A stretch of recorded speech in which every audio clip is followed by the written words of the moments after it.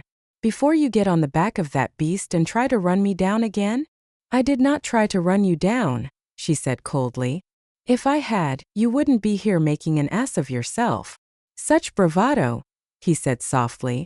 What do you want? Why, what could I possibly want? He reached out, ran a lazy hand down her throat. She jerked like a skittish mare under his touch.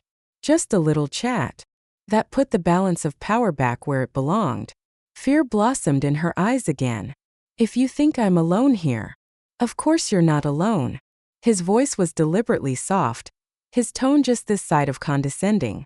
There's an old man up at the house who could surely help you, if he were 30 years younger. And there's a boy.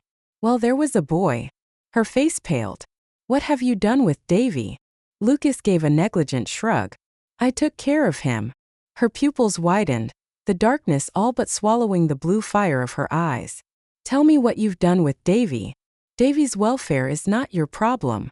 Her chin lifted. She was defiant despite her fear. He had to give her grudging credit for that. I sent him on an errand. To where? Damn it, he growled. The boy is fine. I'm not interested in discussing him. He tightened his grasp on her wrist. I'm talking about you, señorita. You could have killed me. But I didn't. That's what matters.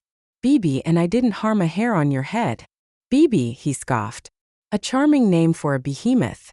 If you hadn't been standing in the middle of the road. If you'd been in control of that monster. Standing in the middle of the road. Fooling around with a gadget anyone with half a brain would know couldn't possibly work out here. Nothing works out here, Lucas snapped. Not even human courtesy. I was not, as you so generously put it, fooling around with my phone. My car broke down. Or didn't you notice it by the side of the road? Of course I noticed. I sent Davy back to get you. Her eyebrows lifted. Is that what you call that silly excuse for transportation? She said sweetly. A car. Please, Lucas said coldly, don't hold back. There's no need to watch what you say on my account. Well, you set yourself up for it, didn't you? Expecting a mobile phone to work out here, driving a thing like that on back roads.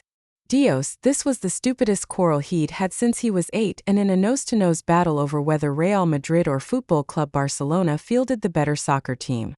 What was wrong with this woman? Arguing with him, angering him when for all she knew, he was a madman come to do her harm. And when in hell, how in hell had she managed to turn the tables? He was the injured party here, not she. Anyway, she said, this is all beside the point. I didn't hurt you. Except, well, maybe your pride.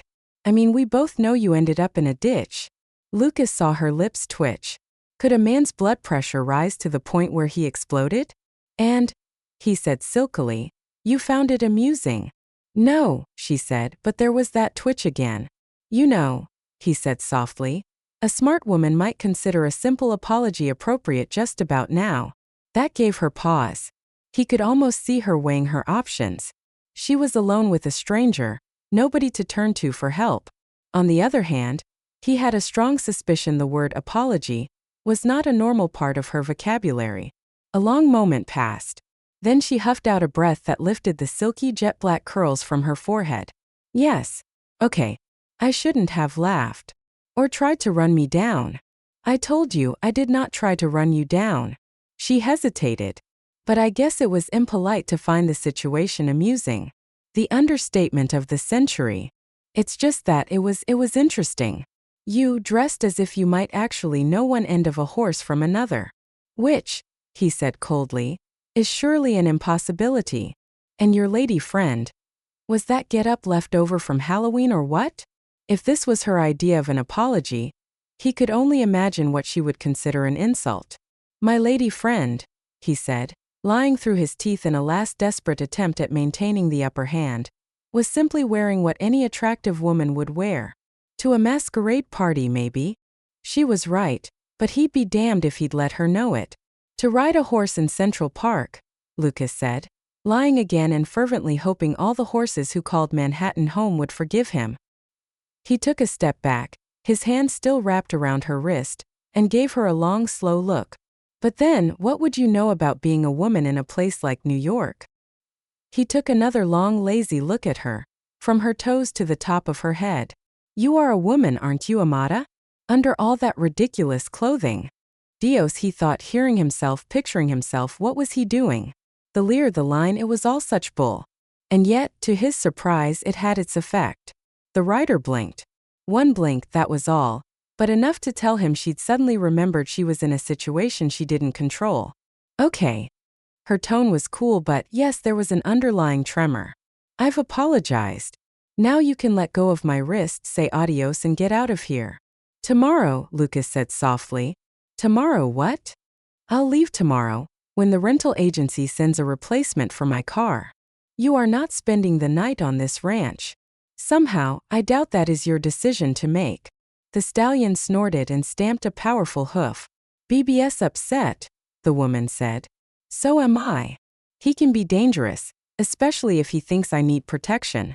I assure you, Amada, I can be far more dangerous than the horse.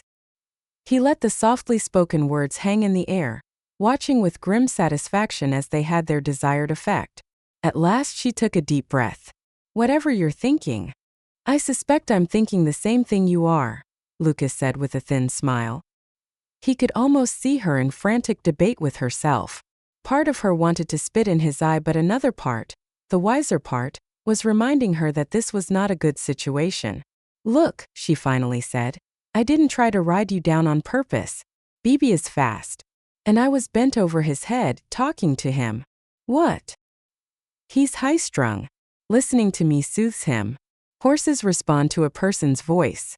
They respond better to riders who can control them. What could you possibly know about horses? Lucas grinned. Perhaps a little something. Really? She stood glaring at him, one booted foot tapping the wide-boarded floor, and he knew the wiser part of her had lost the argument. For instance, what little something do you know? I know that this so-called ranch is on its last legs. Color swept into her face. Really? I know that you have no stock, aside from that creature you call Bibi. Her chin jerked up. So, Lucas said coldly, that is the reason I was asked to come here. Her eyes widened. What do you mean you were asked to come here? By whom? By the owner. I was told there was a mare for sale. A mare? See, breeding stock for me. She was looking at him as if he'd lost his mind. For once he could hardly blame her. For my stallions, he amended. My Andalusians. Pura raza española. Lucas's gaze hardened. But there is no mare here. No PRE stock at all, not even that ugly thing you call a stallion. Or would you like to pretend I am wrong about that too? The woman wet her lips with a quick sweep of her tongue. He found himself following the simple action with hungry concentration, though why he would was beyond him. She had spirit and fire, but she was not the kind of woman who would ever interest him. He'd seen females like her all his life. They hung around ranches, around horse shows. Their passion was horses. They dressed like men, rode like men. As far as Lucas was concerned, they might as well have been men. He knew exactly how he liked his women. Sweet-smelling, with perfume in their hair, not hay. Smiling and soft-spoken, not glowering and acid-tongued.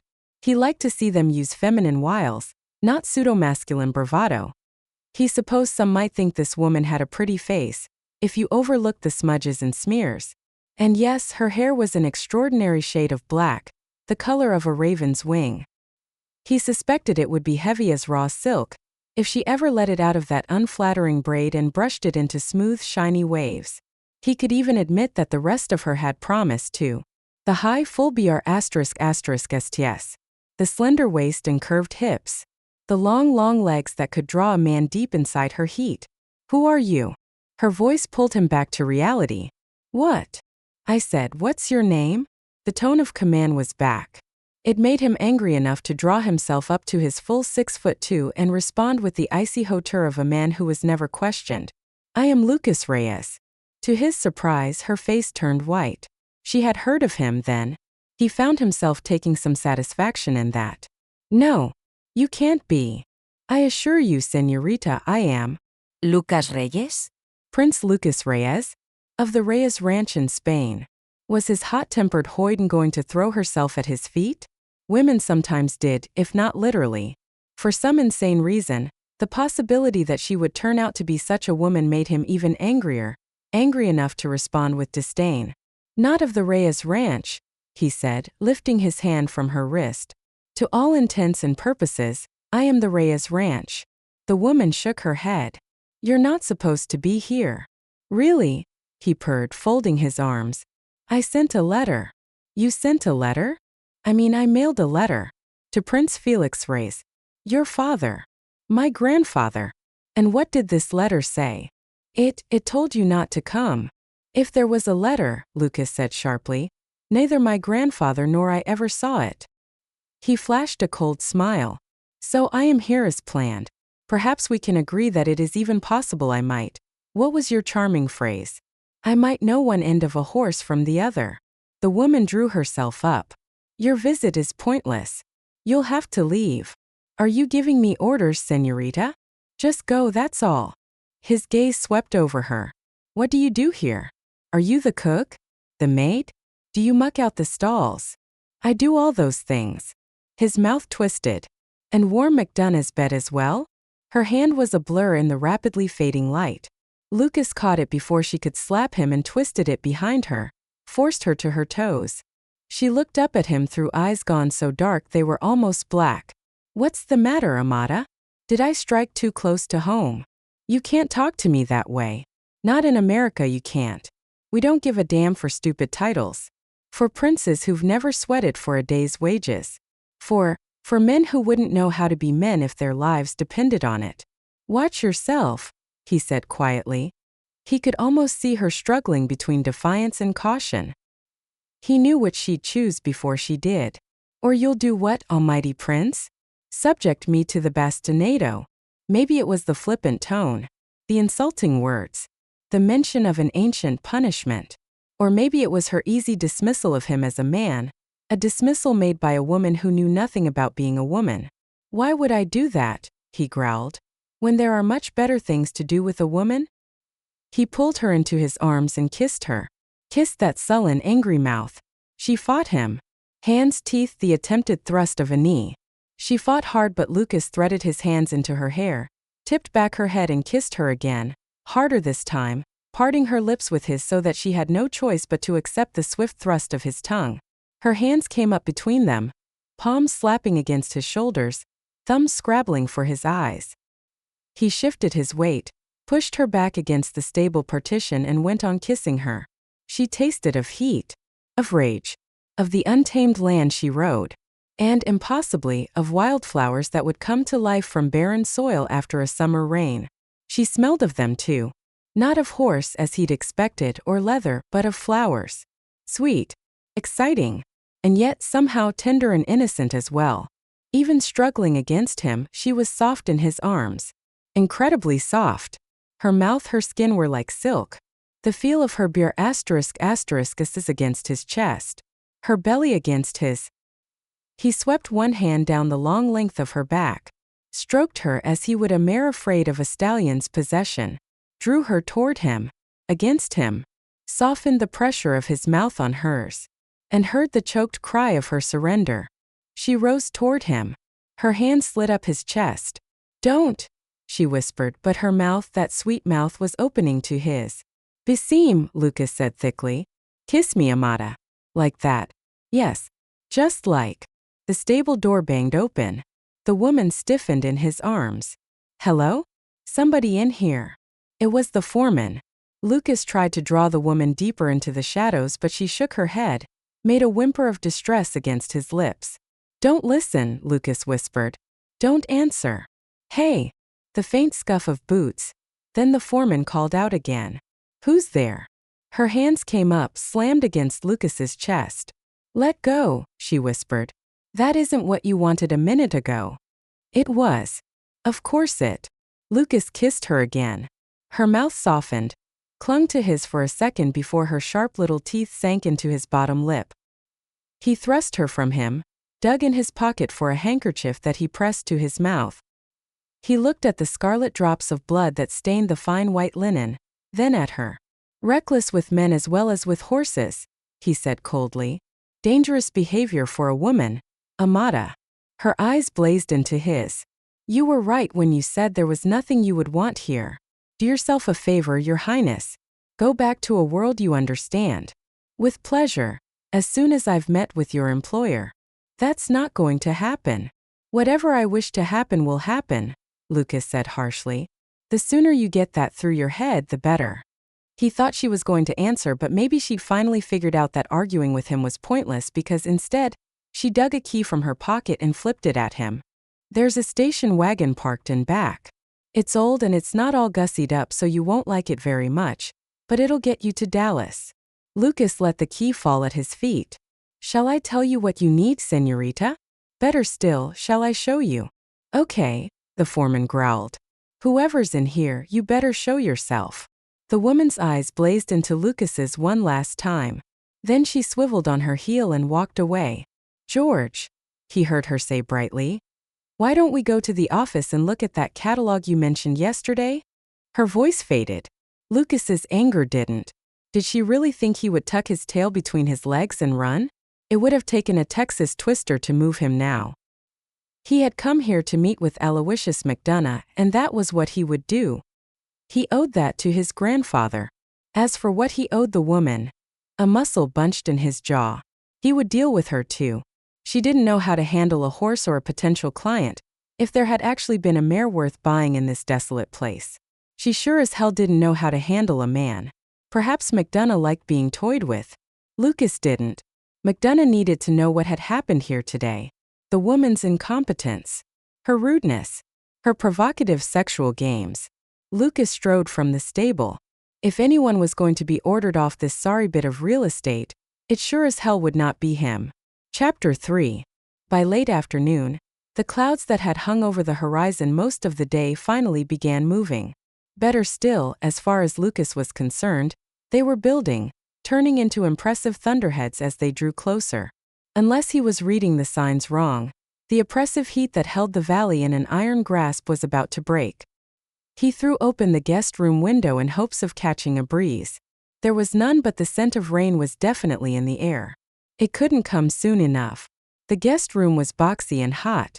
An ancient electric fan stood on an oak dresser, but there was no way to coax more than a flutter from it. Under normal circumstances, he'd have been out the door hours ago, but these were not normal circumstances. He was as good as trapped here, thanks to a promise he'd foolishly made to his grandfather. At least he hadn't seen the woman again. He'd gone straight through the front door, up the stairs to this room without seeing a soul. As far as he could tell, he was alone in the house. Just where in hell was Aloysius McDonough? Lucas looked impatiently at his watch. 5:30. If McDonough didn't show up soon, if he didn't, what? No matter what happened, he was stuck here until tomorrow, when the car rental agency delivered a replacement vehicle. Maybe it hadn't been so smart to ignore the car key the woman had tossed him in the stable. Maybe he should go back and search for it. Or maybe he should search for her. Lucas snorted. He wouldn't do either. He'd wait this out, go home and tell his grandfather that McDonough had been too ashamed to show up and admit there was no mare for sale. Thunder rumbled in the distance and a spiked streak of lightning sizzled from the almost black sky. The storm was coming on quickly now, turning day into night. Hard to believe that only yesterday he'd been in Manhattan at about this same hour, having drinks with his two oldest friends, Nicolo and Damien. Drinks, some laughter, and then dinner. Lucas's belly growled. He hadn't eaten since early morning. There seemed to be an entirely different meaning to hospitality on El Rancho Grande. First, you damn near rode a man down, then you didn't show up for an appointment, and if neither of those things got rid of an apparently unwanted guest, you tried starving him out. Lucas folded his arms and glowered at his reflection in the age-speckled mirror over the dresser. The possibility of that key still lying on the stable floor was growing more and more appealing. Why, when you came down to it, should he feel obligated to stay here? Hell, he'd kept his promise to come to this alien outpost. It was Aloysius McDonough who hadn't kept his. Was that enough reason to disappoint Felix? Lucas sighed at the obvious answer and began to pace. He had to calm down. Otherwise, by the time McDonough deigned to show up, assuming that ever happened, he'd say or do something rash. And he didn't want that. Who was he kidding? He wanted exactly that. More to the point, he wanted to tell McDonough what a fool he was to run a ranch straight into the ground, to employ a woman who dressed like a man, had the surliness of a man, and could turn hot and female despite all of that. Was it an act? The way she'd responded when he'd kissed her? She'd inferred that it was, but Lucas was not a fool. Women could give award-winning performances at the drop of a hat. They could weep if they thought tears could get them what they wanted. They could smile if they believed that was the better choice. They could pretend that whatever interested you interested them, that they wanted nothing but you, not your title or your wealth or your power. Oh yes, he knew all that and more. A man couldn't reach the age of 32, couldn't have the wealth he had been born to, the even greater wealth he'd accumulated by expanding the Reyes empire, without meeting more than his share of women who were experts at plotting and planning and lying.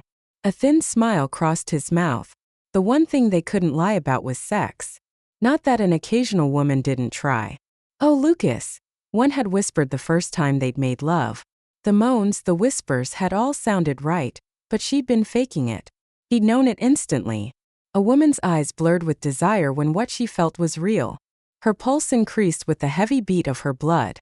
She trembled like a willow in her lover's arms. The woman in his bed that time had been lying, but that hadn't angered him. It had challenged him. Slowly, deliberately, he'd set out to turn that carefully spoken "oh" into a whisper of true passion, and he had done it. Of course he had. He knew what tender female flesh begged for a man's touch, what hidden place would heat under a man's lips. Without question, he knew that the woman he'd kissed a couple of hours ago had not been acting. Like it or not, she'd been as turned on by that kiss as he'd been. Lucas frowned. As he was now. Dios, he truly was in desperate shape. He needed a drink, a meal, an evening back in the real world. That the memory of a woman who'd done nothing but provoke him should have such an effect on him was ridiculous. Perhaps he'd been too hasty, sending Delia away. An hour with her in the old-fashioned bed in this room and what? Who was he kidding? An hour with Delia, with any of the women who'd passed through his life, and he'd still want the woman from the stable in his arms, her mouth open to the thrust of his tongue, her beer as naked and hot against his chest. There'd been something about the feel of her skin, the shock of her surrender. Hell, Aloysius McDonough could take this excuse of a ranch, this forgotten appointment, and stuff them. It was one thing to pay a visit out of respect for Felix, but another to be made a fool of. Lucas strode to the door, flung it open, and found the laconic foreman just about to knock. "There you are, mister." "But not for long," Lucas said flatly. "I'm done waiting. That's what I come to tell you. You don't have to wait no more." "Damned right I don't. A while ago, the woman who works here."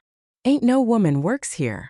For some reason, the confirmation of what Lucas had already figured made him even angrier. "Your boss's woman then?" he snapped. "She gave me the key to an old car she said was parked behind the stable, but I didn't." Why was he explaining himself? "I want that key now." "You just said." "I know what I said," Lucas growled. "Surely there's a second key." "I want it. I come to tell you what I've been told to tell you. You can come on down to Mr. McDonough's office now." "You mean he's finally here?" But he was talking to himself. The foreman was already shuffling down the hall. He was half tempted to go after the man, grab him by the collar and pin him against the wall, which only proved how out of control he'd let things get. Instead, he took a steadying breath. What was that American saying about killing two birds with one stone? He could see McDonough, then demand the damn key to the damned car and say goodbye to this damned place. He could hardly wait. The office was tucked behind what Lucas assumed would be known as the front parlor in a house the age of this. It was a big room furnished in oak and leather, but what caught his attention were the prints and photographs framed and hung on the walls. Horses, colts, paddocks and barns and stables. It took a minute to realize the pictures were of the ranch as it must have once been. Handsome, well-tended and prosperous. McDonough had lied about the mare he claimed to have for sale. He'd somehow let this place tumble into ruin. But he had once run it properly and understood what it meant to be a horseman. Depressing as all get out, isn't it? Kind of a sad chronicle of what used to be. Could have been, well, you get my drift. Lucas swung around.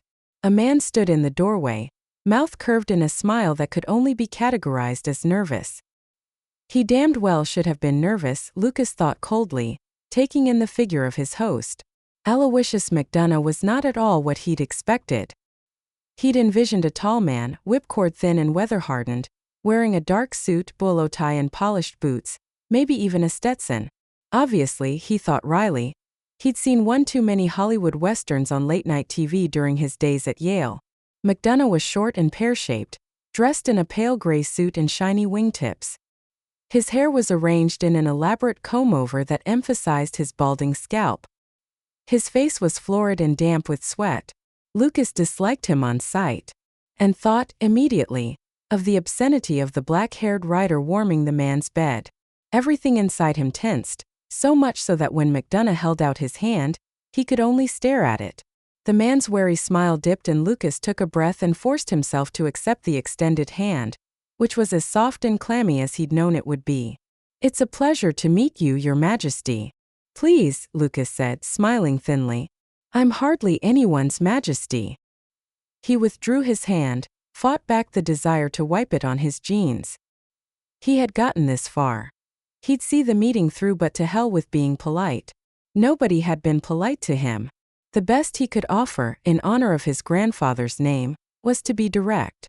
"Mr. McDonough, please, before we start, let me apologize, Your Highness. Is that correct? Is it the way to address you? I mean, just call me Reyes." "I'm sorry for the delay, Mr. Reyes." "Yes, so am I. We were supposed to meet hours ago." "I know. It's just, may I get you something to drink, Prince? The name is Reyes." "Sorry. Of course. I'm not accustomed to meeting with, well then, what will it be? Something to eat, perhaps?" Lucas had lost his appetite. "Nothing, thank you. Let's just get down to business, Mr. McDonough. That's why I'm here." McDonough's face grew shinier. "I can see that you're annoyed, Your Lordship." Lucas thought of correcting him again but changed his mind. He had little patience for phonies and fools, and from what he'd observed thus far, McDonough was both. The man could genuflect for all he gave a damn. "I apologize, sir. I'm sorry I wasn't here when you arrived." "So am I. I assure you it was unavoidable. I am no happier about it than you are." McDonough wasn't kneeling, but he sure as hell was shaking in his shoes. Lucas gave an inward sigh, counted silently to 10 and then forced what he hoped was a convincing smile. "Things happen," he said. "As a businessman, as a rancher, I understand that. So," he cleared his throat. "So let's begin again, yes? I'm pleased to meet you, Mr. McDonough. My grandfather sends warm greetings." "Thank you, Your Highness. But I must tell you, I am not Aloysius McDonough." Lucas's attempted smile failed. "Then who are you?" "My name is Thaddeus Norton. I'm an attorney. So much for new beginnings." "Mr. Norton," Lucas said brusquely, "this is a waste of time. I came here to meet with Aloysius McDonough. Where is he?" "I'll explain everything, sir, if you'll just be patient." "I'm tired of being patient. Where is McDonough? And where is the mayor?" The attorney's face was a study in confusion. "What mayor, Your Excellency?" "The non-existent paragon of horseflesh I came to buy." But there is no mayor, sir." "Didn't I just say that?" Lucas replied. Dios, now he was playing straight man in a bad comedy act. "Let me clarify things, Norton.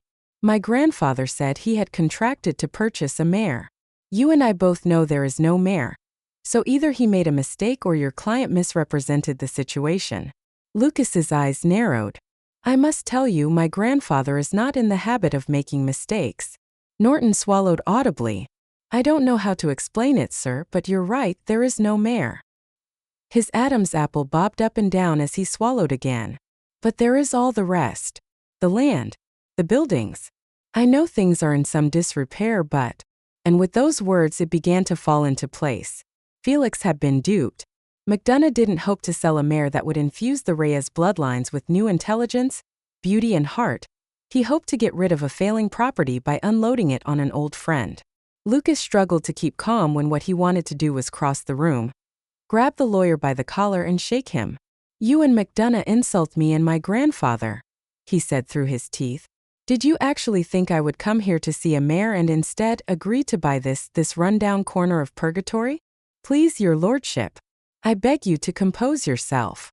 I am composed, Lucas roared. I am perfectly composed. Now get Aloysius McDonough in here so I can tell him what I think of him to his face.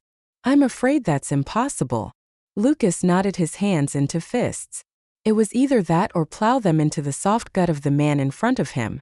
So is continuing this discussion, he snarled and strode toward the door. Prince Lucas, you don't understand. Aloysius McDonough is dead. Lucas turned and stared at Thaddeus Norton. He can't be dead. My grandfather spoke to him last week, when they agreed to this appointment. You must have that wrong. Aloysius passed away almost 6 months ago. I have it right, Norton. I was with my grandfather when he made the phone call. Lucas had an excellent grasp of the English language. Still, some idioms had always eluded him. One was the phrase, sweating bullets. He'd never understood it until now as big drops of sweat popped out on Norton's brow. I don't suppose you know the exact date of that call, sir? It was an easy question to answer. Lucas met with Felix on Mondays. It was a courtesy to keep his grandfather up to date about the Reyes Corporation and its holdings. Last Monday in late afternoon. It would have been morning here. The attorney swallowed hard. That call would have been between your grandfather and me, sir. You spoke with Felix? Yes, sir. Lucas's eyes narrowed. Are you suggesting my grandfather sent me here, knowing McDonough was dead? That he lied to me? No, Norton said quickly. I'm sure he didn't. I suspect he just left out a couple of facts. A polite way of saying yes, you are suggesting my grandfather lied, Lucas said in a soft voice many had learned to fear. Sir, please understand, I am only representing my client. As for my conversation with your grandfather, Norton swallowed. He said it was time to implement the plan he and my client agreed upon a year ago. What plan? Norton twisted his hands together. I assumed your grandfather and you discussed it. That you knew. Damn it, get to it. What plan? Well, a year ago Aloysius and your grandfather talked. About El Rancho Grande. And Lucas growled. Your client saw a chance to presume upon an old friendship. No, sir. That isn't what happened. A muscle jumped in Lucas's jaw. The details didn't matter. McDonough had been desperate for money, and he'd come up with a scheme designed to scam an old friend. Dead or not, the man was a lying, deceitful son of a bitch. Still, why had Felix lied about the mare? About McDonough? If his grandfather knew there was no horse, knew that McDonough was dead, Lucas would have trusted Felix with his life. To learn that trust might be misplaced. Was he becoming senile? It was a terrible thought but a plausible explanation. Either Felix had lied to him or his mind was slipping. Neither prospect was good. Lucas drew a heavy breath. Mr. Norton, there has been some confusion here. I can see that this has nothing to do with you. Norton nodded in relief. Thank you, sir. Obviously this matter is ended. Lucas's voice grew brisk. I assume you came here by car. I would be grateful if you would drive me to town. I have no vehicle. It's a long story and not very interesting, but nothing is ended, Your Highness, Norton said quickly. Lucas stiffened. I assure you, he said coldly, it is. The agreement between your grandfather and my client. Damn it, man, I'm not stupid. Your client did what he could to drag my grandfather, to drag the Reyes Ranch into his financial mess. I promise you that's not going to happen. Norton's Adam's apple danced again. It's already happened, sir. Your grandfather bought El Rancho Grande a year ago. It was to change ownership upon my client's death. Lucas was stunned. Reyes Corporation, damn it, he owned this disaster area? Last week, your grandfather phoned to say he was ready to execute the terms of the sale. That he was sending you to implement the final contract stipulation. Let me see the contract. The attorney took a large white handkerchief from his pocket and mopped his face. Perhaps we should discuss the stipulation first, sir, and then… Damn it, Thaddeus. Stop weaseling and get to it. The voice, female and curt, sliced through the room. Lucas turned and stared at the woman in the doorway. She was tall, slender. Her midnight black hair was drawn back in a severe knot. Pearls glittered demurely at her ears and throat. In a white silk blouse, black trousers, butterscotch leather blazer and polished black riding boots, she looked like she just stepped out of an expensive Manhattan townhouse, not a stable. And yet, that was the last place he had seen her. His eyes narrowed. You clean up well for a woman who earns her living mucking stalls. The look she gave him lowered the room's temperature.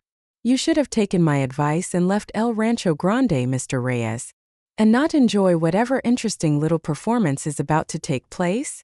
Lucas smiled thinly. Not on a bet.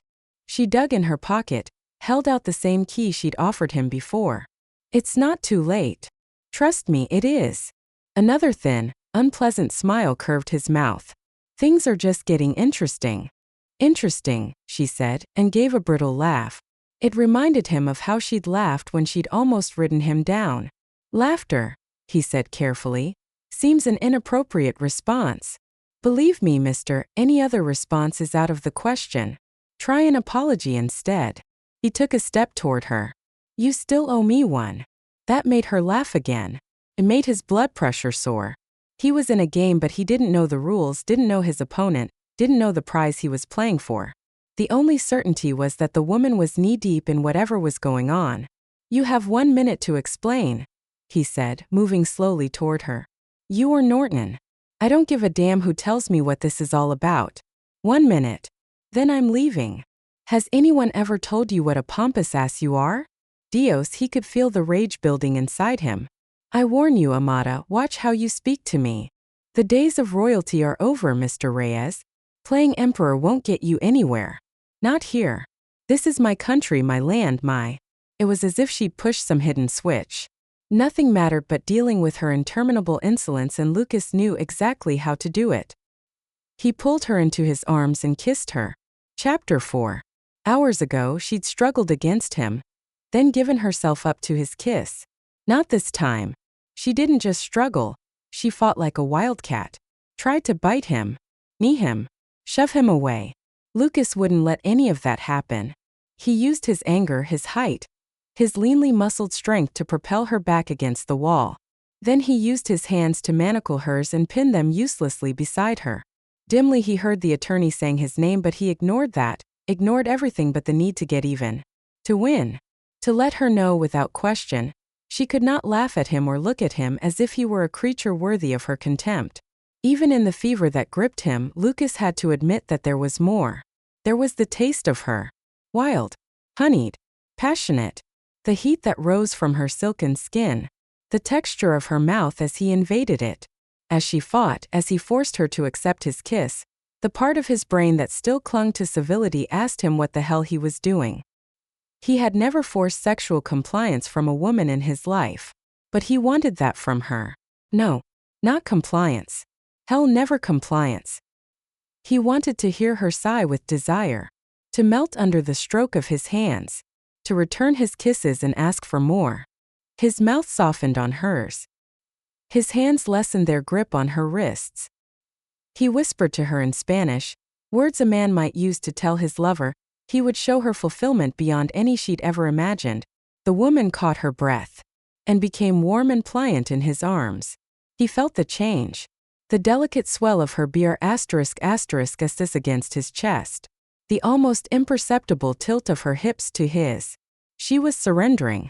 Admitting that he was in command, not she. He could let her go now. Unless he kissed her until she begged him never to stop. Until what had started hours ago ended with his hands under her skirt. Her panties torn aside so he could enter her. Thrust deep between her eagerly parted thighs as she urged him to take her. To possess her. Again and again and again. She cried out. Wrenched her hands free, or perhaps he let go. Either way, Lucas stumbled back. She swayed. Her eyes flew open, dark and hot with hatred. Or with something that made him want to reach for her again. He shuddered. Was he insane? Was she? All he knew was that the sooner he left this place, the better.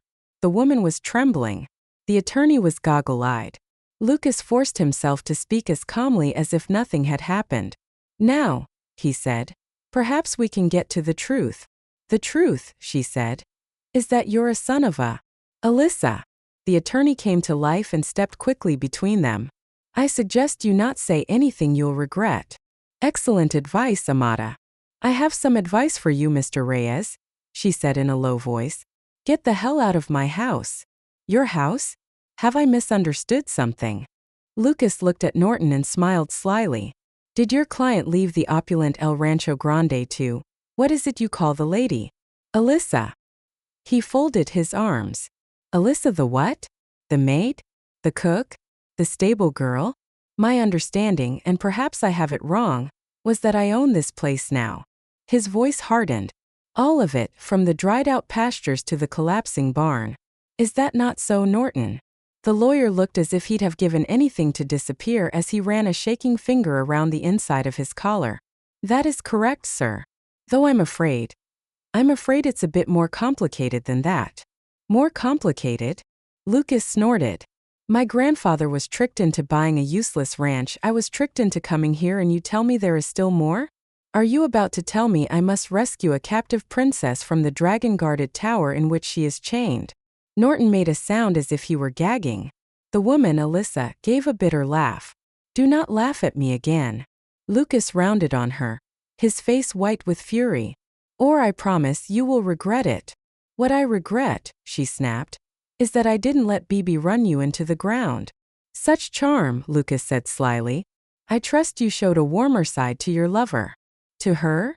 The attorney blanched.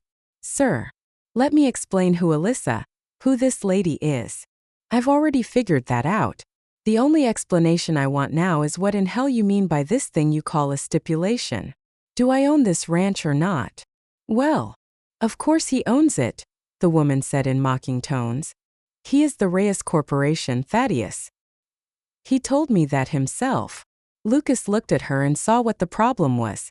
Felix had bought this useless place. Now McDonough was dead, and his mistress, his lover, call her what you liked, was furious. She'd expected to inherit the property. Greedy bitch. A moment ago, he'd happily have solved his problem by donating El Rancho Grande to charity. Now he knew he would fight this taunting female to the end to keep it, and then give it to charity. And you want it for yourself, he told her softly. That's it, isn't it? That's the so-called stipulation. The ranch belongs to me, she said, drawing herself up. By all that's right, that's legal, that's human and decent, it's mine. Of course it is, Amata. Lucas's voice was silken. Just think of all you did to earn it. Her face colored. You don't know what you're talking about. I promise you I do. I know the sacrifices you made. Sleeping with an old man, doing his bidding in bed. You disgusting son of a bitch. I'm going to take this damnable contract stipulation to court and I'll win. Do you have $1 million? Because that is what it will cost you just to see me and my attorneys in a courtroom. The woman glared at him. You're more than pompous, Mr. Reyes. You're also a fool. Lucas took a step forward. The attorney moved quickly between him and the woman. Alyssa. Prince Lucas. My client is deceased, but I'm honor-bound to continue representing him. Norton's sudden show of backbone was a surprise, but he had a point. There was a legal matter to be settled here, and Lucas wouldn't permit his anger at the writer to get in the way. Fine, he said coldly. Then let's get to the bottom line. Or did we just reach it? Did you bring me all this distance to alert me to the fact that this woman is going to try to convince the courts the sale of the ranch was improper? That she should have inherited it? Because if that's the case, I must tell you, I suspect she has no legal grounds. I agree, sir. And that's not the problem. Then what is? Dios, he was tired. He wanted a meal and a shower and a night's sleep, but he damned well suspected he wasn't about to get them anytime soon. Tell him, Thaddeus, the woman said. Lucas looked at her. Her face was blank, but hatred for him shone in her eyes. Suddenly his exhaustion dropped away. He thought of how he could change that look by taking her into his arms again and kissing her into submission. How she would respond to him. How she would beg him to make love to her. Damn it, he thought, and strode to the window, stared into the black night while the wind shook the trees and the rain pelted the roof. He had nowhere to go until morning, or more precisely, he had no way to leave this place until then. He had to calm down. A deep breath. Then he turned to the attorney. She's right for once, Norton. Tell me the rest. I'm sure I'll find it amusing. The lawyer pulled a handkerchief from his pocket and mopped his face. First, you must understand, sir. The ranch was not always the way it is today. Lucas glanced at the photos on the wall. So what? For all I give a damn, it might have been the finest ranch in all Texas. It was, the woman said in defiance. Fine. It was paradise. Just get on with it. A royal command, Thaddeus. You must obey. Lucas glared at her. Be careful, Amata, he said softly. Yes, Alyssa, please. You're only making matters worse. You're the one making matters worse, she snapped. If you'd done as I asked and simply ignored this whole thing. Lucas slammed his fist on the desk. So much for staying calm. Damn it, he roared. That's it. Tell me what you're hiding about that contract, Norton, or so help me. I'll see you never practice law again. Thaddeus Norton took a briefcase from a chair and extracted a thick folder. Just bear in mind, sir, I told Aloysius this was insane. Insane. The woman gave a shaky laugh. How about immoral? Unethical? How about it's like something out of bad melodrama? When the two of you get tired of this conversation, Lucas said coldly, perhaps you'll be good enough to explain what in hell you're talking about. The attorney opened his mouth and then shut it again. The woman shot him a look, then lifted her chin. She looked beautiful, proud, and untouchable. Thaddeus is a coward, so I'll do it and then we can all have a good laugh. For starters, I hate to disappoint you, Mr. Reyes, but Aloysius wasn't my lover. She paused. He was my father. You're McDonough's daughter? His adopted daughter. My name was originally Montero, and there was never any warmth between Aloysius and me. Alyssa, Norton said wearily, that's ancient history. You're right for once, Thaddeus, but our esteemed visitor wants answers. Well, I'm giving them to him. My mother is dead and so is Aloysius. I cannot imagine missing him, especially now that he's drawn me into this mess. Her smile was bitter. Sorry, this is all far less intriguing than me being the star of some sordid little drama, Your Mightiness, but that's the way it is. Let me get this straight, Lucas said in the tone of a man who just watched a rabbit pulled from a hat and knew damned well that sleight-of-hand tricks were not magic. Aloysius McDonough learns he's dying. He has no wife but he has a daughter. She's cold and unfeeling and he has no desire to give her the land he once loved. Sounds good. And you've got it half right, except the land was actually my mother's. And she loved it. Forgive me, Lucas said with heavy sarcasm. I had the characters wrong but not the basic plot. You want the ranch. I own it. And? You got me here so you could do what? Beg me to give it back? Ask me to sell it to you for next to nothing. His mouth twisted. Or did you imagine you'd seduce me into giving it to you? He said, his eyes locked to hers. Was that the plan? Try none of the above, she said coldly. Really? Lucas folded his arms. I wasn't born yesterday, Amata. Not being mentioned in Daddy's will must have been hard to accept. But I am mentioned. That's the problem. He left you something then? Good for you, but I don't see how it involves me, or why I've come such a distance to watch such a badly written play. Was he wrong? Or did some of her confidence seem to drain away? There's a clause in the contract. I didn't know about it until Aloysius died and the will was read. It's what Thaddeus calls the stipulation. Dios, you say that as if the word might burn your mouth. Are you going to explain it, or must I shake it out of you? I would advise against anything so foolish, Mr. Reyes. That tough attitude was back. The statement was a challenge. So was the way she'd addressed him. His honorific creaked with antiquity in this century, but her deliberate avoidance of it was, he knew, an insult. Well, he wouldn't rise to the bait. He wanted the truth and he had the feeling it was worse than it seemed, more than one man scamming another out of a lot of money. Explain then, he said gruffly. Alyssa touched the tip of her tongue to her lips. Everything you've heard is true. My father offered this ranch to your grandfather, and your grandfather agreed to buy it. But, she said, her voice suddenly low. Your grandfather wanted to purchase something more. And my father agreed to sell it to him. She fell silent as thunder roared over the house. The scent of ozone of anticipation hung in the air. A streak of jagged light sizzled just outside the window. Thunder clapped overhead. It lent an air of melodrama to the scene. And yet Lucas thought this was no melodrama. Whatever was playing out here was real. Once, kayaking down a wild river, his craft had been poised at the lip of a Class 4 rapid for what had seemed an eternity, enough time for him to look down into a whirlpool he knew had claimed many lives. His heart had missed a beat as he hung above it, caught somewhere between exhilaration and terror. That was how he felt now, looking at Alyssa McDonough, waiting for her to finish telling him what he had come all this distance to learn. "And," he said softly, "what's the something more your father agreed to sell to my grandfather?" An eternity seemed to pass. Then Alyssa shuddered and raised her eyes to his. "Me." Chapter 5. The look of horror on Lucas Reyes's handsome face was exactly what Alyssa had expected. She recalled feeling just as horrified when Thaddeus first told her about what he kept calling the stipulation. "It's a joke," she'd insisted. "It's not legally binding. A clause like that is absolute nonsense." "It isn't that simple," Thaddeus had said carefully. Marriage contracts, he explained, could be legal and binding.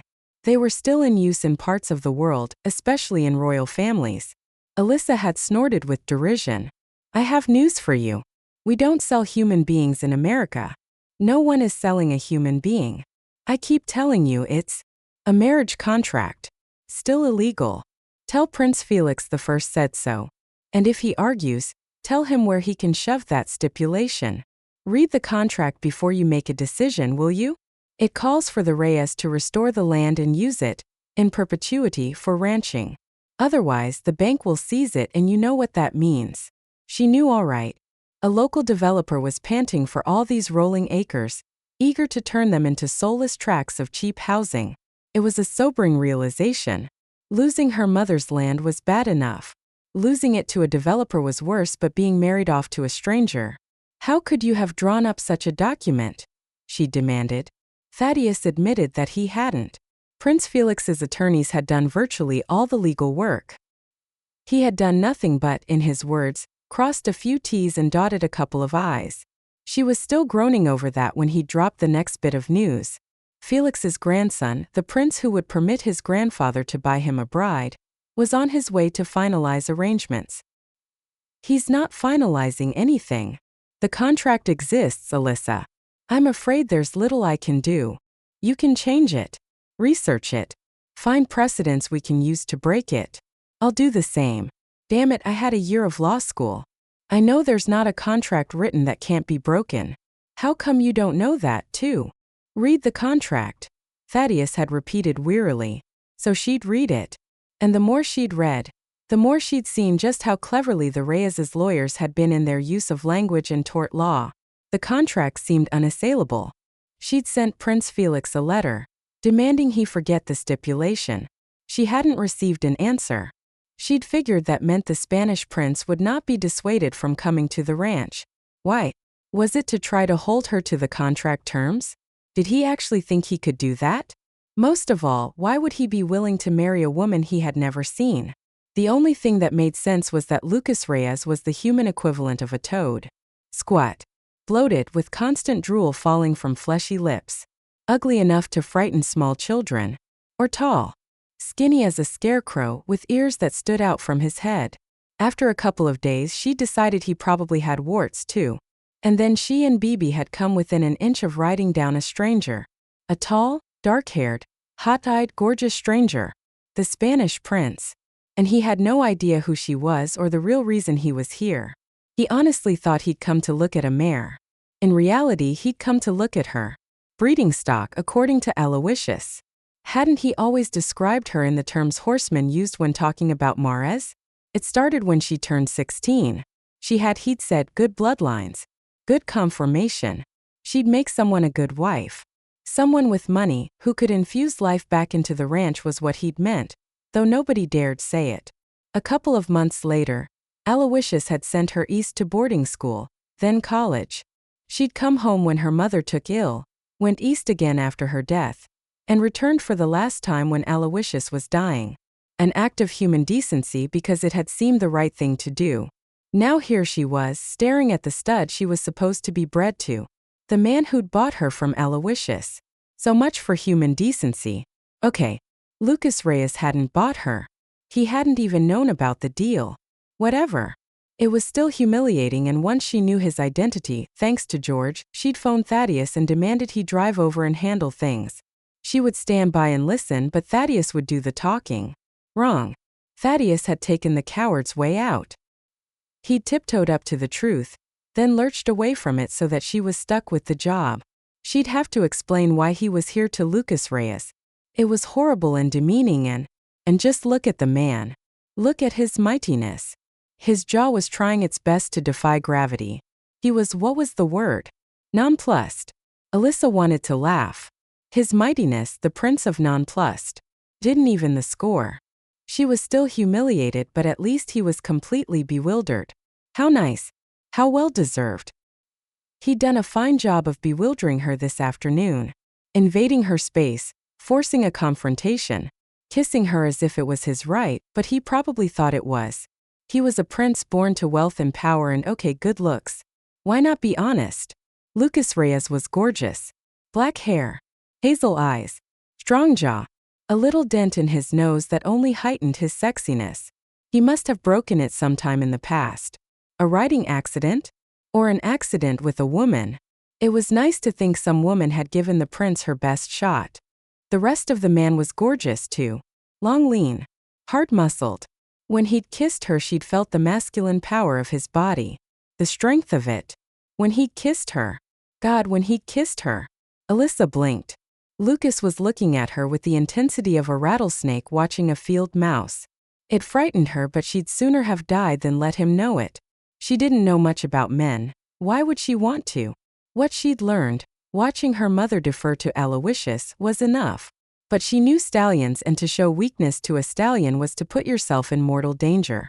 So she steeled herself for the Spanish prince's inevitable questions and reminded herself that she'd had nothing to do with any of this. And he'd damned well better get that straight. Explain yourself. His voice was low and filled with command. Alyssa narrowed her eyes. The last time anyone had used that tone with her was in 6th grade, and Miss Ellison had demanded to know why she'd punched Ted Marsden in the nose. Because he thought he could get away with putting his hand on my backside, she'd said. And Miss Ellison had tried, unsuccessfully, not to laugh. Nobody was laughing now. Alyssa drew herself up. Excuse me. I said. I heard what you said. I just didn't like the way you said it. Lucas stepped forward. She managed to stand her ground, but was that really better than tilting her head back so she could keep her eyes on his? It's been a very long day, Amata, he said softly. I am tired and irritable, I have not eaten since morning, and I am in no mood for nonsense. I'm sorry if you find our hospitality lacking, Alyssa said, her coolness making a mockery of the words. But I am equally tired and irritable, and thanks to your presence I have not eaten either. Just knowing you were here spoiled my appetite. She gasped as his hands closed around her shoulders. You are quick to offer insult. You are quick to show your temper. I want answers. And I want you gone. Perhaps if we cooperate we can both get what we want. Angry as he was, Lucas almost laughed. Dios, this one was tough. Not that she wasn't frightened. Despite her show of bravado, he could feel her trembling under his hands. Was she afraid of him? He hoped not. She had angered him, yes. Infuriated him was closer to the truth, but he had no taste for scaring women, especially women with such deep blue eyes and sweet, tender mouths. And look how quickly she'd taken his thoughts from where they belonged. He thought coldly. Something was going on here, a scam, a swindle of some kind, and he was not going to let this woman, who was surely part of it, distract him. That's the first intelligent thing you've said, señorita. Lucas lifted his hands from her shoulders. So go on. Explain yourself. Oh, sorry. A smile that wasn't a smile at all twisted his mouth. What I meant, he said dryly, is would you kindly tell me what you meant by that cryptic statement? In what way did my grandfather supposedly buy you? Alyssa decided to ignore his sarcasm. It was time to get this over with. As Thaddeus told you, your grandfather and my adoptive father signed a contract. Felix paid Aloysius half the agreed-upon price. Lucas was watching her through narrowed eyes. With the other half due when? When the stipulation had been fulfilled. There's that word again. Alyssa swallowed.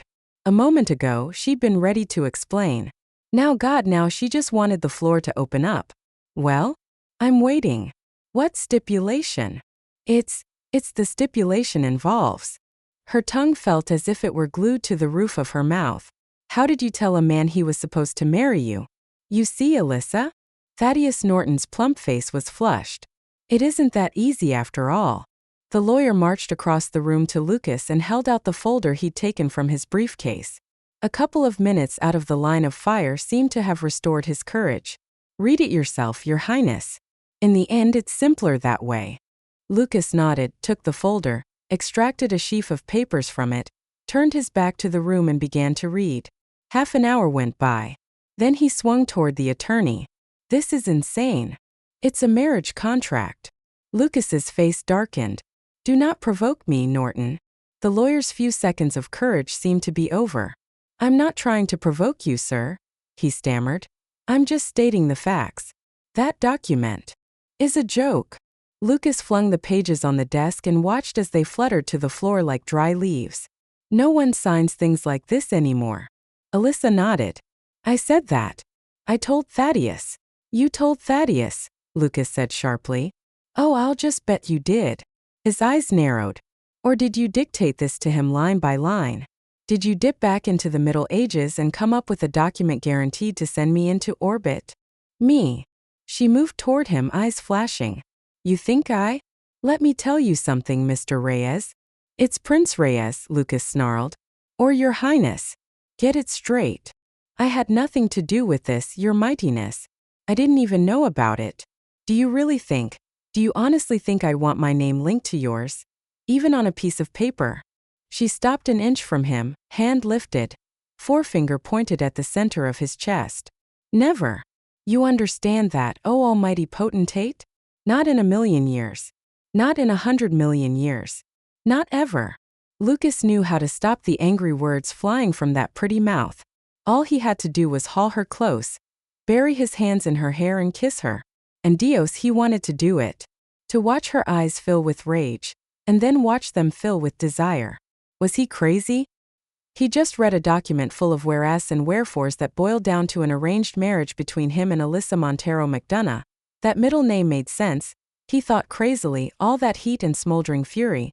He just discovered his beloved, conniving, scheming, possibly senile grandfather had pledged his name and his fortune to a Texas wildcat, and he wanted to kiss her?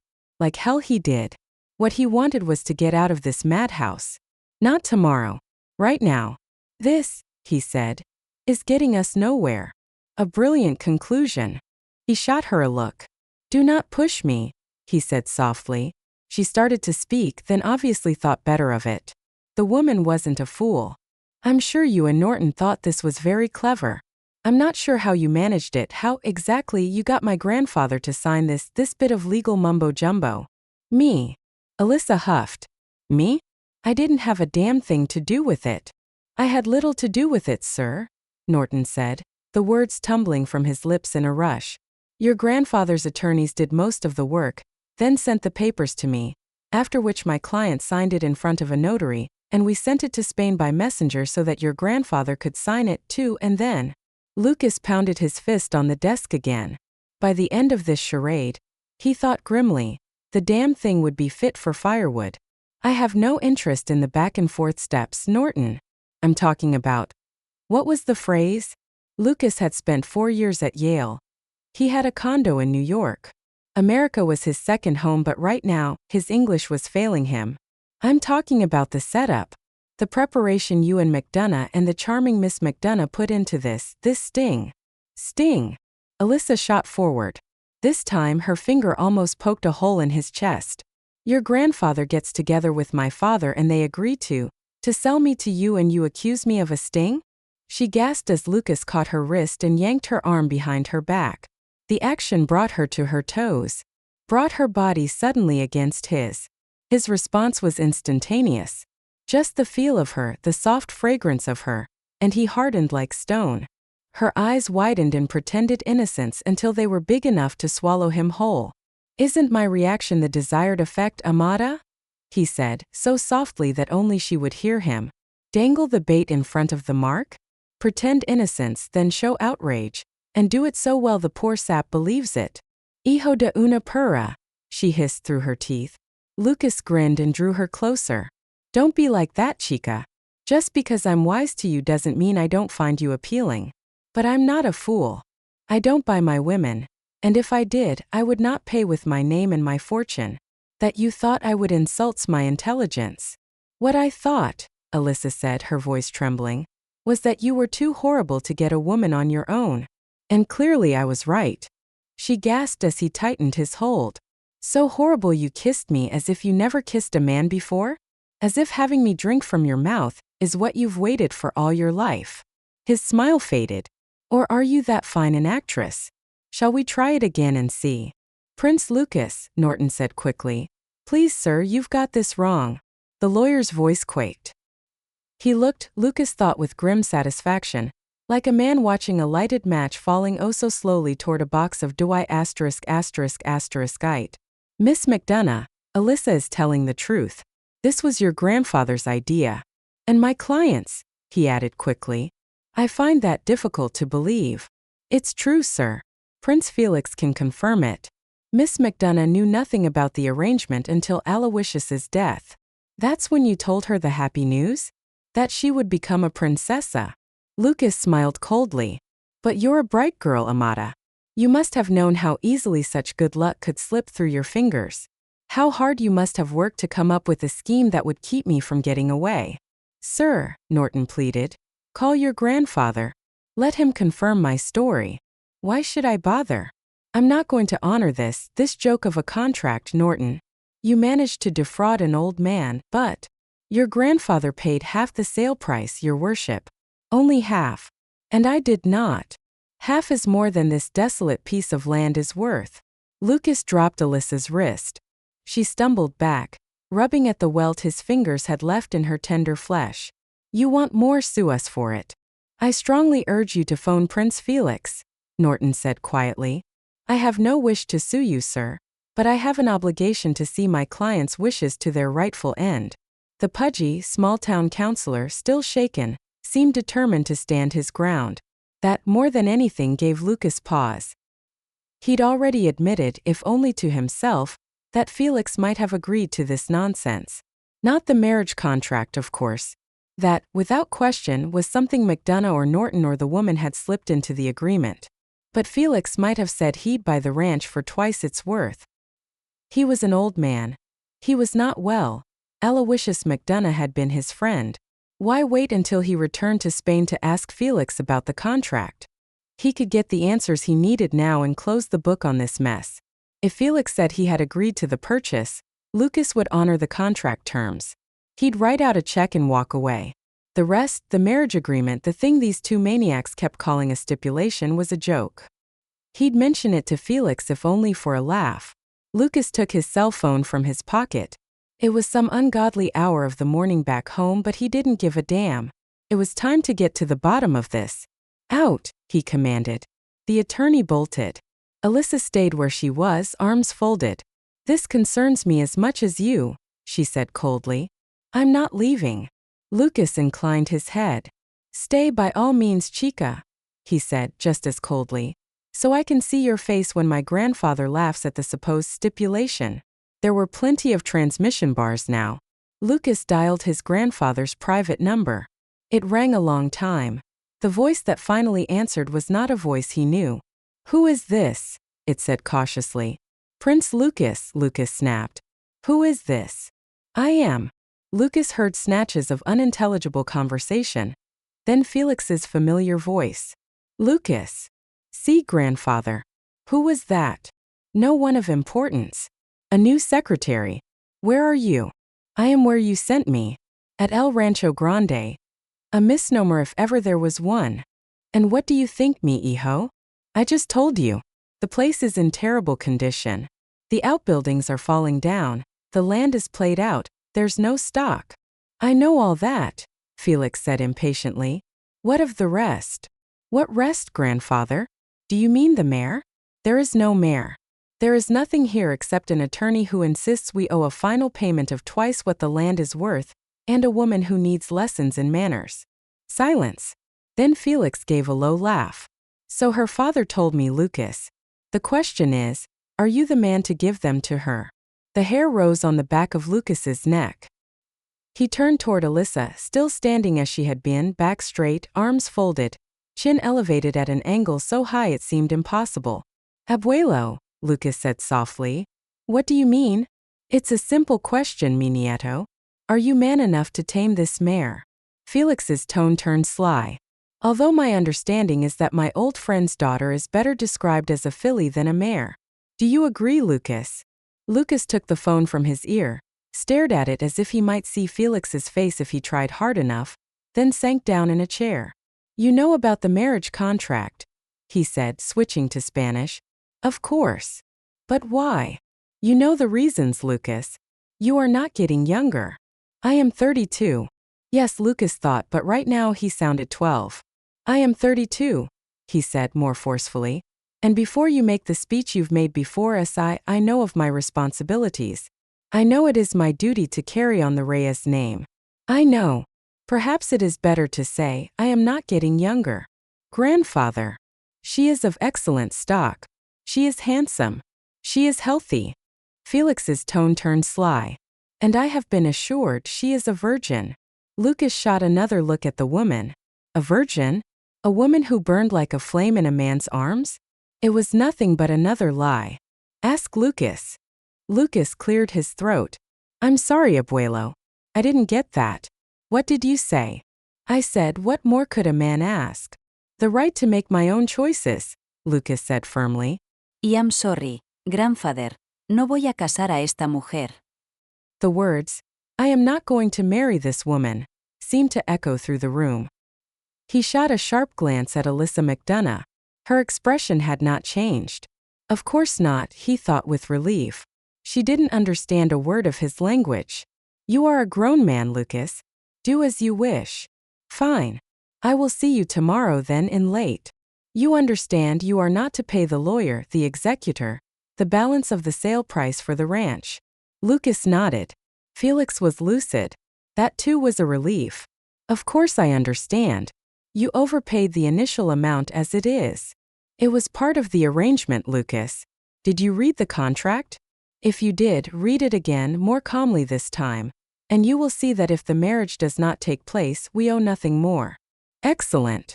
Yes. Just as long as you understand, Felix coughed. The cough was deep and wet. It went on for a long time while Lucas frowned. Grandfather? Are you ill? Again he heard muffled conversation. And again his grandfather's voice, not coughing now but somehow weaker. I am fine, the old man said briskly. Where were we? Ah yes. You will not give Thaddeus Norton the money. Trust me, grandfather. I had no intention of it. As I said, you already gave them too much. It went to Aloysius to pay for half the back taxes on the ranch. The bank will take the place now to make up for the rest. There's a developer eager to plow all the acreage under. What the bank does is not our concern, grandfather. I agree. The girl cares, she has some sentimental attachment to the land, but that too is not our concern. Lucas looked at Alyssa again. Her face showed no emotion, but her eyes had the glitter of unshed tears. Did she understand what he was saying? Who gave a damn? Not him. If she loved the place so much, why hadn't her father left it to her? She was a good actress, that was all. Fiery when fire was needed, cold as ice when the situation demanded it, and hot with passion when he kissed her, but was that part of the act? Yes, it had to be. Or had she surrendered to him? Surrendered to his kisses, his body, his need? Furious with himself, Lucas stood, marched to the window and looked out. The storm had ended. A fat ivory moon was caught in the branches of a cottonwood tree outside. Well, Felix said and sighed. I did what I could. I told Aloysius the girl would not lose the land because of course once you married her and paid the arrears, the land would be, in a sense, as much hers as yours, but never mind. Lucas rubbed his hand over his face. Grandfather. But I cannot force you to obey the terms of the contract, mi hijo. I understand that. It is a disappointment for me. that I cannot fulfill the wishes of my dead friend, but, grandfather, there must be a way around this. I am afraid there isn't. It's all right, Lucas. The girl is not your worry. No, she's not. She is her attorney's worry, and I am sure he will step in and help her. You have met him, have you not? Small man. Overweight. Soft. Sweats a lot. Lucas turned and looked at Thaddeus Norton, who was mopping his forehead again.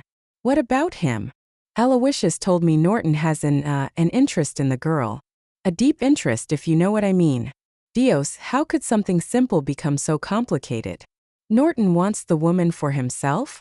Lucas said, still speaking in Spanish, still watching Alyssa. Did her color heighten? No. It had to be his imagination. He does, yes. But it's the perfect solution. We don't pay the rest of the money, you don't get married. And the girl is taken care of. See, the lawyer will see to it. Lucas said nothing for several long seconds. Then he cleared his throat. Grandfather, he said briskly, we entered into this arrangement in good faith. We? It was I, Lucas, not we. Reyes entered into it, Lucas said, even more briskly. So here's what I'm going to do. I'll tear up the contract, stipulation and all, and simply give her or the lawyer, whichever is appropriate, the money to pay off what is owed. She'll keep the ranch and we'll call it a gift in memory of an old friend. No. Lucas raised his eyebrows. No. Aloysius and I entered into a contract. I understand all of that, but, damn it. He took a deep breath. Look, we can well afford this act of charity, grandfather. Listen to me, Lucas. You must take another look at the contract. It is very specific. Unless the marriage takes place, there can be no final payment. The ranch is lost. Lucas could feel a throbbing pain starting behind his left eye. No sleep. No food. No peace. No wonder his head hurt. Grandfather. Maybe you didn't understand my suggestion. An act of charity. I don't want your damned act of charity, Alyssa McDonough snapped. Lucas stared at her. Had she understood the entire conversation? Suddenly a cough rumbled through the telephone, and another and another. Lucas had never heard anyone cough like this. His grandfather sounded as if he were drowning. Grandfather? Grandfather. The coughing faded away and another voice came on the line. I'm sorry, Prince Lucas, but your grandfather cannot continue this conversation. What do you mean? Lucas roared. What's happening? Who in hell are you? I am his nurse, sir, and Madre de Dios. Llamada para una ambulancia. María. Rapidement. The call ended in a blur of voices. Lucas struggled for control, then whirled toward Alyssa McDonough. I heard everything, she said. Every word. I speak your language. Were you too egotistical to think I couldn't? And I don't want your charity. I don't want anything from you. I don't want. I must return to Spain immediately. Well, good for you because you will come with me. Don't be an ass. I have no time to waste in foolish argument. There are issues to be settled and I cannot remain here to deal with them. Listen, you poor excuse for a human being. Lucas had spent part of an afternoon and most of an evening with this woman. She was still a stranger, but he had learned one sure thing about her. He knew how to silence her, and he did, gathering her quickly in his arms, drawing her to him and taking her mouth hard with his. She struggled. He'd known she would. And then she moaned, gave that little sigh he knew meant surrender, and lifted herself to him, to his kiss. He gave into it, if only for a second, to the pull of it, the sweetness, the hunger. Then he clasped her shoulders and looked down into her blurred eyes. Will you walk or must I carry you? You can't do this. Lucas laughed, lifted Alyssa into his arms and carried her from the house. Chapter 6. What made men think they had the right to walk right in and take over a woman's life? Was it bred in their genes? Was there a strand of male DNA labeled authoritative jerk? Had scientists missed it all these years? Maybe so. Alyssa figured that would go a long way toward explaining the way her father, her adoptive father, had treated her mother. It would explain how he tried to treat her.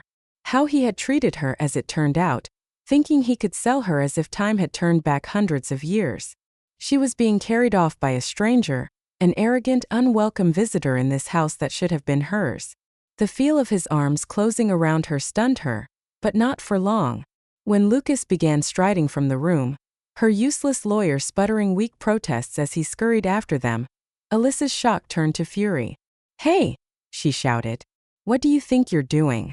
The Lord of the Universe didn't answer. He just kept walking toward the front door. "Wait a minute." Her voice rose higher. "I said. I heard what you said." He shifted her weight, opened the door and stepped onto the porch. A chorus of crickets and tree frogs greeted his appearance. At close to 1,000 decibels, how could I not? The old wooden porch creaked as he walked across it and made his way down the steps. To where? Alyssa thought crazily, but the answer was obvious. He was taking her to Thaddeus's black Cadillac. The hell he was. She kicked. She cursed. She pummeled his hard, unyielding shoulders. And she might have been an annoying mosquito for all the response that got her. "Damn it," she shrieked. "You can't do this." The prince dropped her to her feet beside the car. "Norton, give me your keys." The command rang with authority. So did the pressure of the hand that kept her pinned to his side. Alyssa threw a desperate look at the lawyer who was watching the drama unfold with his pudgy mouth hanging open. "Thaddeus," she said. "Say something." Thaddeus stared at her. Then he cleared his throat. "Your Highness. Your Majesty. Really, I don't think." "That's correct," Lucas said coldly. "You can't, or you would never have written that contract. I told you it wasn't me, sir. It was your grandfather's people. Madeira, Vasquez, Sterling and Goldberg. Madrid, London, New York. Spare me the road map, Norton. I know where they're located. Just give me your keys." "Don't listen to him, Thaddeus." "She's right, sir. I mean, she could be right. About you not being able to do this. In fact, my legal opinion is." "He's useless," Lucas said to Alyssa. "If he weren't, you wouldn't be in this fix to start with. His advice is the last thing you need. You just want me to lose the ranch. You've already lost it, Alyssa. It's been sold. You have no claim to it any longer." Her face heated. "Unless I marry you." "There's no chance of that," Lucas said sharply. "If you think I'd let myself be ensnared in some old man's scheme." "You ensnared? I'm the one who's trapped." Alyssa choked back a laugh. "It's like waking up and discovering you're starring in a bad old movie. The landlord. The maiden. But no hero, Amata. I refuse to be cast in that role." Lucas smiled unpleasantly. "As for the maiden, my grandfather might have fallen for the story of your supposed chastity, but I'm not so easily fooled." Color flooded her face. "Good. Because my chastity, or my lack of it, is none of your damned business. I don't buy any of it, chica. For all I know, marrying me is precisely what you're after." God, the insolence of the man. "You wish." Lucas grinned. "Ah, Amata, you say that with such conviction. Just go away. Forget you ever came here." "I would love to." A muscle knotted in his jaw. "I'd like nothing more than to walk away and know I'll never see you again." "Do it. Turn around and start walking." "I can't. My grandfather's lawyers wrote this damned contract because he wanted them to write it. Now he's ill." His voice roughened. "For all I know, he's dying. He made a commitment that matters to him, and I'm not going to turn my back on it until I find a way out he can accept. You don't need to take me with you for that to happen." "Unfortunately, I do. I just explained the reason." "You explained nothing. This is a waste of time. Get in the car. Norton, for the last time, give me your keys." Lucas smiled coldly. "Unless you'd rather explain your part in all this to the Texas Bar Association." It was a long shot. What did the lawyer have to explain, after all? Except that he'd been unable to convince a dead man not to enter into an unenforceable contract. But it worked. The attorney's face lost its color. Lucas saw it. So did Alyssa. "Thaddeus," she said desperately. "Tell this lunatic that he can't do this." "This lunatic," Lucas said with some amusement, "is your only hope. You're not my hope. I'd sooner lose everything than marry you. Haven't you been listening? You are not going to marry me. I am not going to be a sacrifice on the marriage altar." "You a sacrifice? What about me?" This plan your horrible old grandfather hatched is." She gasped as Lucas grabbed her shoulders. "Watch yourself," he said softly. And remember the bottom line. El Rancho Grande is at the heart of this situation. You don't give a damn about the ranch. You're right, Amata, I don't. His expression hardened. But my grandfather says you do. And in honor of his commitment to an old friend, so does he. His mouth flattened. That puts finding a way out of this mess squarely in my hands. Alyssa's head was spinning. Refused to go with Lucas and the land was gone. Go with him and maybe, only maybe, it could be saved. This, she said shakily. It has become very complicated. Lucas gave a bark of laughter. What if I agree to go with you? What will happen? I'll convince my grandfather that the contract is unenforceable, write a check for the arrears and the balance of the mortgage, deed the ranch to you and pretend we never met. She stared at him. Can you do all that? He damned well hoped he could, but she didn't want to hear his doubts any more than he did. Yes, he said, with more conviction than he felt. And you'll start by abducting me. This is hardly an abduction, chica. After all, you are my betrothed. It says so in that damnable stipulation. This isn't a joke. I'm not your anything and you know it. You're right. And I'm wasting time. So decide, Amata. Stay here or go with me. I'm tired of this discussion. Alyssa opened her mouth to argue, but argue about what? The damnable prince was right. They'd already talked the problem half to death and neither of them was any nearer a certain solution than before. She looked at Thaddeus. He was right about that too. Her father's lawyer was useless. Yes or no, Amata? Do I leave you here? Or do you come with me? A cloud drifted across the face of the moon, momentarily obscuring everything but Lucas Reyes's hard face. Alyssa shuddered as if the warm Texas night had suddenly turned cold. This enigmatic stranger had invaded her life. He was all but convinced she'd known about the contract, that she wanted to marry him for his money and his title, that she was, in other words, sly, scheming and greedy. What would he say if she told him she'd been heartbroken when she'd learned the land wouldn't be hers? That it was all she had left of her mother? That seeing the soil paved over, the old barns and stables knocked down to make room for what some called progress, would break her heart all over again? Foolish question. Lucas Reyes would say nothing. He wouldn't believe her. And why should she believe him? He said he was taking her with him because he wanted to convince his grandfather the contract couldn't be enforced, but was that true? Why would a man take a woman thousands of miles from her home for that reason? Why should she trust him? He could do anything to her, with her, once she left the safety of her home, her country. Well. His expression was still remote, his eyes flat pools of darkness. He was beautiful and terrifying, and just the thought of all his power, all his intensity focused on her made her blood start to race. Tears burned her eyes. She blinked them back. Her only defense was to convince him she wasn't afraid of him. If I were to go with you, she said, trying her best to sound calm, you'd have to agree to certain stipulations. His voice was soft as velvet, but there was a razor-sharp edge to the implied humor in the word. Conditions, she said. Certain conditions. Such as, you are to treat me with respect. A negligent shrug. Done. And you are not to touch me. He laughed.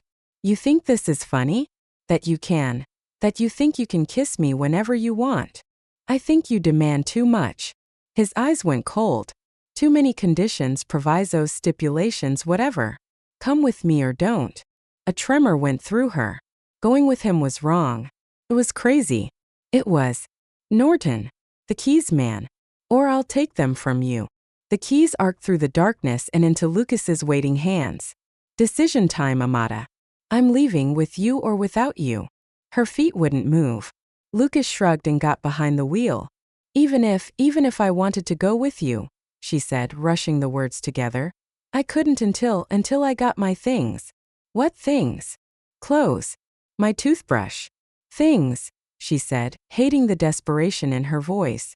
I will arrange for you to get everything you need when we reach my country. It was the kind of arrogant response she should have expected. My handbag then. My wallet. My ID. Won't I need a passport? He laughed. Why wouldn't he? Even she had to admit it was impossible to think that a woman traveling with this man would need anything so mundane. Last chance, he said.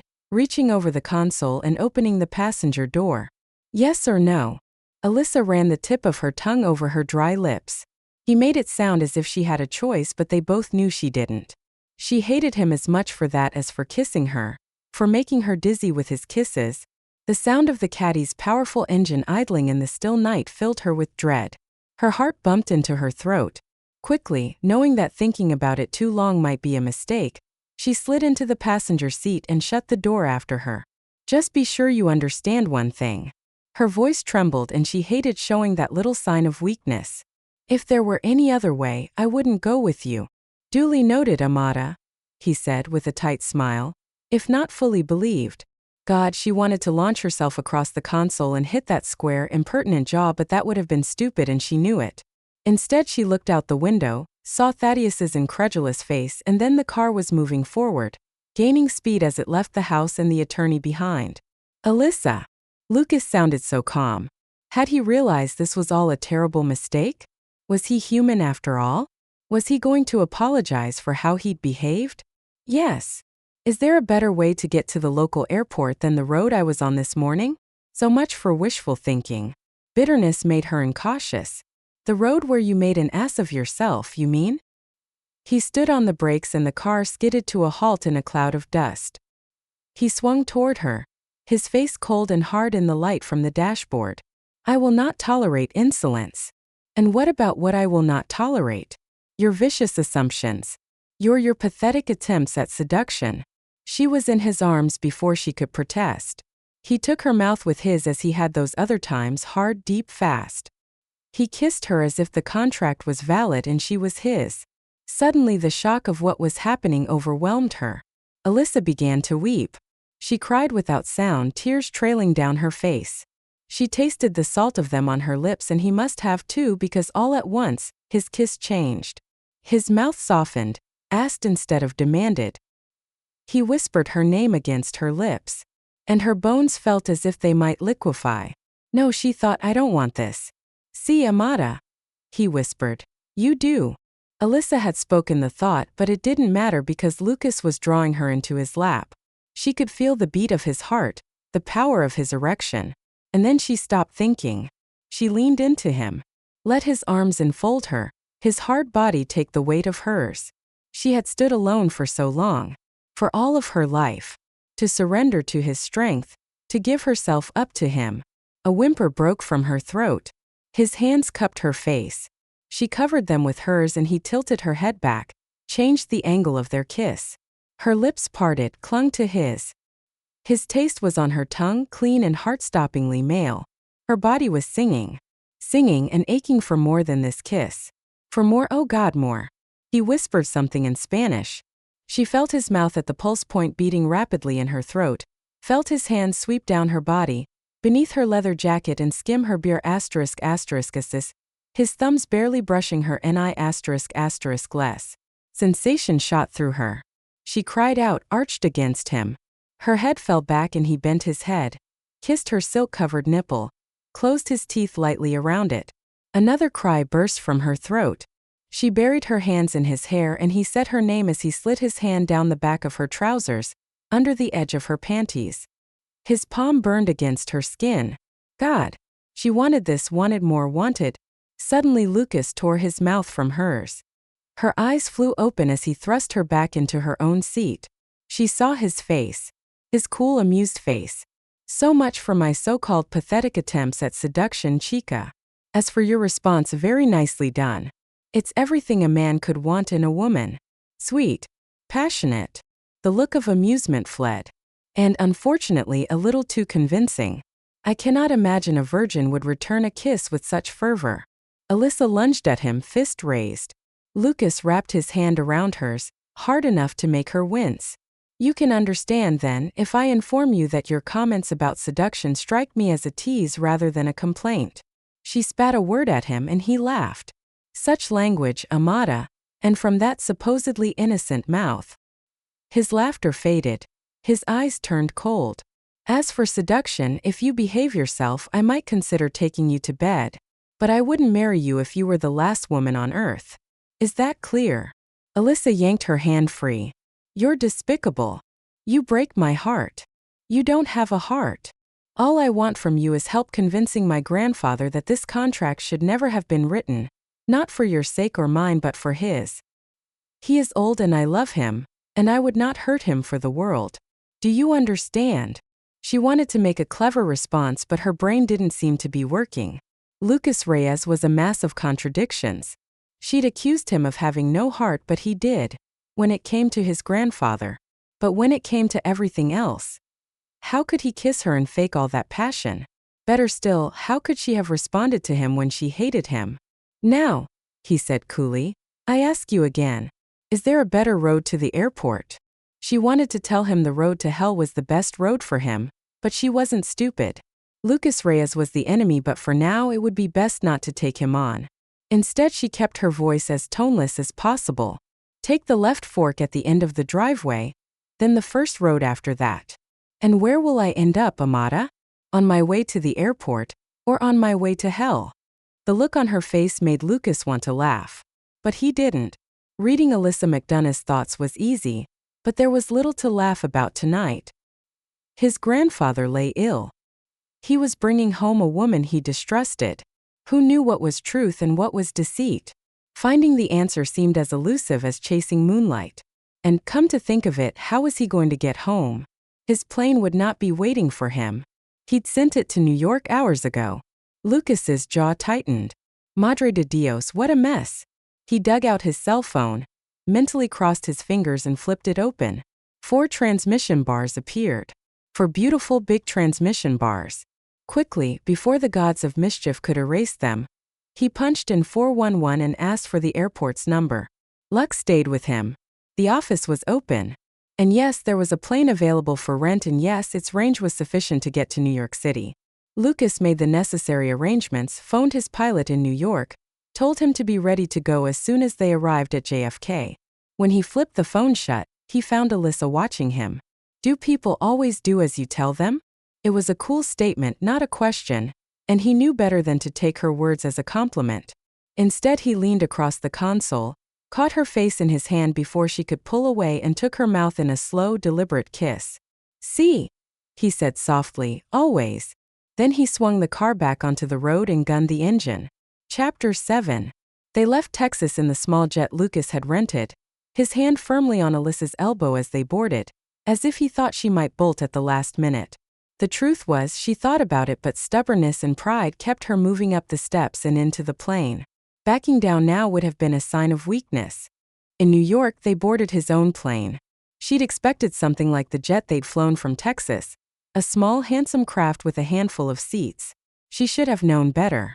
Lucas's plane was enormous, a sleek silver bird outfitted in glove-soft black and beige leather.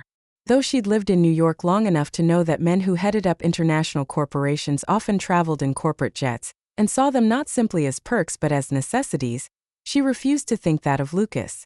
The way he treated her, his easy assumption that he could walk into her life and take it over, and now the luxurious plane, even the presence of a steward, seemed proof that the Spanish prince saw himself as better than the rest of the world. She didn't like this man. Didn't trust him. That she'd been susceptible to his advances didn't just embarrass her. It angered her. He'd sensed how naive she was and made the most of it. Not anymore, she thought as the steward served dinner on fine china that bore a royal crest. Now she had a plan. Eating the meal set before her was part of it. Maybe the steak and salad, the coffee and brie and water biscuits were the equivalent of breaking bread with the enemy, but she had to maintain her strength. Lucas would be a formidable opponent in what she increasingly saw as a complex chess game. He had made the first move and he thought he had command of the board. He didn't. As soon as they reached Spain, she'd tell him he had 3 days to settle this thing. That was more than enough time to convince an old man that he stood to lose more than he'd gain by interfering in 2 lives. Playing God was never a good idea, and Prince Felix Reyes had to understand that. 3 days. Then she was going home. 1 year of law school hadn't turned her into a legal hotshot, but even a novice could see that this contract had holes big enough to swallow a truck. She'd go to New York, see her former professors. Surely one would give her the advice she needed. Already, she could see the bare-bones outline of how to fight the sale of the ranch. Aloysius's body had wasted away. Toward the end, so had his mind. Who knew how long that had been going on? Had he been mentally capable when he'd sold the ranch? When he'd agreed to an unenforceable stipulation? Maybe Felix Reyes had lied to him about what he was signing. Maybe Thaddeus had gone along with it. Or maybe he'd simply been bowled over by a high-powered international law firm. The bottom line was that the contract didn't make sense. Why would Felix Reyes have wanted such played-out land? Why would he have wanted her for his grandson? Lucas could surely have all the women he wanted. Alyssa finished her coffee, put down the delicate cup and saucer and glanced over at him, seated in a leather armchair across the aisle. His meal lay untouched on the table in front of him. His hands were wrapped around a heavy crystal glass that held an inch of amber liquid. His face was to the window. Despite what she knew of him, what she thought of him, her pulse gave an unwelcome little kick. He was so incredibly beautiful. Tall. Dark. Masculine. And ever since they'd changed planes in New York, quiet and brooding. In fact, to her relief, he'd ignored her. He spent most of the time on the plane's satellite phone, speaking sometimes in English, sometimes in Spanish, his voice never loud enough for her to pick up more than a couple of words, but enough so she knew his conversations were about his grandfather. She almost found herself feeling sorry for him. She'd even come close to leaning over and what? Telling him everything would be okay? Offering her compassion? What compassion had he offered her? He was a cold-hearted, manipulative tyrant, clearly accustomed to having his own way. Lucas turned and looked at her. His eyes were very dark. The bones in his cheeks seemed more pronounced than usual. She could see that he was hurting. Alyssa broke eye contact. 3 days. A second more was to court disaster. In mid-afternoon, the jet began a smooth descent through a bright blue sky, touched down on a long ribbon of concrete and finally braked to a gentle stop. Green meadows bracketed the landing strip. On a distant rise, a herd of horses stood silhouetted against a lush backdrop of leafy trees.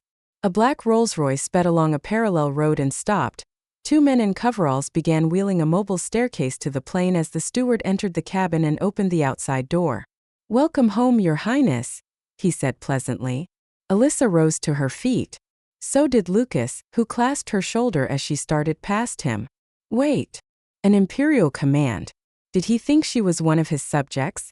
She shrugged off his hand, brushed past the steward, and almost tumbled into the yawning gap between the plane and the mobile stairs.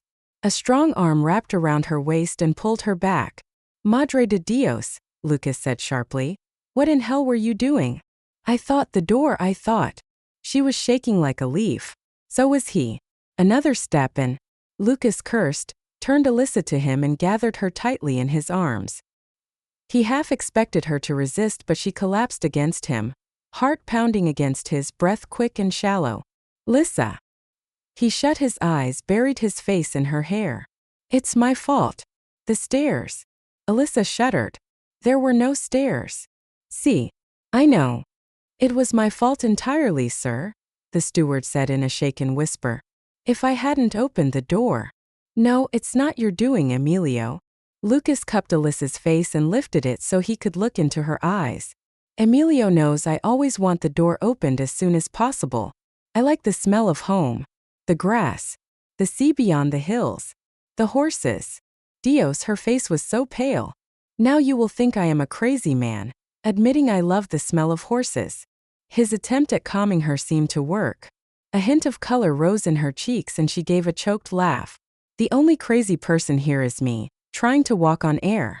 The steps locked into place with a metallic thud. "We can toss a coin to decide the winner later."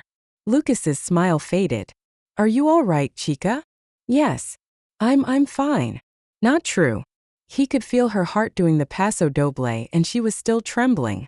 Letting go of her was out of the question, and he swung her up into his arms. "Lucas. Really? I can walk." "See. So can I." "Humor me, Amada. Put your arms around my neck and let me carry you to the car." He didn't wait for her answer. Instead, he crossed the grassy ribbon between the landing strip and the shiny black Rolls-Royce waiting on the blacktop. The driver saluted.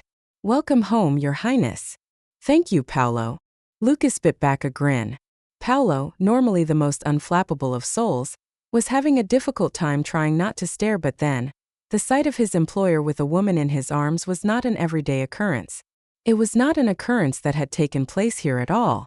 Lucas had never brought a woman to the finca.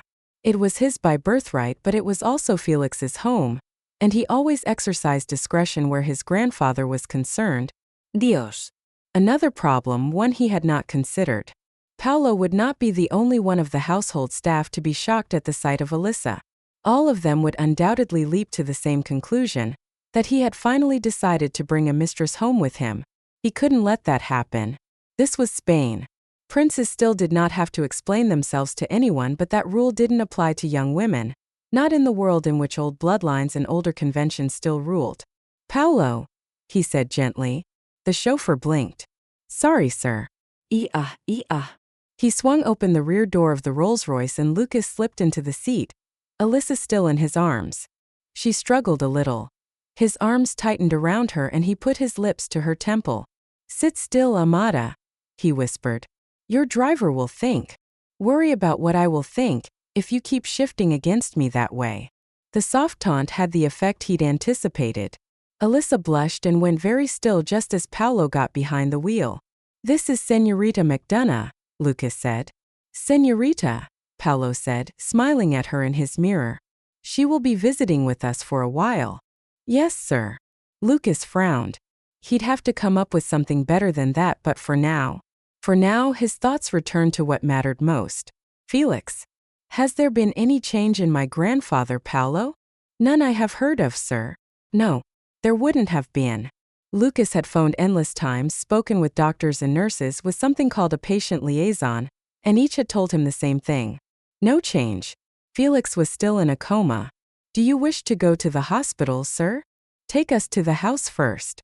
I'll get the señorita settled in and then I'll go to the hospital."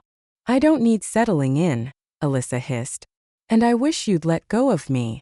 What will the chauffeur think?" Lucas looked at the firebrand in his arms. Her face was flushed. Her hair had long ago come loose of its demure knot, and whatever lipstick she'd had on was worn away by the endless hours since they'd left Texas, kissed away by his mouth on hers. "You cannot just march around carrying me as if I were. Bending his head, he kissed her, felt her initial struggle fade and become acquiescence, felt her lips soften, felt the sweetness of her sigh. When he looked up, he caught Paulo openly gaping at them in the mirror. "Paulo," he said gently, "I forgot to mention. Sir, Señorita McDonough has done me the honor of agreeing to become my wife. Are you out of your mind?"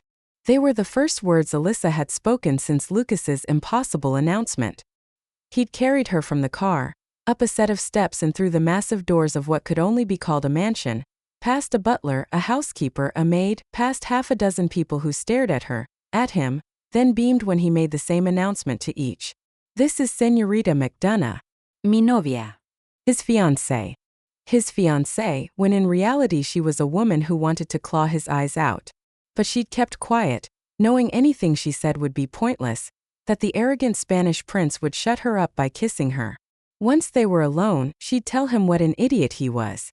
And they were alone now.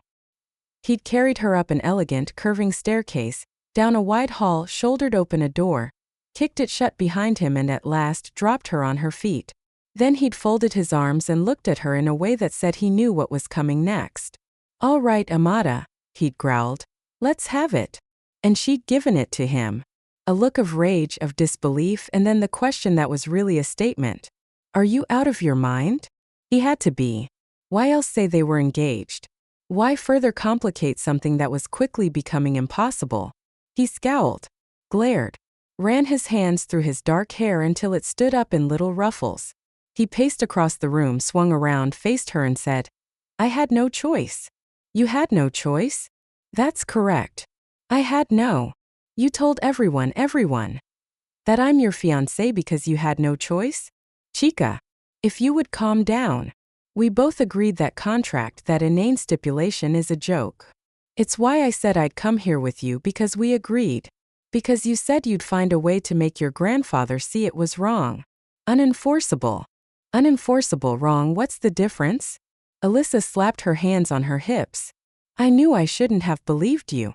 His face darkened. "Are you calling me a liar? You just told your staff that we're engaged.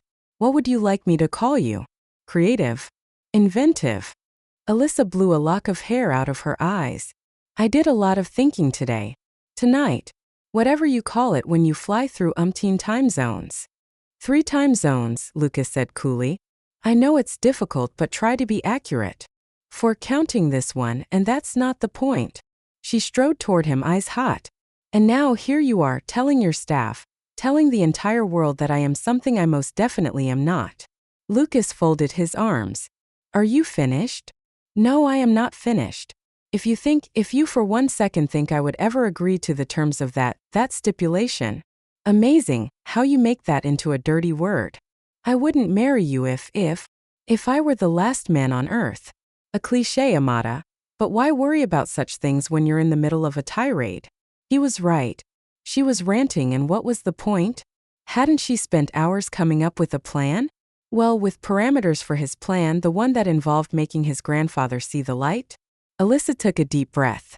The point, Lucas said grimly, stalking toward her, grabbing her by the shoulders, hoisting her unceremoniously to her toes. The point, my charming Novia, is that you have nothing to worry about. I would not marry you either, not if you were the last female in the universe. Then why? Because, he growled, lowering his head so their eyes met. Because I am a fool who suddenly realized that bringing you here could ruin your reputation. She opened her mouth, then shut it. Her reputation? This man had insulted her, threatened her, bullied her, accused her of lying about being a virgin, and now he was worried about her reputation? He had to be joking. I admit, I should have thought of it sooner. Thought about my reputation, Alyssa said slowly. Yes. This is a small place. A world unto itself. What small place? What world? This one, he said with impatience. Andalusia. Those who live here. Those who breed these horses. I don't live here. And as you surely know, I don't breed horses, Andalusians or otherwise. Her mouth thinned. Not anymore. But you did. Once, a very long time ago, my mother bred them. And so will you, once I find a way to break the contract and return the land to you. Her heart lifted. That was what he'd said he wanted to do, to his grandfather during their phone call and then to her. Did he actually mean it? Trust me, Amata. It is a small world we live in. You don't want people talking about you. I have no right to permit people to assume I need you here for the wrong reasons. You mean, she said coolly, a man like you needs women for only one reason. Yes. No. Damn it, Lissa. You called me that before. It isn't my name. What in hell does what I call you have to do with what we're discussing? Alyssa blinked. What were they discussing exactly? She wasn't sure anymore. Lucas was standing too close. His hands on her shoulders were too warm. His eyes were too dark. I like the name Lissa, he said, his voice softening. It suits you. Does it bother you that I call you by it? Bother her? Why would it? The way he said it, Lissa, as if he were whispering it to her. As if it belonged only to them. As if they were alone together, their mouths fused, their bodies on fire. Oh God. No, she said coolly. No, it doesn't bother me at all. Anyway, you're right. It has nothing to do with what we were talking about. Reputations. Yes. Well, the point is, Lucas cleared his throat. The point is, the sight of you disconcerted my people. You mean, she said sweetly, they're not accustomed to seeing you carry home the spoils of war? They're not accustomed to seeing me bring a woman into this house, he said, refusing to be sidetracked. I've never done it before. Why did that make her want to smile? You haven't. That's what I just said, Amata. No, I have not. And I suddenly realized my people would, well, they would see you and come to the wrong conclusion. He cleared his throat. I don't want them to think I brought you here for sex. So I was right. You're concerned about your own rep. Damn it, Lucas growled. That's not it. You've been through enough. Why should anyone pin a label on you because of me? Alyssa blinked. Maybe there was a heart buried under all that macho muscle. That's very kind, but let everyone think you're my novia. It will protect you from gossip. His mouth twisted in a rueful smile. Trust me, Amata. Gossip travels, even from one side of the Atlantic to the other. Well, as I said, that's kind of you. But at the end of all this, I'll simply say we decided our engagement was a mistake. She nodded. Of course, she said, and wondered why what he'd said should make her feel a little sad. Lucas nodded too. I'll tell Dolores to come up and see you. Let her know what you need. Everything, Alyssa said with a little laugh. Clothes, a toothbrush, a comb, a shower. I can take care of that. His voice was suddenly low and husky. She looked up and caught her breath at what she saw in his eyes. The clothes, I mean, he said softly. I'll take you with me tomorrow. You can buy whatever you wish. I couldn't. Of course you could. He smiled. One hand cupped her chin and he traced her lips with his thumb. I carried you off, Amata. I owe you much more than a shopping trip. Lucas. You see? My name is not so difficult to say after all. Lucas. God, her head was swimming. She'd been furious at him just a little while ago. Now all she could think of was how dark his eyes were. How the brush of his thumb felt on the curve of her lip. Lucas. On the plane I was thinking. Slowly he drew her to him. See. So was I. About our situation. I too, Amata. He smiled. I was thinking how very glad I am that the contract stipulation did not involve a woman like the one my cousin Enrique found himself betrothed to. We're not betrothed, Alyssa said, and wondered at how breathless she sounded. No, certainly not. But Enrique was. His smile became a grin. His novia outweighed him. Alyssa laughed softly. You're making that up. Cross my heart, Lucas said, trying to look serious. And she had only one eyebrow. He put his finger to his temple and drew a line straight across his forehead. One thick black eyebrow. Can you imagine? Slowly, inexorably, he drew her into his embrace. Only a very fortunate man finds himself in a marriage contract with a woman as beautiful as you, Chica. It isn't a real contract, Alyssa said quickly. Of course not. But if it were. It isn't, she said again, and this time it was she who rose on her toes, who offered her mouth for Lucas's kiss. He kissed her gently at first. Tenderly. Gathered her in his arms as if she were fragile as glass. But it wasn't enough. Not for him. Not for her. Lucas, she whispered, and he groaned and enveloped her in his arms, his kiss deepening, heating, and she responded to it, pressed herself against him, touched the tip of her tongue to his. His hand slid down her spine. He cupped her bottom, lifted her into him, into his erection. And when she gasped, he said something against her mouth, and suddenly he was holding her as if she were a woman, not a delicate bit of crystal. His hands swept under her skirt, up her legs, and she moaned and thrust her hands into his hair, lifting herself to him, telling him with every beat of her heart, every whisper of her breath that she wanted him. Amata, he said thickly, and he slid a hand between her thighs, cupping her, feeling her heat, hearing her sharp little cry of pleasure, feeling her dampness against his palm. Then she was in his arms again, and he was carrying her quickly through the gathering shadows of late afternoon, through another door, to a bed, a four-poster bed hung with ivory lace. Someone pounded on the sitting room door. Lucas lifted his head. Lissa was still in his arms, her eyes blurred with desire, her lips rosy and swollen from his. The fist hit the door again. Sir. Your Highness. The hospital called. Your grandfather, he's conscious. It took a moment to register. He had forgotten everything but the woman in his arms. The sorceress who had the power to dazzle him, even though he still didn't know if she was a good witch or an evil one. He lay her on the bed. Then he bent over her and kissed her again, hard enough to make her gasp, hard enough to nip her flesh, hard enough to leave his brand on her body as well as her soul. Alyssa rolled onto her belly as he hurried from the room. She wrapped her arms around the pillow, her breathing quick, her pulse roaring in her ears. Her mouth still tasted of Lucas's. His scent was on her skin. Another minute and she'd have given herself to him. She moaned softly, shut her eyes and buried her face in the pillow. She'd been wrong to let him bring her here, but that could be remedied. She would leave him.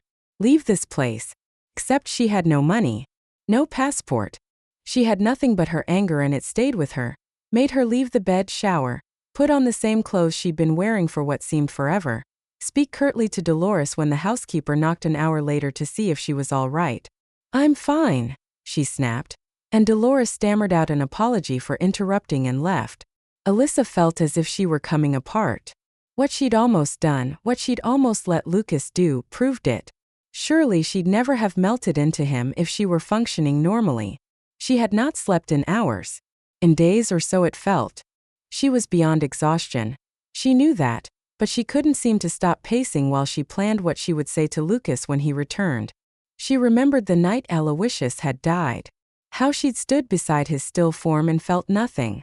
How, hours later, the tears had finally come, tears for what might have been. This was different. She knew that. And as late afternoon became evening, she began wondering what Lucas was facing in a hospital room at the side of an old man he so obviously loved. Night fell over the Reyes mansion. Stars blazed in new constellations of fierce fire against the pitch-black sky. The adrenaline that had kept her going suddenly drained away, leaving her spent and weary. She stripped off her clothes, leaving them where they fell, wrapped herself in a soft white cotton robe she found in the closet and stumbled to the bed. Long hours later, a whisper roused her from the depths of sleep. "Lissa." Alyssa forced her eyes open. Lucas was sitting on the bed beside her, limned by moonlight, weariness and despair etched in every line of his proud, beautiful face. He stroked his hand over her hair. "Forgive me for being gone so long, chica. But my grandfather. Is he?" "He's alive," he said in a low voice. "But..." He shook his head. Without thinking, she reached up and touched his cheek. "I'm sorry, Lucas. See. Thank you for that." Alyssa looked up at him in silence.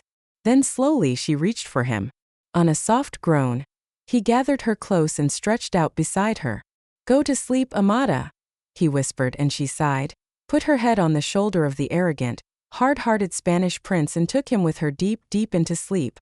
Chapter 8. In the deepest hours of darkness, a night creature called from the jasmine-scented gardens below the bedroom window. Its cry was soft, but it was enough to draw Lucas from his sleep. He frowned into the darkness. What bed was this? Not his. Neither was the room. For a second he thought he was in New York, in his penthouse on Central Park West. Until he felt the delicate weight of the woman in his arms. Alyssa. She was sprawled half over his body, her thigh across his, her arm lying over his chest. Her head was on his shoulder. Silky strands of her hair drifted across his lips. Lucas closed his eyes. She felt wonderful. Warm. Soft. Perfect. But what was he doing here in her bed? He remembered returning from the hospital, anguished and exhausted. It had been late. The servants were all asleep, even Dolores. When he was a boy, she'd often waited up to see if he needed anything, though she'd never admitted to it. Tonight, he'd been relieved to find she hadn't gone back to those old habits, as she still sometimes did. He was too tired, too distressed to talk to anyone. He'd gone slowly up the stairs to his rooms, pausing on the landing to look down the hall toward the guest suite. Was Alyssa still awake? Was she thinking about what had almost happened before he'd been called to the hospital? He'd surely thought about it. Even sitting beside his grandfather's bed, the old man's icy hand in his, memories of those unplanned moments had come to him. They had been unplanned, hadn't they? Or had Alyssa sensed it was the right time to draw him deeper into her net? Lucas closed his eyes. She insisted she didn't want to marry him any more than he wanted to marry her. What was the truth? He was too weary to think about it. A hot shower. A night's sleep. He'd known those were what he'd needed. He would sort things out in the morning. He'd gone to his suite, undressed in the dark, showered, let the water beat down on his neck and shoulders while he stood with his head bowed and his hands flat against the glass wall of the stall. Restored in body if not in spirit, he'd pulled on a pair of gray sweatpants and fallen into bed, but sleep had been as elusive as peace of mind. He'd thought about Felix. It was a good sign, wasn't it, that he was conscious? The dazed expression, the silence would pass, wouldn't they? And inevitably he'd thought about Alyssa. How it had felt to hold her. How she'd returned his kisses. How close he'd come to slaking his thirst for her. A thirst that had gripped him from those first minutes in the stable at El Rancho Grande. He'd tossed and turned until his blankets looked as if a demented Boy Scout had tied them in giant granny knots. Disgusted, he'd finally decided to go down to the library for a book. Instead, he'd bypassed the stairs and walked down the hall. Where the hell do you think you're going, Reyes? He'd asked himself. The answer was simple. He'd gone straight to the guest suite, paused outside its closed door. He listened for a sound, checked to see if light shone under the door and found neither. Why would Alyssa be awake at this hour? And what would it matter if she were? Just walk away, he'd told himself sternly. Even as he thought it, he'd turned the knob, opened the door, made his way quietly through the sitting room to the bedroom. Alyssa lay sleeping in the canopied bed, her face gently lit by starlight. By exhaustion. His fault. He'd put her through hell the past day. 2 days. He'd lost track. And yet, even now, she was beautiful. His heart turned over. He wanted to wake her. Tell her he was sorry for everything, that he'd gone out of his way to frighten her in the stable, that he'd forced her to come here with him because who was he kidding? He had forced her. He'd given her about as much choice as a mouse trapped by a posse of cats. The only thing he wasn't sorry for was what had happened in this room a few hours ago. He'd wanted her. She'd wanted him. Her honest passion, her fire, had damn near stolen his breath. The lady could be gentle as a kitten, tough as a tigress. He knew little else about her, but he surely knew that. Was that why Felix had pledged him to her? There were a dozen other women would have been logical choices. More logical, really. Europe was filled with princesses and countesses whose families would have jumped at the chance to add Lucas's impeccable list of titles to theirs. You could broaden the field, too. The Americas were home to heiresses whose fathers were eager for titles that would give old-world luster to their fortunes. He'd met many of those women. American, European, they were all pretty and prettily spoiled, and every last one of them knew how to smile and flirt and please a man. Tired as he was, Lucas had smiled. Alyssa didn't seem to know how to do either. She was too strong, too independent. He couldn't think of another woman who'd have stood up to him the way she did. Was that what Felix had thought would entice him? Her strength? Her independence? Her virginity? Felix had mentioned it, but Lucas didn't believe it. Virgins were about as common as hen's teeth. Besides, virginity was overrated. He wasn't from the old school. If men weren't held to standards of innocence, why should women be? And Lucas had suddenly asked himself, what in hell was he doing here? An intruder in Alyssa's bedroom? It was just that he was so damn tired. His room had seemed filled with shadows, but this one seemed filled with Lissa. That was when he'd whispered her name. She'd awakened instantly, and it was only then he'd realized she might scream or at least tell him to get the hell out. Instead, she'd asked about Felix in a soft, caring voice. And when she opened her arms, it had seemed the most natural thing in the world to lie down beside her, gather her close, hold her to his heart and let her bring him the blessed comfort of sleep. Lucas shifted his weight. But he was awake now. Wide awake, as far from sleep as a man could be. And he was incredibly aware of the woman in the bed with him, warm and sweet-smelling and all but sleeping on top of him. He felt the stirrings of desire. Bastard that he was, what he wanted from her now had nothing to do with comfort.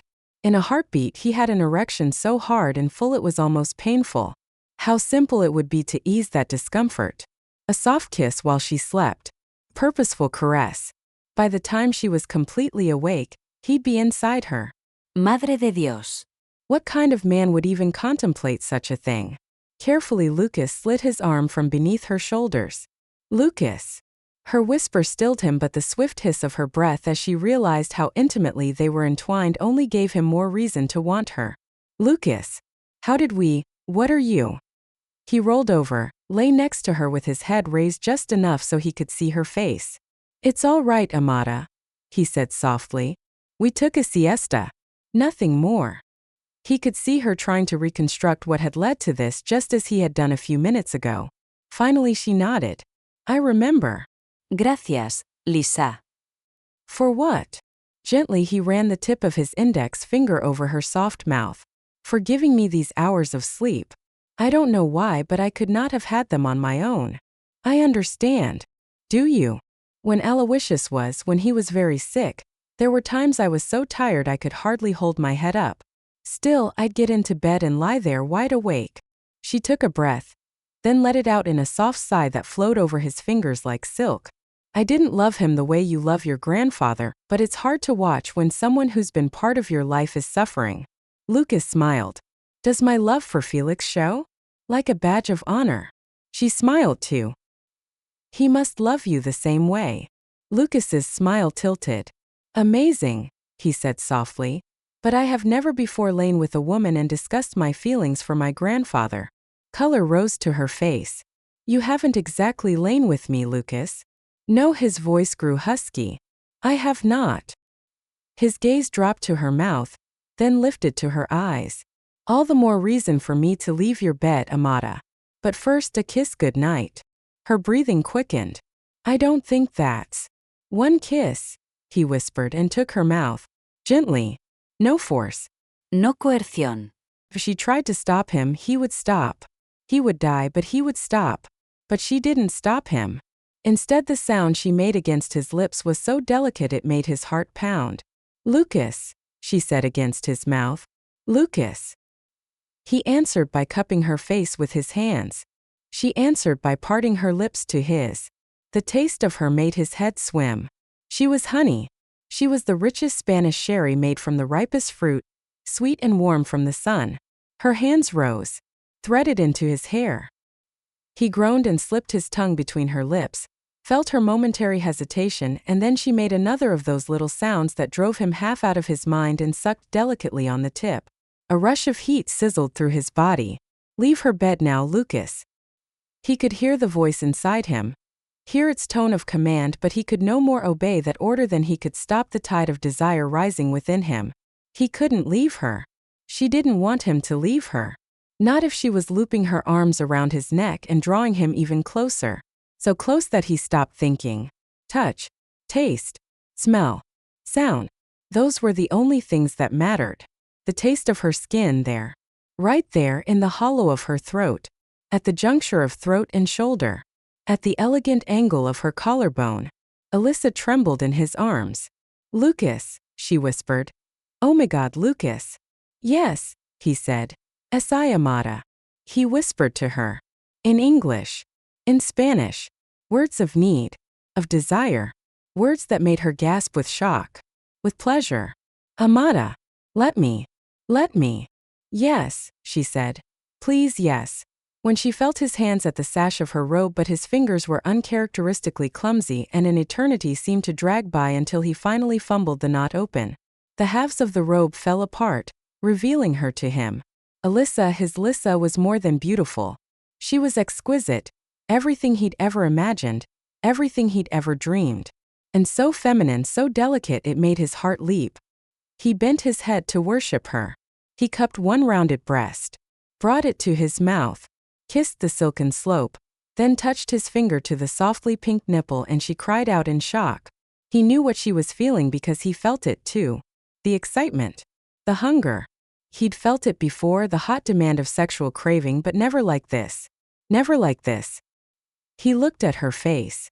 Her eyes were clouded, unseeing with passion. Slowly he drew the nipple into his mouth, sucking, gently biting, laving her flesh. A cry broke from her throat, so wild and raw that he groaned. He kissed his way down her torso, touched the tip of his tongue to her navel, kissed her belly, and finally reached the soft curls that guarded her feminine delta. She dug her hands into his hair. No, she said brokenly. Lucas, you can't. He caught her wrists, brought her hands to her sides, nuzzled against the dark curls, found her center and kissed her. She cried out again and arched against him. Lissa, he said hoarsely, and he let go of her wrists, slipped his hands beneath her and lifted her to him. Her hands were in his hair again, but this time she wasn't trying to stop him. She held him to her, sobbing as he put his mouth to her, found that sweetest of flowers and kissed it, sucked on it, nipped it until she screamed into the night, a scream of release, of the ultimate completion. He could feel her orgasm rip through her body, feel it consume her, and as it did, he sat back, tugged down his sweats, kicked them off and came back to her. Lissa, he said. Her eyes cleared and he felt his heart expand when she looked up at him. Lissa, he said again. Amata. He held her gaze as he parted her thighs, as he guided his rigid length to her. Lucas, she whispered. Later he would play that one word over and over in his head, and hear in it what his fevered brain had not been willing to let him hear this first time. He bent to her and kissed her mouth, and as he did, He entered her, sank into her, groaned as she sobbed his name against his lips. She rose to meet him, her hands around his biceps, her fingers digging into his muscles as her silken heat closed around him. "Lissa," he said. "Oh God, Lissa." And then he stopped moving. Damn near stopped breathing. Alyssa was a virgin. For a heartbeat, he held still above her, his life, his breath seeming to hang suspended on the brink of eternity. "Yes," she said. "Please, yes." Slowly, so slowly he thought it might kill him with pleasure, he sank into her. Her eyes closed. His name sighed from her mouth. He could feel his own release rushing toward him. He wasn't ready for it. Physically, yes, but in every other way he wanted this moment to go on and on. He was poised on the very edge of a cliff with all the world spread out beneath him. It would take a god to stay still. But he was only human. And when Alyssa moved, when her body arched, when her womb began tightening around him, Lucas knew he was lost. She sobbed his name. She reached her hand to him. He caught it, caught the other hand as well, brought them to his mouth, then entwined his fingers with hers against the cool ivory sheets. "Lucas," she said again. Her voice broke. She was afraid, he thought in wonder, and he bent and kissed her mouth. "I'm here, Amata," he said thickly. "I'll be with you this time. Just let go and fly with me. Fly with me." Alyssa sobbed his name. Lucas flung back his head. And just as he had promised, they flew together into the inky blackness of the endless night. Chapter 9. Was this really what it meant to lie with a man? Alyssa tightened her arms around Lucas, stunned by the transcendent passion of his lovemaking. "I'll be with you this time," he'd whispered, and he'd kept his promise. The power of his climax had driven her higher, higher, higher. Was this what sex was? Pure white-hot magic. Yes, she was a virgin, but even virgins knew something about sex. That girls whispered about it and giggled. That some women rolled their eyes and said in bored voices, it wasn't all what it was supposed to be. Alyssa had never had anyone she could ask. In private school, the girls moved in tight little cliques and she, shy and leggy and more comfortable around horses than people, was always on the outside looking in. By college it was too late to ask. Feeling naive was bad enough. She didn't want to feel stupid too. Once, right after her first period, she'd started to ask questions of her mother.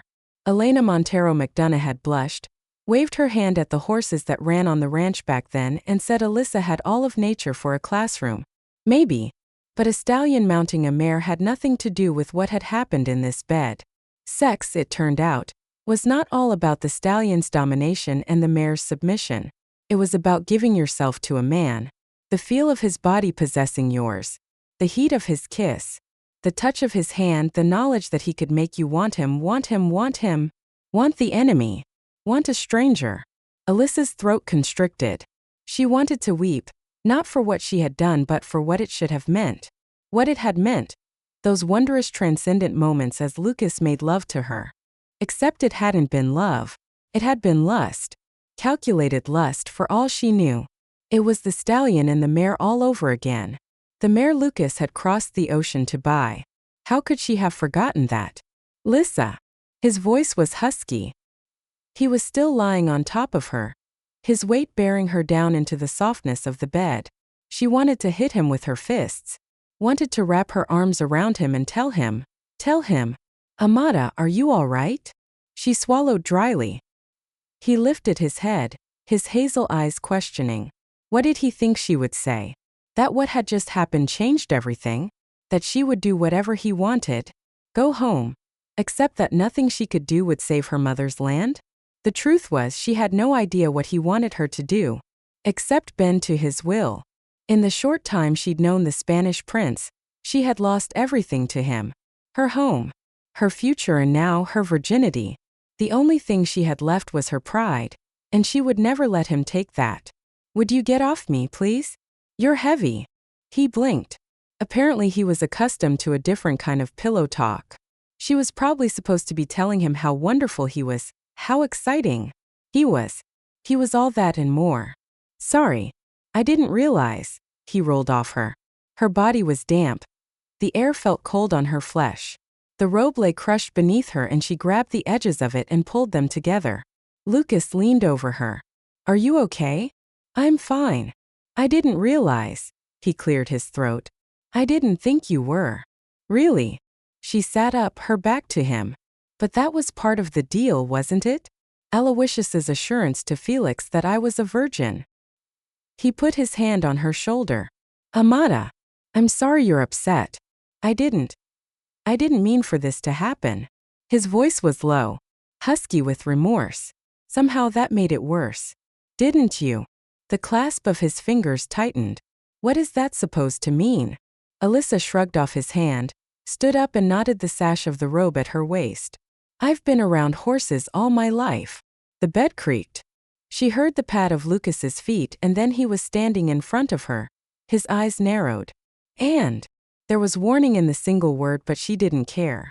The only warning that mattered was one that would have kept her from surrendering to him half an hour ago. And, she said, wishing she were wearing more than this thin robe, wishing he weren't so flagrantly, magnificently naked. And I know all those theories about the best ways to make a mare submit to a stallion. Silence filled the room. Then Lucas reached for his sweatpants and stepped into them. His voice when he spoke was frigid. You think I seduced you to force you into some kind of obedience? An image of him kneeling between her thighs flashed through her mind, along with the memory of how it had felt to have him deep inside her. Alyssa? Is that what you think? Looking at him, hearing the taut anger in his words, she didn't know what to think.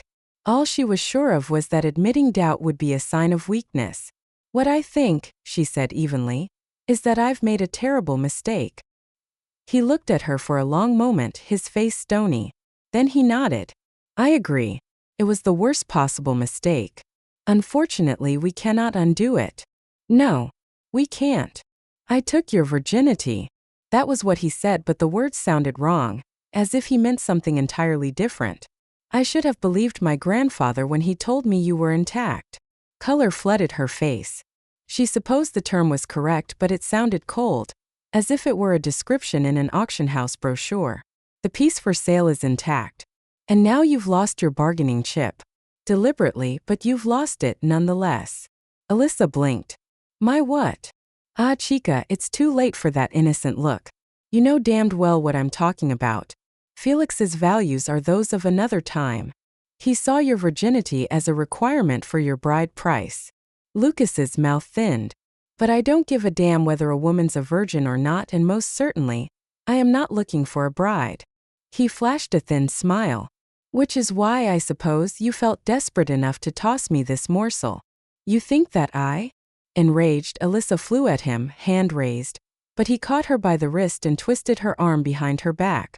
You were only in this bed because I felt sorry for you, and God knows why I was that stupid. You were the one who turned an act of kindness into a lesson in seduction. Seduction. His teeth showed in a lupin smile.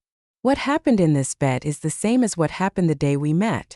You couldn't control yourself here any more than you could control that horse. Bastard, she hissed. You no good egotistical. She went for his eyes with her free hand. Lucas caught it, drew it behind her where he manacled both her wrists. The action lifted her to her toes. Do you take me for a fool, chica? Nothing you do will persuade me to honor the stipulation you keep insisting you don't want me to honor. I'd sooner marry ya. So you have already said. He smiled, though his eyes remained cool. I have known many clever women, too many to be taken in by you. I wouldn't doubt that for a minute, she panted as she struggled to free herself from his grasp. I saw one of them, remember? That wind-up toy with the bleached hair. Big boobs and a brain the size of a walnut. Lucas grinned. An excellent description, Amata. But at least she admits she's after something when she lures a man into her bed. Pig. Is that the best you can do? He let go of her and strode to the door. Tomorrow, he said grimly, I will speak with my attorneys. It's today, she said, flinging the words at him. And at least you finally said something intelligent. Here's something even more intelligent. I am sure they will see that the entire contract is a farce and I am liable for nothing. You are liable for the money you owe me. My corporation owes it, and not to you. To Norton as executor. Dance around all you like. Your grandfather made a deal, and you're stuck with it. His eyes flashed. But not with you, chica. Trust me, your mightiness. The feeling is mutual. Alyssa glared at him. When will you meet with your lawyers? Amazing, Lucas thought. She had to know she was on the losing end of the battle, that his attorneys would find a way to void the entire contract, but she was still behaving as if she were his equal. She'd been like that in bed too.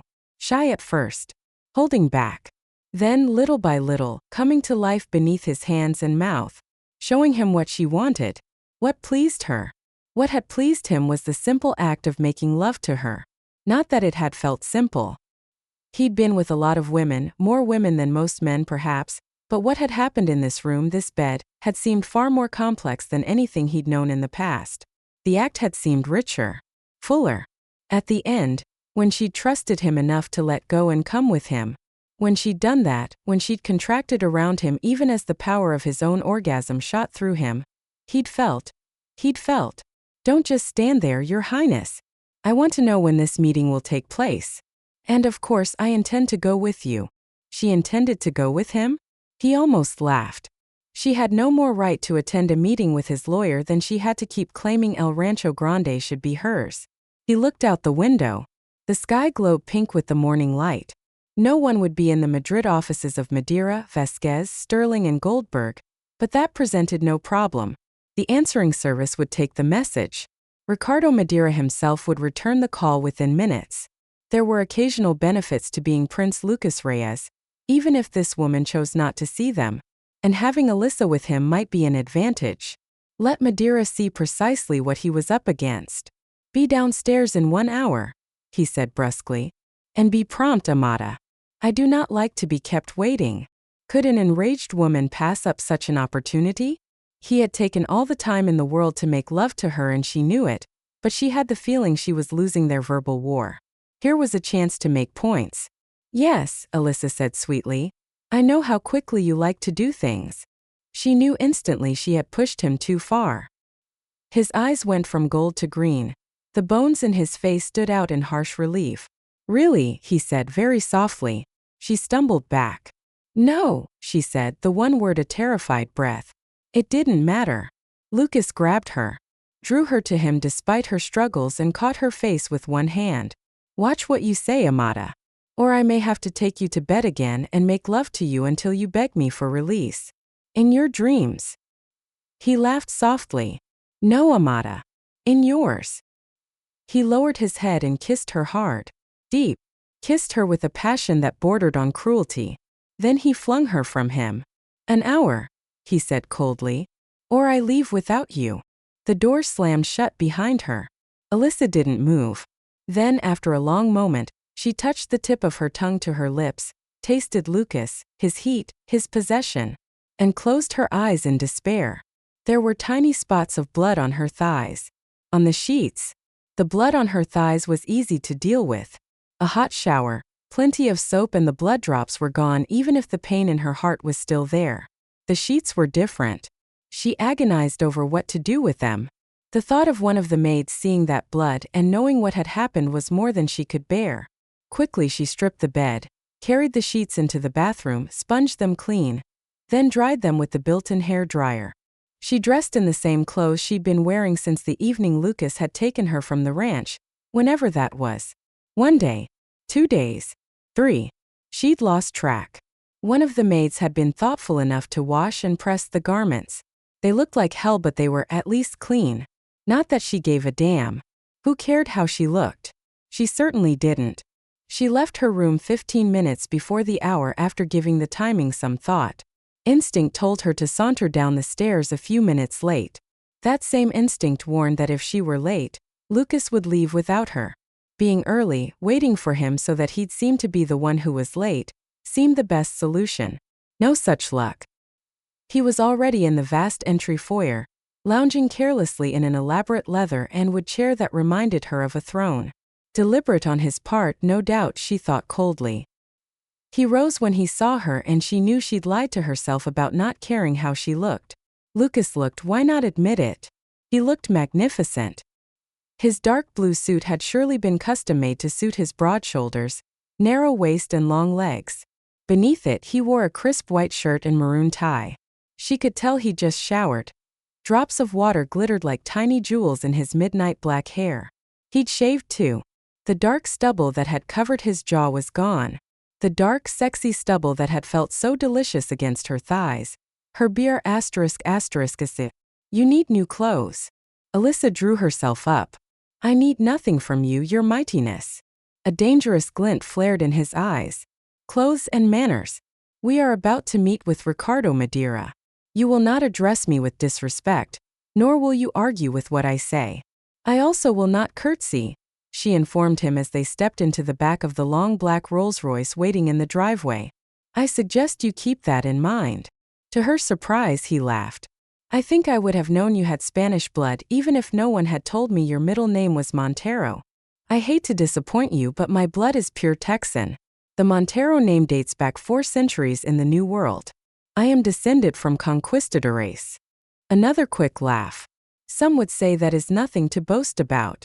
They did as men did in those times. And they were brave and fearless. What of your real father? Montero? Did he divorce your mother?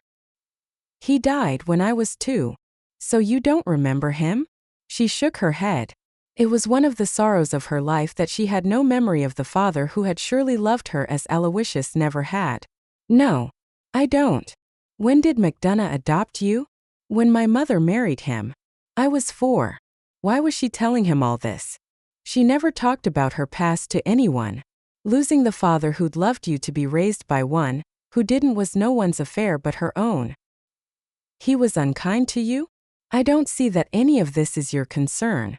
I have no idea what is or is not my concern until I've talked with Madeira. Until we've talked with him. This situation is intolerable.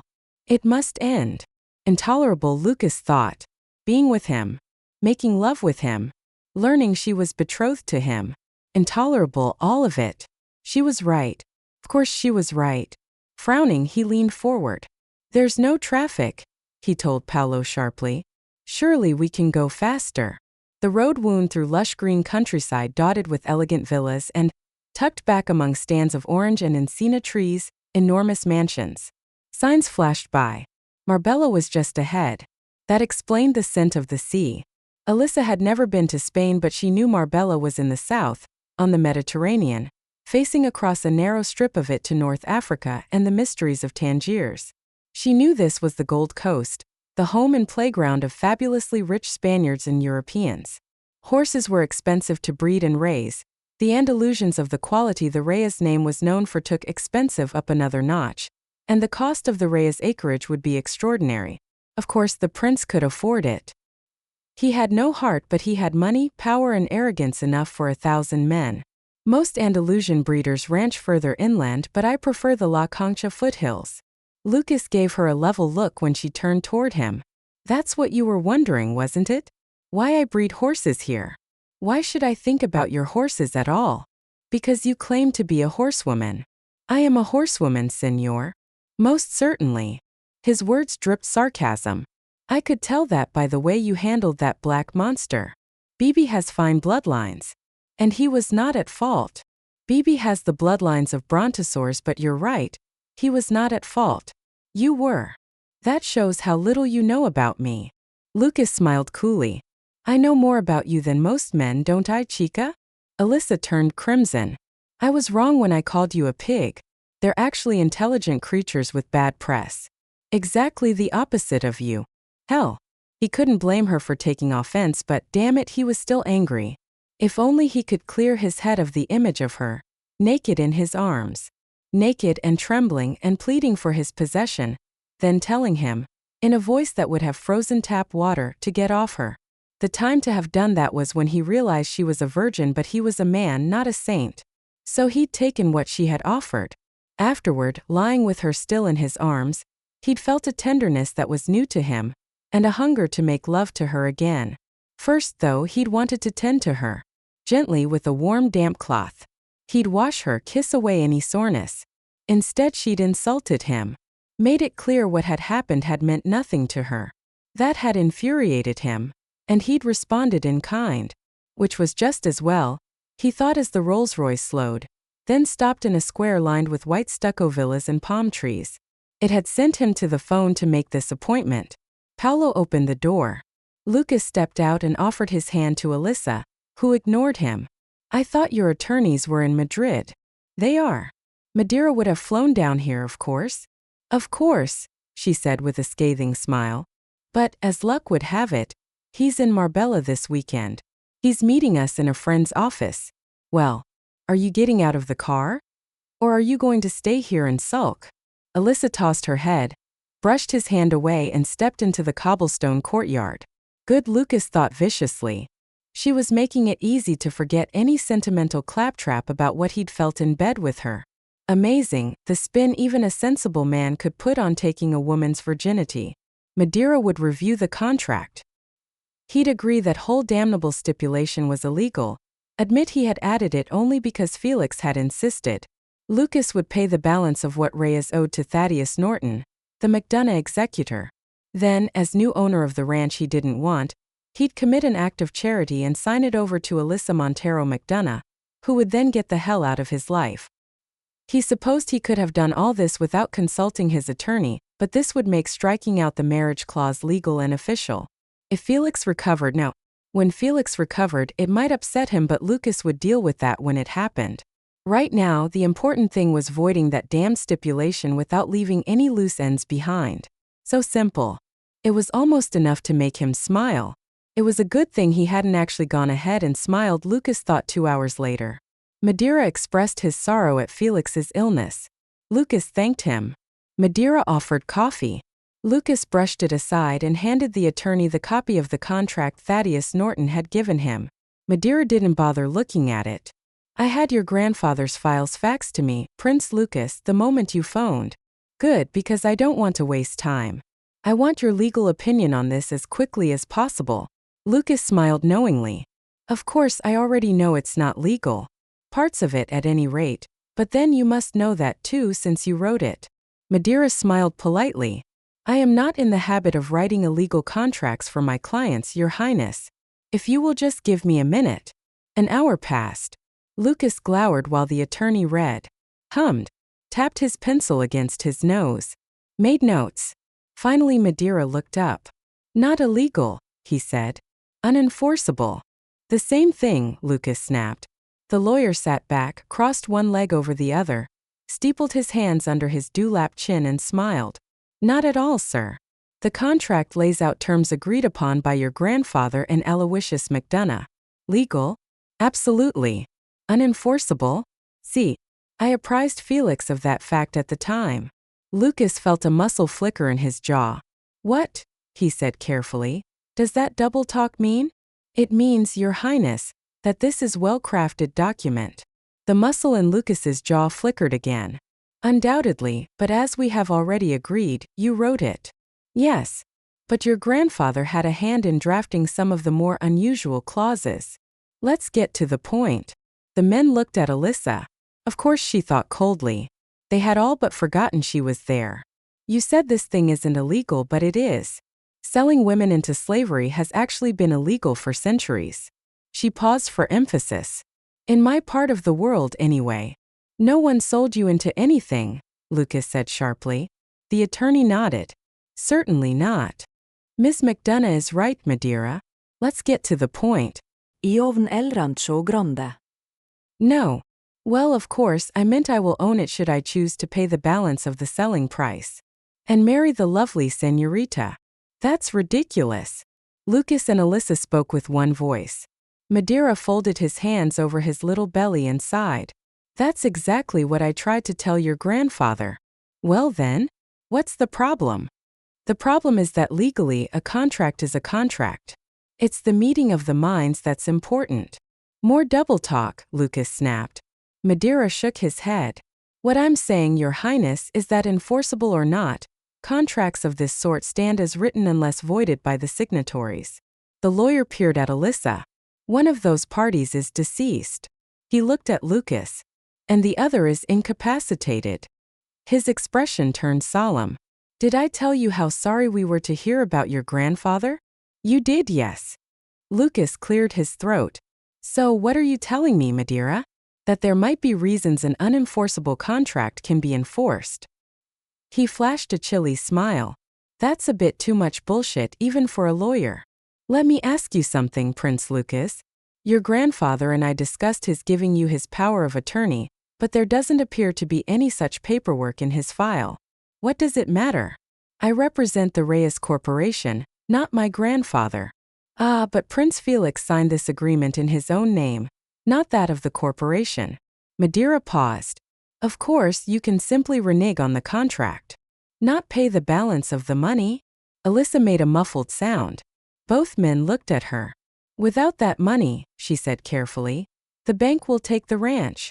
Unfortunately, the lawyer said, that is not Prince Lucas's problem. No, Lucas said coldly, it is not. Alyssa rose to her feet. Despite everything, I know there's a decent human being somewhere inside you. The lawyer blanched. Señorita McDonough, I know that because I know you love your grandfather.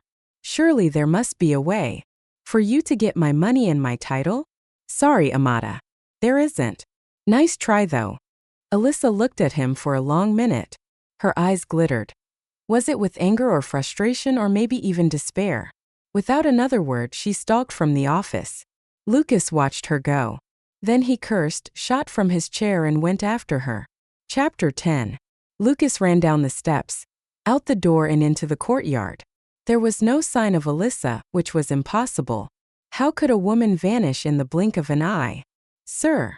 She'd had what, a second's lead? Not even that. He'd been right on her heels. Prince Lucas. Your Highness. His driver hissed the words, but they carried easily on the warm, still air.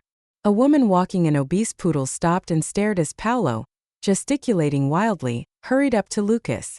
I called out to Miss McDonough, sir, but she went right past me. Are you Prince Lucas?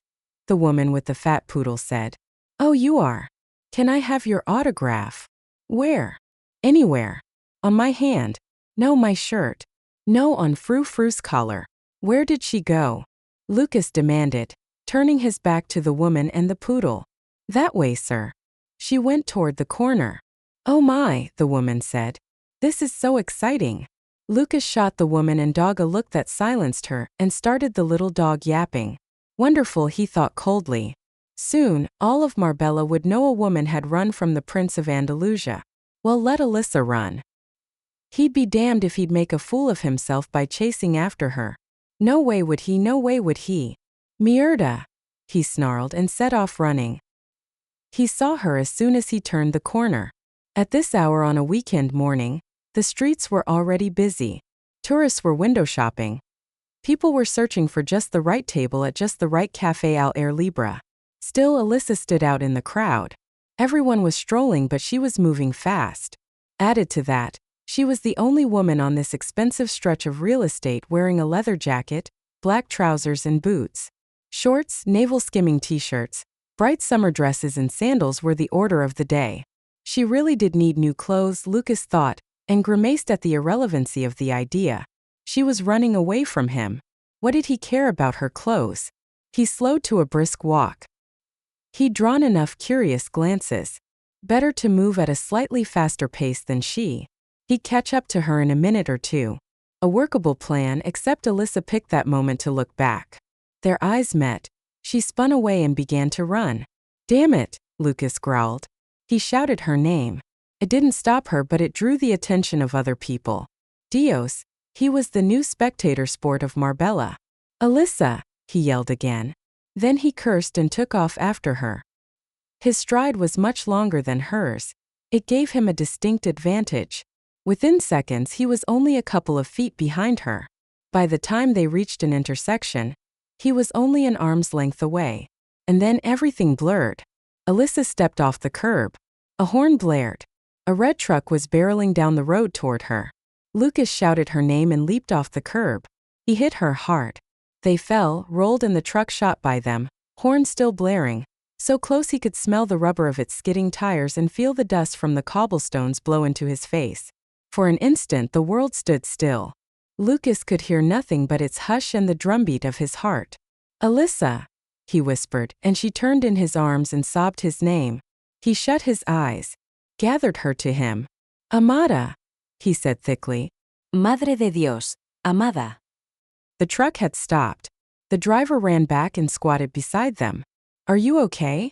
Lucas nodded. He cupped Alyssa's head, brought her face to the crook of his neck. The lady just stepped out in front of me. I couldn't. See. I know. It was not your fault. You want an ambulance? A doctor? No, Alyssa whispered, her tears hot on Lucas's throat. Please. No ambulance. No doctor. Lucas nodded again. Seemed all he was capable of doing. We're fine, he said. Then he rose to his feet with Alyssa in his arms. A crowd had gathered. He ignored it. The only thing that mattered was his Lyssa. She was safe and he had her back. What could be more important? The Rolls-Royce came to a stop beside them. Paolo, white-faced, peered out the window. Sir. I followed you with the car. I don't know if that was what you wanted, but… Paolo, Lucas said softly, you just doubled your pay. Gently he put Alyssa into the wide back seat, then climbed in after her. Take us home, Paolo. When he reached for Alyssa, she went straight into his arms. He carried her into the house, just as he had only a day ago. Then she'd been rigid in his embrace. Now her arms were looped around his neck. Her face was buried against his chest, and Lucas thought of how wonderful it would be to hold her like this forever. Dolores threw up her hands and let fly a stream of saints' names when she saw them. Lucas could hardly blame her. His trousers were torn, so were Alyssa's. He could see the long bloody scrape on her knee. Her jacket was ripped as was her blouse, and a bruise was already forming on her forehead. Señor. Oh, what has happened? The poor lady. Phone for the doctor, please, Dolores. No. Lucas, I don't need. Lucas stopped the whispered protest with a kiss. For my sake, Amada Esai, I need to hear the medicos say that you are all right. While Dolores hurried to make the call, Lucas carried Alyssa up the stairs, to his rooms, and placed her carefully in the center of an enormous canopied bed. He kissed her again before disappearing inside the master bathroom, and emerged a moment later carrying a small basin of warm water, a soft cloth and a linen hand towel. Can you sit up, Amada? Lucas. I can do this for myself. Of course you can. I know that. You are a strong, brave woman. You can do anything you set your mind to. Gently he lifted her against the pillows. Then he dampened the cloth and cleaned the smudges and dirt from her face with a gentleness belied by his big, powerful hands. But I want to do this, Esai. His tone, still gentle, assumed an edge of authority. And you will let me. Now close your eyes. Good. There is a tiny cut right here. Alyssa gave herself up to the touch of her Spanish prince. How predictable he was. First he seemed to ask her permission. Then he made it clear he would do exactly as he wanted no matter what she said. His fingers skimmed over her face as delicately as the whisper of butterfly wings. How arrogant her prince was. How wonderful. She had thought him ruled by ego, but she was wrong. In a world of me-firsters, Lucas believed in putting the needs of others before his own. His grandfather's, now hers. Her prince was an amazing man. Complex. Generous. Exciting. If only they'd met some other way. If she could go back, undo the damned contract and meet her prince as a woman, not an obligation. Alyssa caught her breath. Lucas's hand stilled. Am I hurting you, Amada? She shook her head to tell him he wasn't. She didn't trust herself to speak. When had he become her prince? Because that was who he was in her heart, and wasn't that a joke? They'd met because his grandfather and her father had come up with an arrangement that would have made the devil laugh. He'd brought her here because he was as desperate to find a way out of it as she was. Except she wasn't. Not anymore. Lucas's dark head was bent over her, a scrape on her hand, bearing his nape. Was it only last night she'd buried her fingers in the silky hair that grew there? Kissed his throat?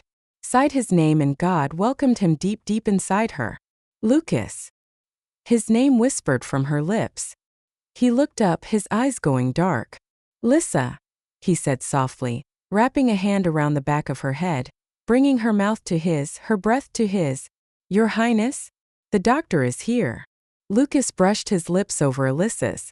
Then he rose to his feet, introduced her to the doctor, frowned when the doctor suggested he leave the room, and left only after Alyssa touched his hand and said she'd be fine. The doctor poked, delicately prodded, heard the entire story. Well, not the entire story, but enough of it to tell her she was a very fortunate young woman. Then he prescribed a salve for her cuts and tablets to take should the rapidly rising lump on her forehead or the cut on her knee cause undue discomfort. Other than that, Your Highness, he said when Lucas rejoined them, the señorita needs only a relaxing bath and a long siesta. Once he was gone, Lucas shut the door, then sat down on the bed next to her. Does your knee hurt, Amata? It's only a little cut. Your head. Honestly, Lucas. Honestly, Amata, he said gruffly. You could have been killed. Is that only a little thing, too? Were you so desperate to get away from me that you would risk your life to do it? No, I wasn't. She took a long breath. It wasn't you. It was everything. So much has happened, Anne, and I didn't want to think about any of it anymore. Lucas took her face in his hands. And what happened last night? He said softly. Did you want to stop thinking about that too? How simple it would be to say yes. To tell him last night had been a terrible mistake. She'd as much as said that this morning. All she had to do now was look into his eyes and say, no. The word burst from her throat on a shaky breath. I'll always think about last night, Lucas. All of it. Your kisses. Your caresses. He stopped her words with a kiss. Last night was wonderful, Amata. And then I ruined it. Not you. Me. I said things. He gathered her into his arms and kissed her again and again, until she was clinging to him. I accused you of things you would never do. And Dios, such a gift you gave me. Your innocence. You gave me a gift too. Her cheeks colored. I never knew. I never imagined. Another kiss. Then Lucas leaned his forehead against hers. The medico suggested a warm bath. Lazily she stroked her hand along his jaw. I will run it for you. There it was again, that mixture of tenderness and command. Alyssa smiled. Thank you. But I am not comfortable with the idea of you bathing alone, chica. He took her hand from his face, turned the palm up and pressed a kiss to the tender flesh. You are hurt. Really, I'm fine. You heard what the doctor said. The doctor did not see that truck coming at you. He did not hear the sound of its horn. Lucas drew her into his arms. Dolores or one of the maids could stay with you. Honestly, Lucas. There's that word again. Lucas. I don't want Dolores or one of the maids in the bathroom with me. Did you know more accidents happen in bathrooms than any other place in a house? She had to smile. That's desperate. It's true. I don't care what statistics you quote me. I am not taking a bath with an audience. I knew you would say that, chica. He held her at arm's length. So here is what I will do. I will take a bath with you. At great personal sacrifice, of course. The low flame in his eyes made the words a lie. How does that sound? He added in a husky whisper. There was only one possible answer to the question, and she gave it to him on a long, deep kiss. He undressed her as the tub filled, cursed ripely when he saw the cut on her knee and the other scrapes and bruises on her flesh. I'm fine, she said lightly. He shook his head. Dios, when I think of what might have happened. Alyssa touched his face. But it didn't, thanks to you. Lucas looked up. All at once, a fist seemed to close around his heart. He felt something, an emotion, a joy. He had no name for it. No word for it unless. The bath, he said, shooting to his feet. Let me check. Alone in the bathroom, he clutched the rim of the marble sink and peered into the mirror, half afraid he'd see the face of a stranger instead of his own. Too many things were going on at once, that was the problem. He was worried about Felix. The foolish, impossible contract was not yet dealt with. This accident had been a close call. Too many things. That was all. The black marble tub was full. He shut off the water, turned on the circulators, went back to the bedroom and lifted Alyssa in his arms, but there was no fooling her. Lucas, she asked quietly. What's the matter? He looked down at the face that had once belonged to a stranger, and that fist around his heart gave another knowing squeeze. Nothing, he said.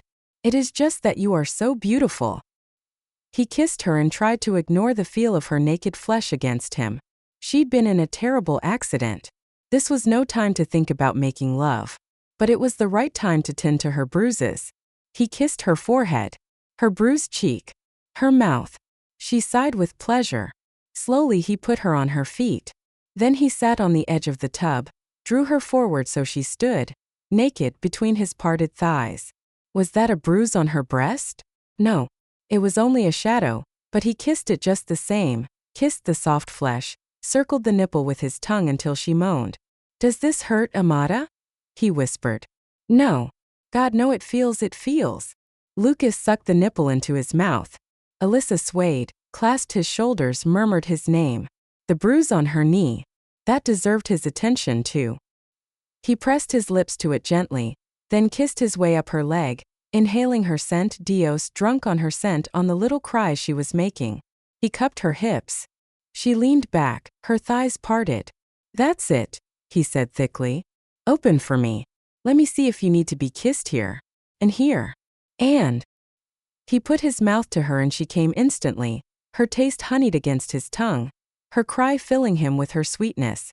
Lucas rose to his feet. Trembling, she fell against him. He held her close, kissed her mouth, shuddered when he felt her hands pulling at his shirt, his belt. Together they stripped off his clothes. They moved quickly, but when he lifted her and put her into the tub, his hands were gentle. By the time he joined her in the steamy water, sanity was returning. She'd been injured. And Dios, he'd forgotten everything but how beautiful she was, how much he wanted her. "Lissa. Forgive me, Amata. I shouldn't have." She moved into his embrace. Her mouth met his and clung. She lifted her hips, wrapped her legs around him and impaled herself on his rigid length. Lucas groaned, kissed her, told her that he loved her kisses, her taste, her scent, but most of all he loved this. Being inside her. Being part of her.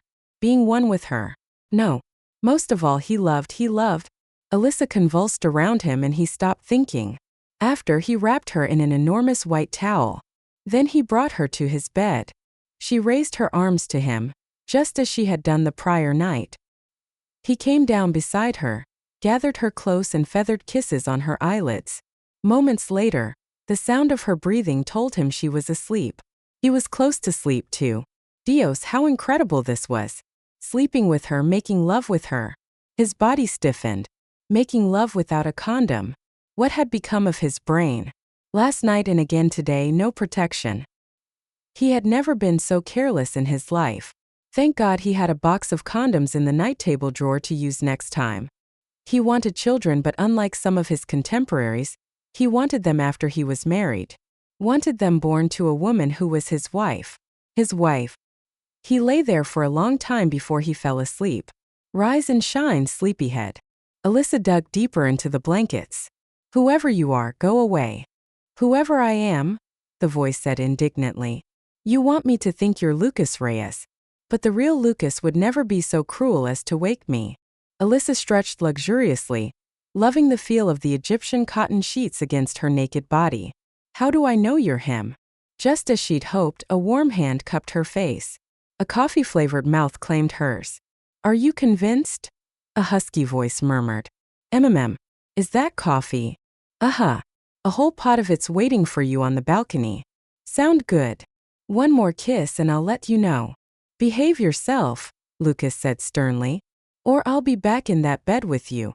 Alyssa laughed softly and reached for him. He caught her hands, kissed them and brought them to her sides. "If I get into in that bed, I'll just have to send all this stuff back. I'll have to assume you don't want any of it." "The coffee." "Not the coffee, sleepyhead. The other things." Alyssa sat up, clutching the duvet and blinking the sleep from her eyes. "What other things?" Lucas grinned. "Ta-da," he said and stepped aside. Her mouth dropped open.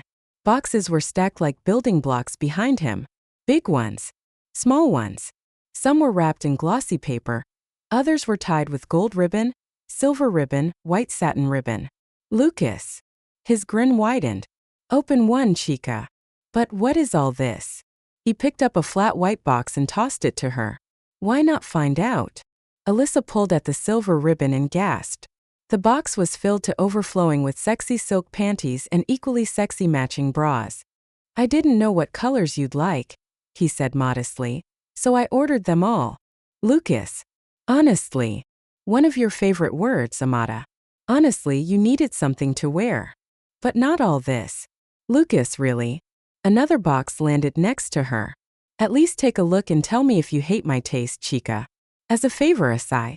She flashed him a look, told herself sternly she would not be drawn in, and undid the ribbon. Oh, she whispered. Oh, Lucas. Is that a good O or a bad O? He sounded so innocent, but the self-satisfied gleam in his eyes gave him away. It's a bad one, she said primly. Why would any woman want a dress like this? A dress made of gossamer and moonbeams and oh God, it's so beautiful. Lucas caught her up in his arms. You are what is beautiful, he said. And I hope you will do me the honor of wearing these things, Amada, because it will do my heart so much good.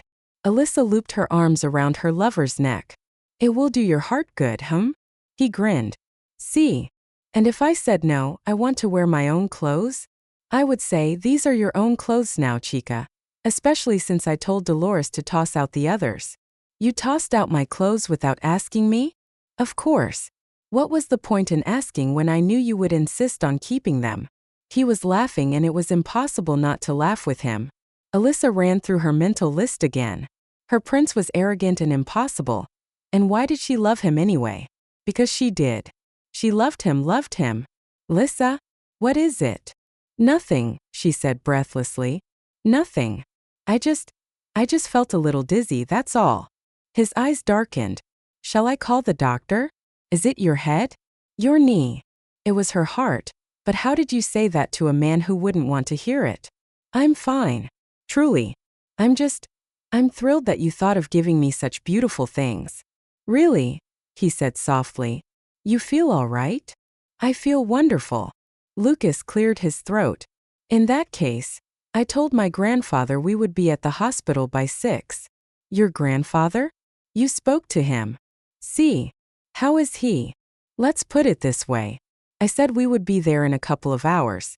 He said he would be watching a news show on CNN in a couple of hours, and that he would expect us at 6.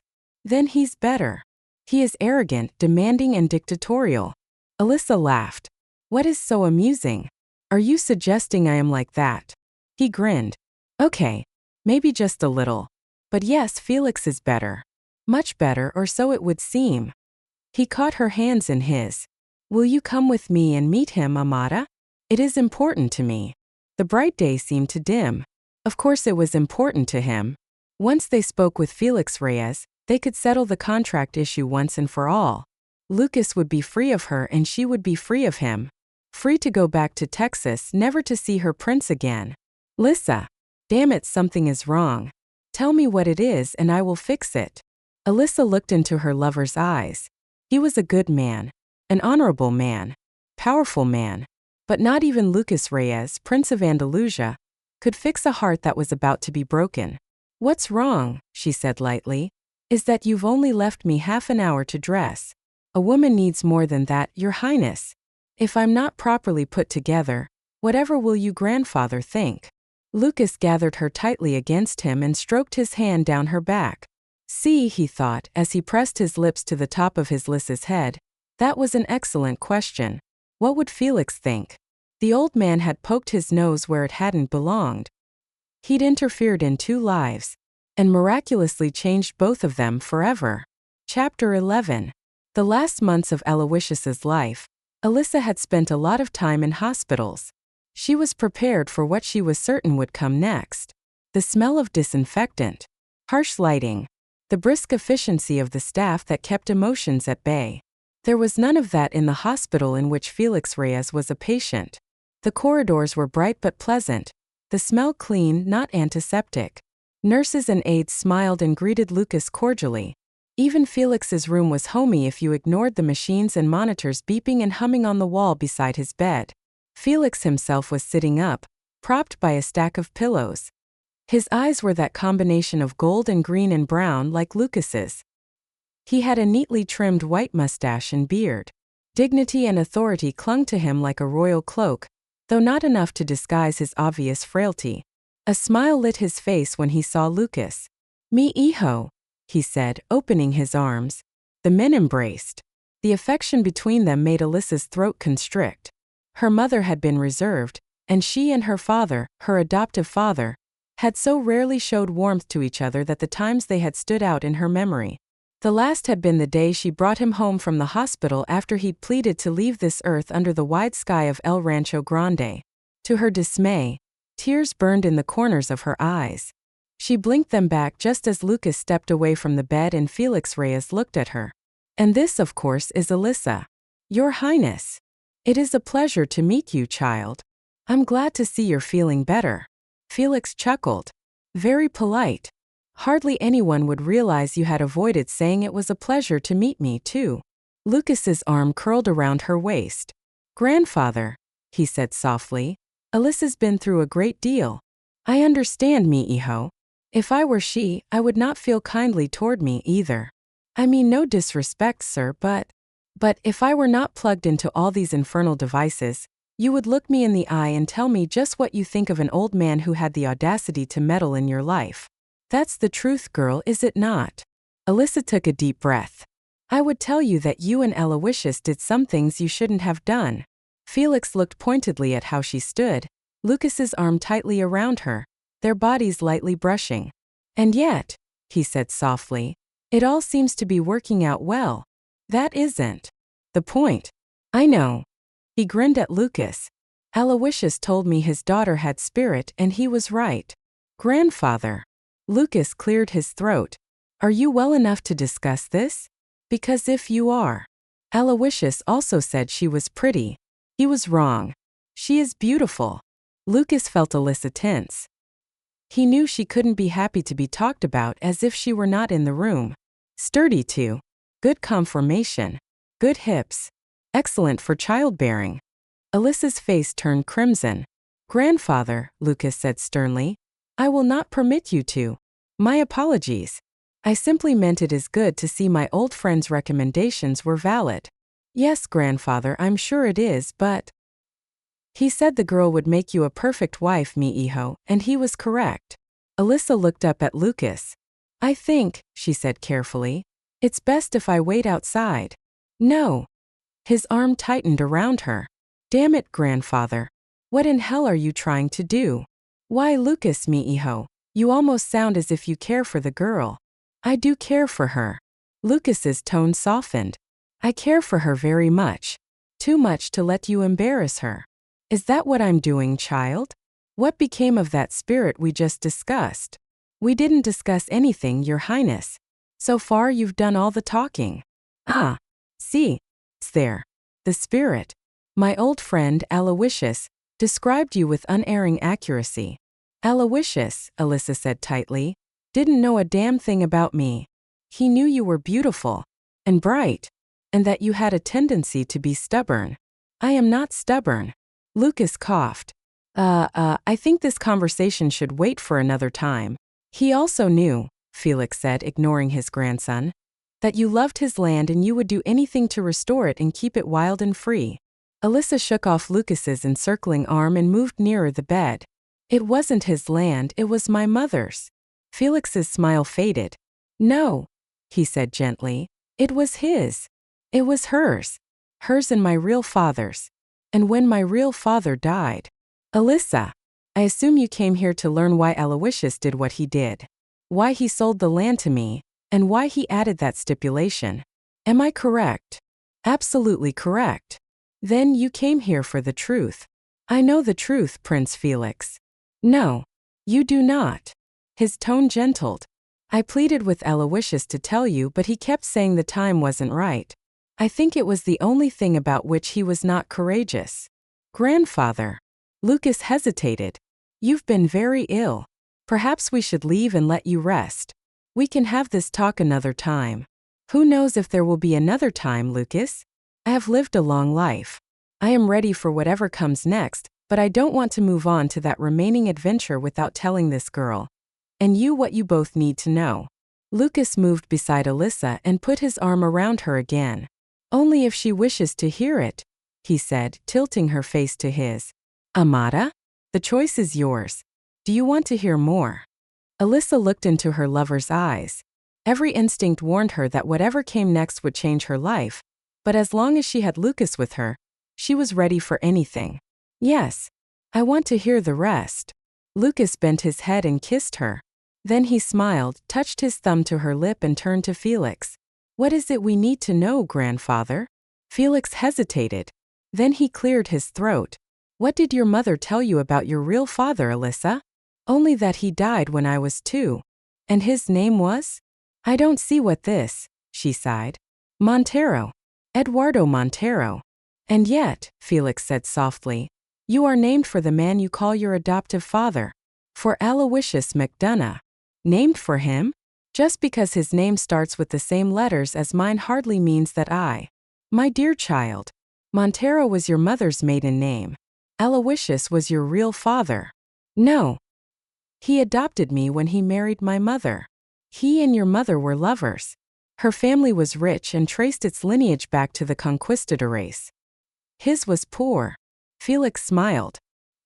He said he could trace his lineage back to the Irish potato famine, and the great-great-grandfather who boarded one of the coffin ships for New York.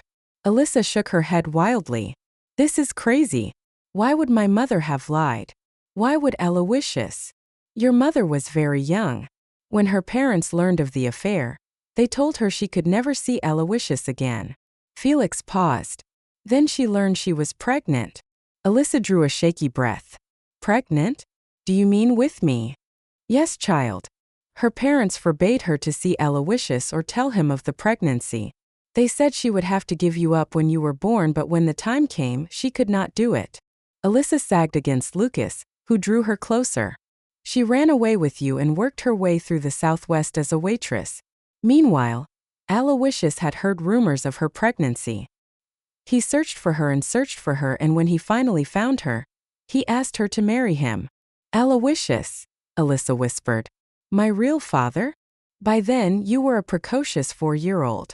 You'd asked about your father, and your mother had told you he was dead. But Aloysius found us. Why didn't he tell me who he was? Your mother wouldn't permit it.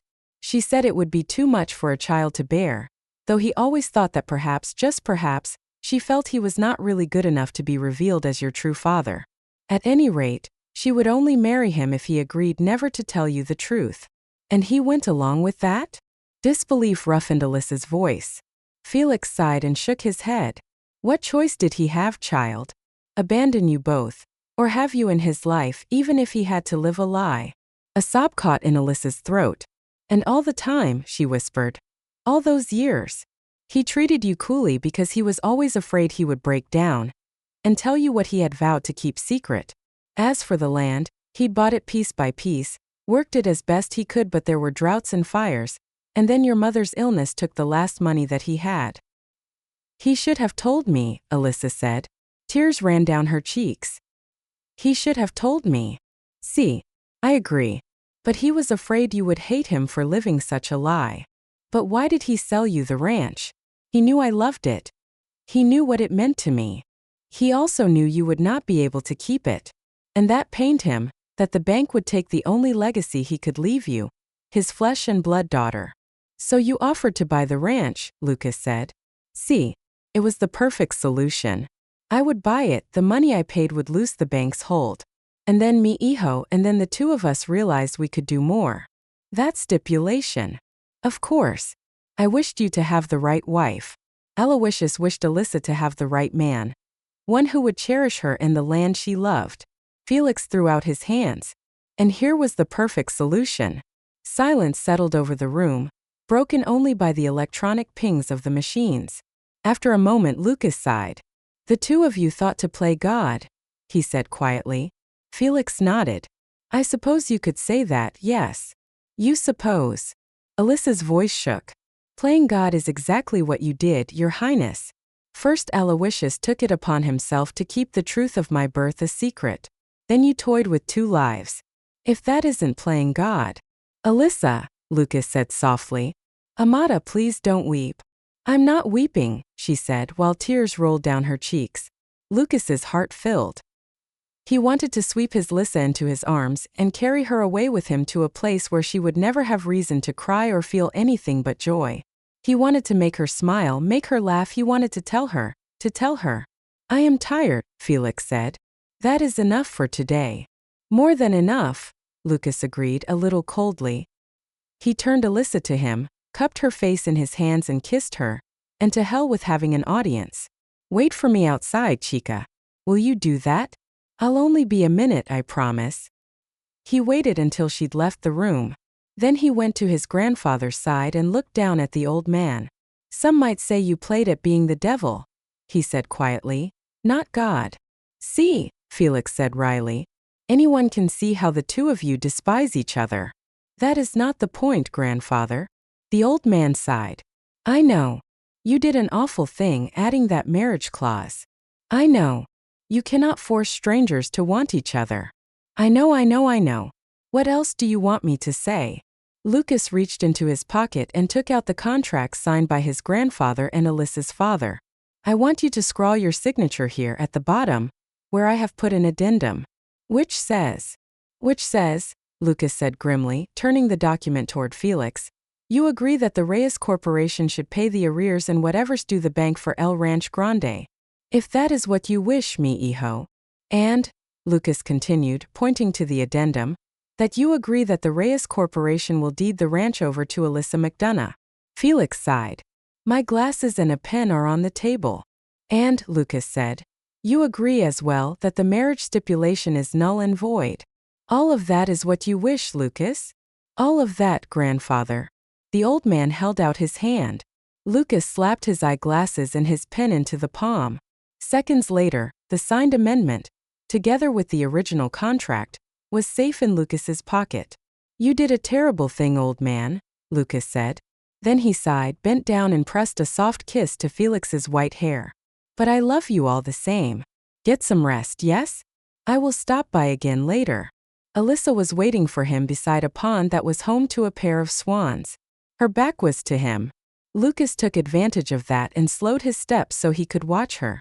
She had taken an awful blow today, discovering she'd not only judged Aloysius wrong but that he was also her father. She'd wept, yes. He would have too if such news had been dropped in his lap.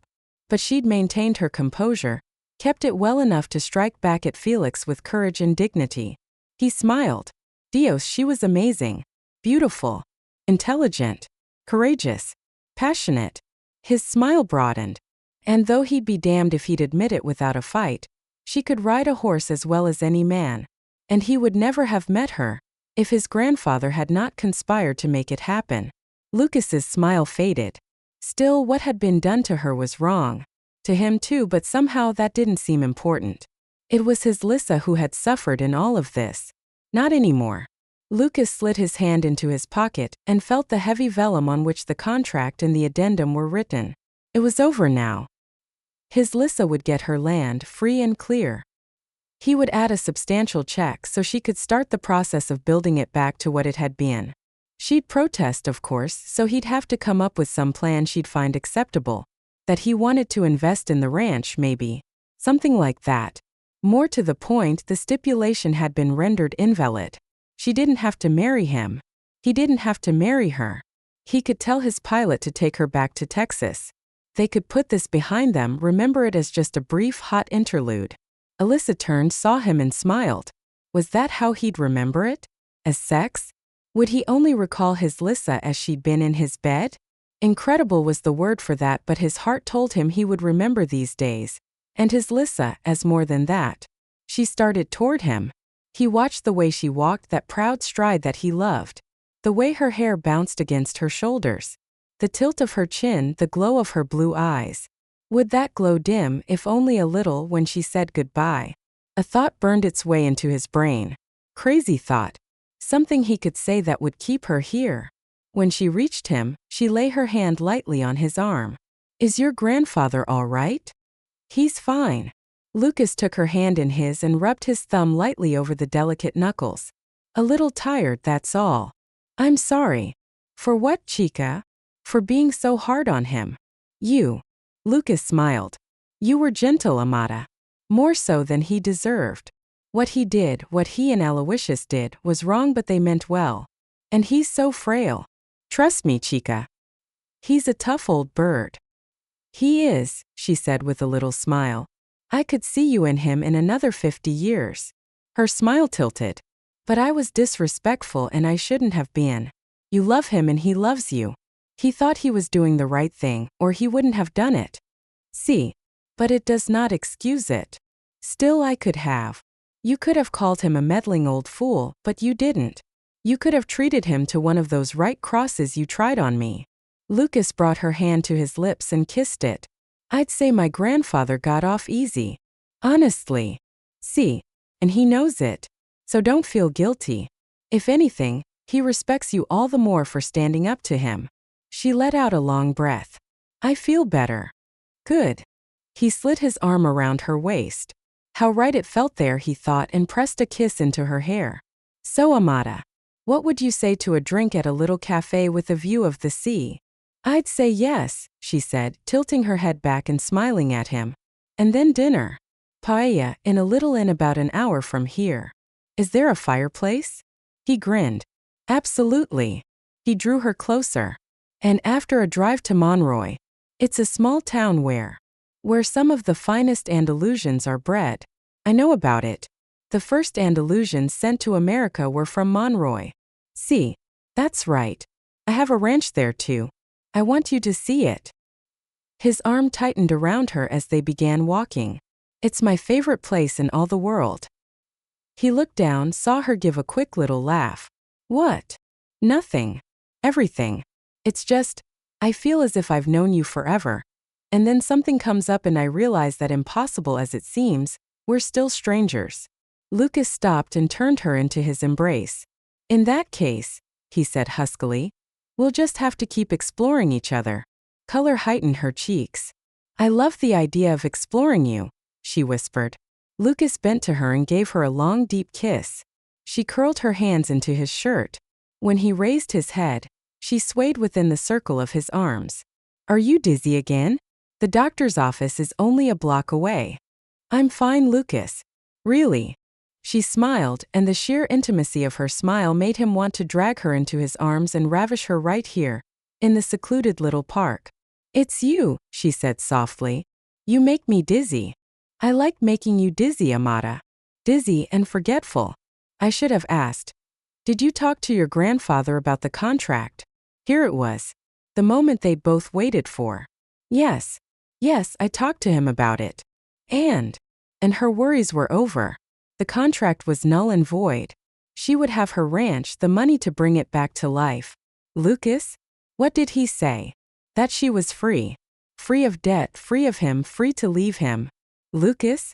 For heaven's sake. He said he won't change the agreement. Not any part of it. Then the ranch is gone. The expression on her face tore at his heart. No, it isn't, Amata. I have the solution. You do. Lucas framed her face with his hands. The words that had been in his head for the past 10 minutes, maybe for all his life, tumbled from his lips. Marry me. She stared at him as if he'd lost his sanity. Maybe he had, or maybe he had just found it. What? Marry me, Amata. El Rancho Grande will be saved. And I'll deed it over to you. I couldn't let you do that. You don't want to, Ma. Is marriage such an awful idea? People marry, create homes, have children. Many of them with less in common than you and I. But we don't know each other. Of course we do. Didn't I just say how much we have in common? Ranching. Horses. His voice grew husky. We're incredible together in bed. His eyes narrowed. Unless there's someone else. There's no one else, she said quickly, and stopped herself before she could tell him the truth, that she loved him, that there would never be anyone else but him. We're right for each other, Amata. Those two meddlers knew what they were doing. He lifted her face so their eyes met. Marry me, chica. Say yes. She wanted to. Oh, she wanted to with all her heart. But was it enough for them to have the same interests? To be good in bed? Most of all, was it enough for her to love him when what she wanted, what she longed for, was for him to love her too? Lissa. Softly, tenderly, he brushed his lips over hers. We can make a good life together. Promise it. Say yes, Amata. Say yes. Alyssa rose on her toes and kissed him. And said yes. Who would have imagined that the interference of two men on opposite sides of the world could result in such happiness? Lucas had honestly thought he had everything. The land he loved. The horses he bred. a far-flung corporate empire he had created. All the women a man could want. Surely that was everything. Dios, how wrong he'd been. On a soft June evening, watching Alyssa as she went from table to table in the candlelit garden of the house in Monroy, chatting easily with the guests at the engagement party he'd insisted she must have, he knew how poor he had actually been. Until now he'd had nothing. His Alyssa was everything. They had been together 3 weeks. 3 wonderful, amazing weeks. Initially he'd wondered if he had rushed her into a situation she hadn't really wanted. For instance, there was the first time he told her he had to go to Paris on business. "Will you be gone long?" she'd said politely when what he'd wanted her to do was beg him not to leave her, or better still, ask if she could go with him. Why not simply tell her that's what you want? A reasonable voice inside him had whispered. But reason had little to do with pride or idiocy or whatever in hell it was that made him so mulish, and finally he'd cursed himself for a fool, swept his Alyssa into his arms and said the question was not how long would he be gone but how long would she want them to spend in Paris. Her smile had warmed his heart. "Do you want me to go with you?" I mean I know this isn't exactly how you'd intended things to be, Lucas, and I don't want to be in your way. I don't want to, change your life." "Amada," he'd whispered, "you have already changed it. And I love the result." Then he'd carried her to their bedroom and made gentle love to her until her whispers, her caresses had driven him half out of his mind, and he'd taken her with wild abandon while she cried out his name and shattered in his arms. His beautiful virgin had become a gifted student. She could arouse him with a smile, a touch, and he never tired of it or of her. In Paris, he'd introduced her to all his friends. She was shy at first but not intimidated. Not even when they went to a party and his former mistress arrived with her new lover, saw him and literally threw herself into his arms. "Lucas, darling," Delia had shrieked. "Delia," he'd said, disentangling himself and drawing Alyssa forward. "I'd like you to meet my fiancé." Delia had turned white. Alyssa had simply smiled and held out her hand. "I think we met once before," she'd said sweetly. "In Texas, perhaps?" "Meow meow," he'd whispered when they were out of earshot. "Why, Lucas," his novia had purred. "Whatever do you mean?" He'd pulled her close and kissed her, and the laughter in her eyes had turned to desire.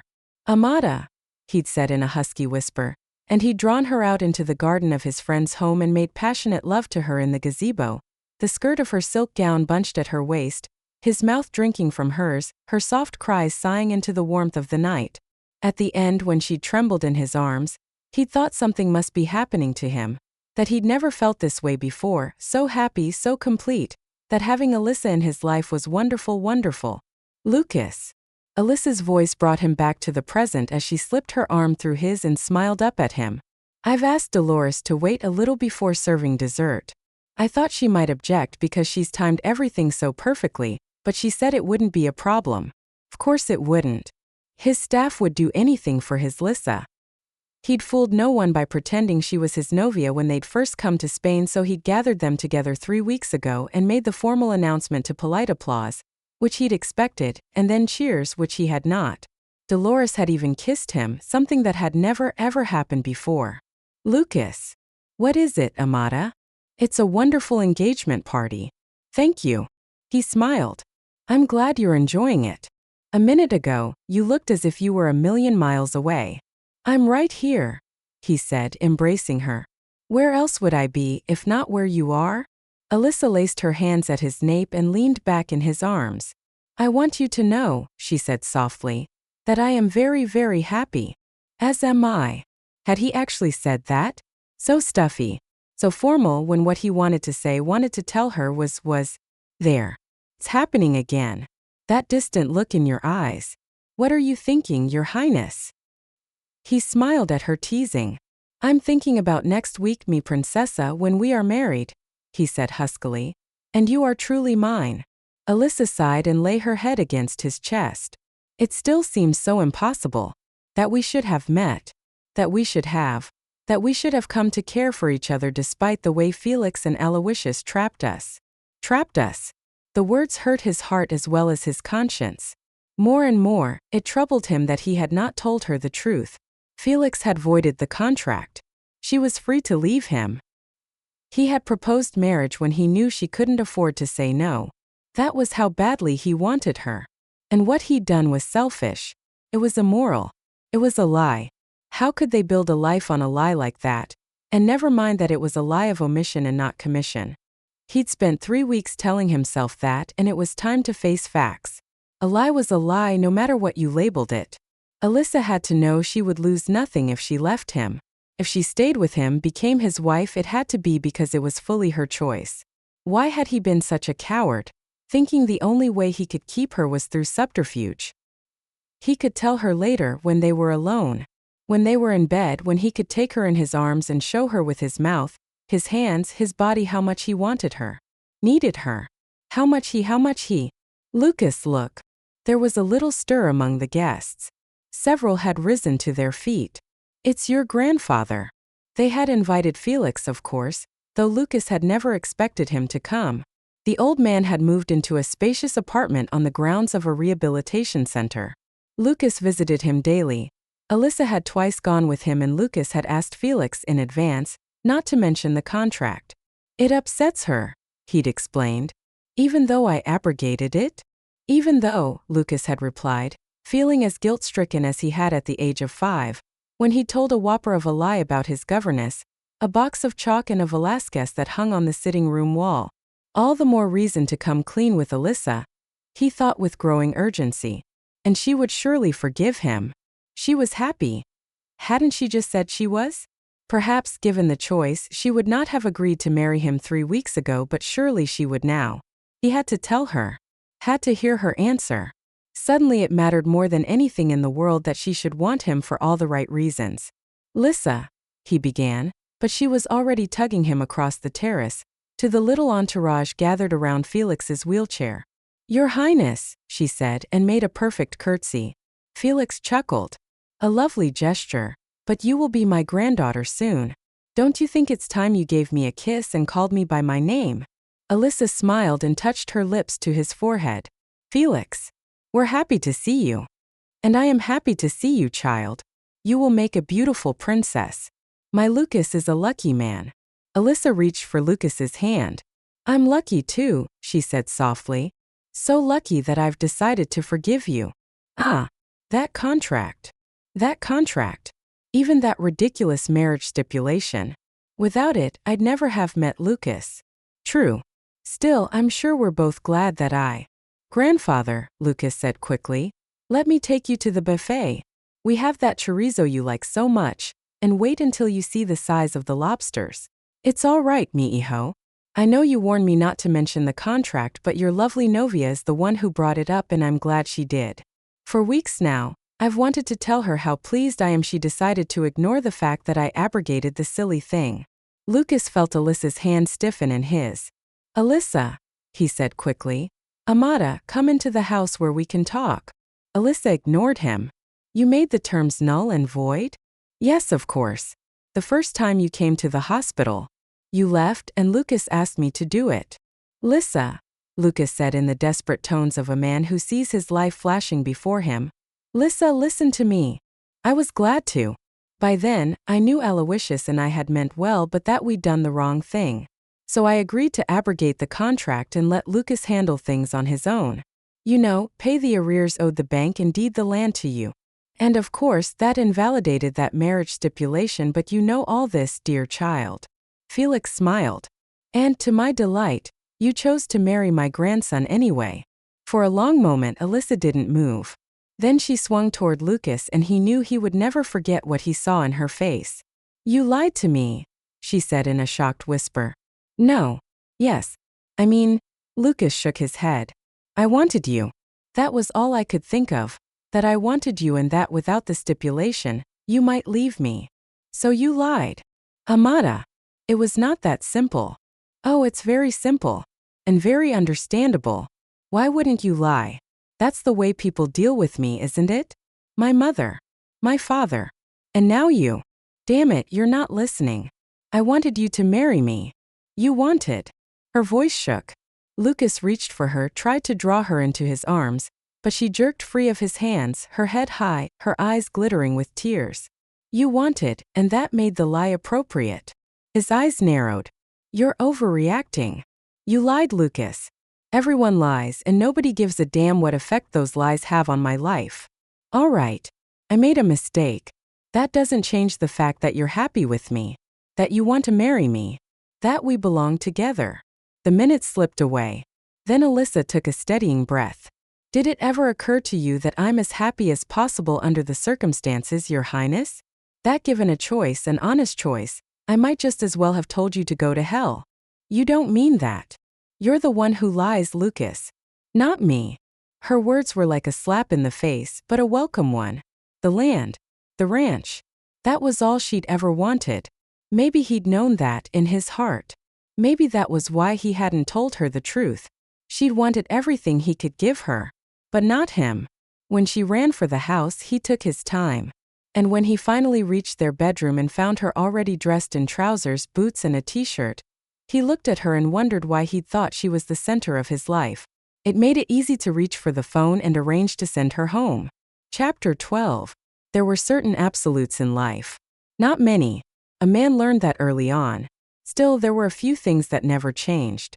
New York in August was one of them. In those hot, sticky dog days of summer, the city turned into a different place. The streets were still crowded, but with tourists, not New Yorkers. The city's residents fled to the Hamptons or Connecticut. The ones with reason to be in town stayed indoors, where air conditioning provided merciful relief. Unless it stopped working, Lucas thought grimly as he pounded along the indoor track at the East Side Club, where the AC had given up an hour ago. That hadn't stopped him.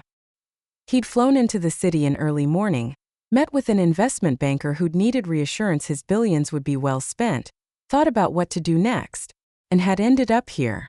No particular reason for it, he told himself as he pulled the towel from around his neck and wiped the sweat from his face without ever breaking stride.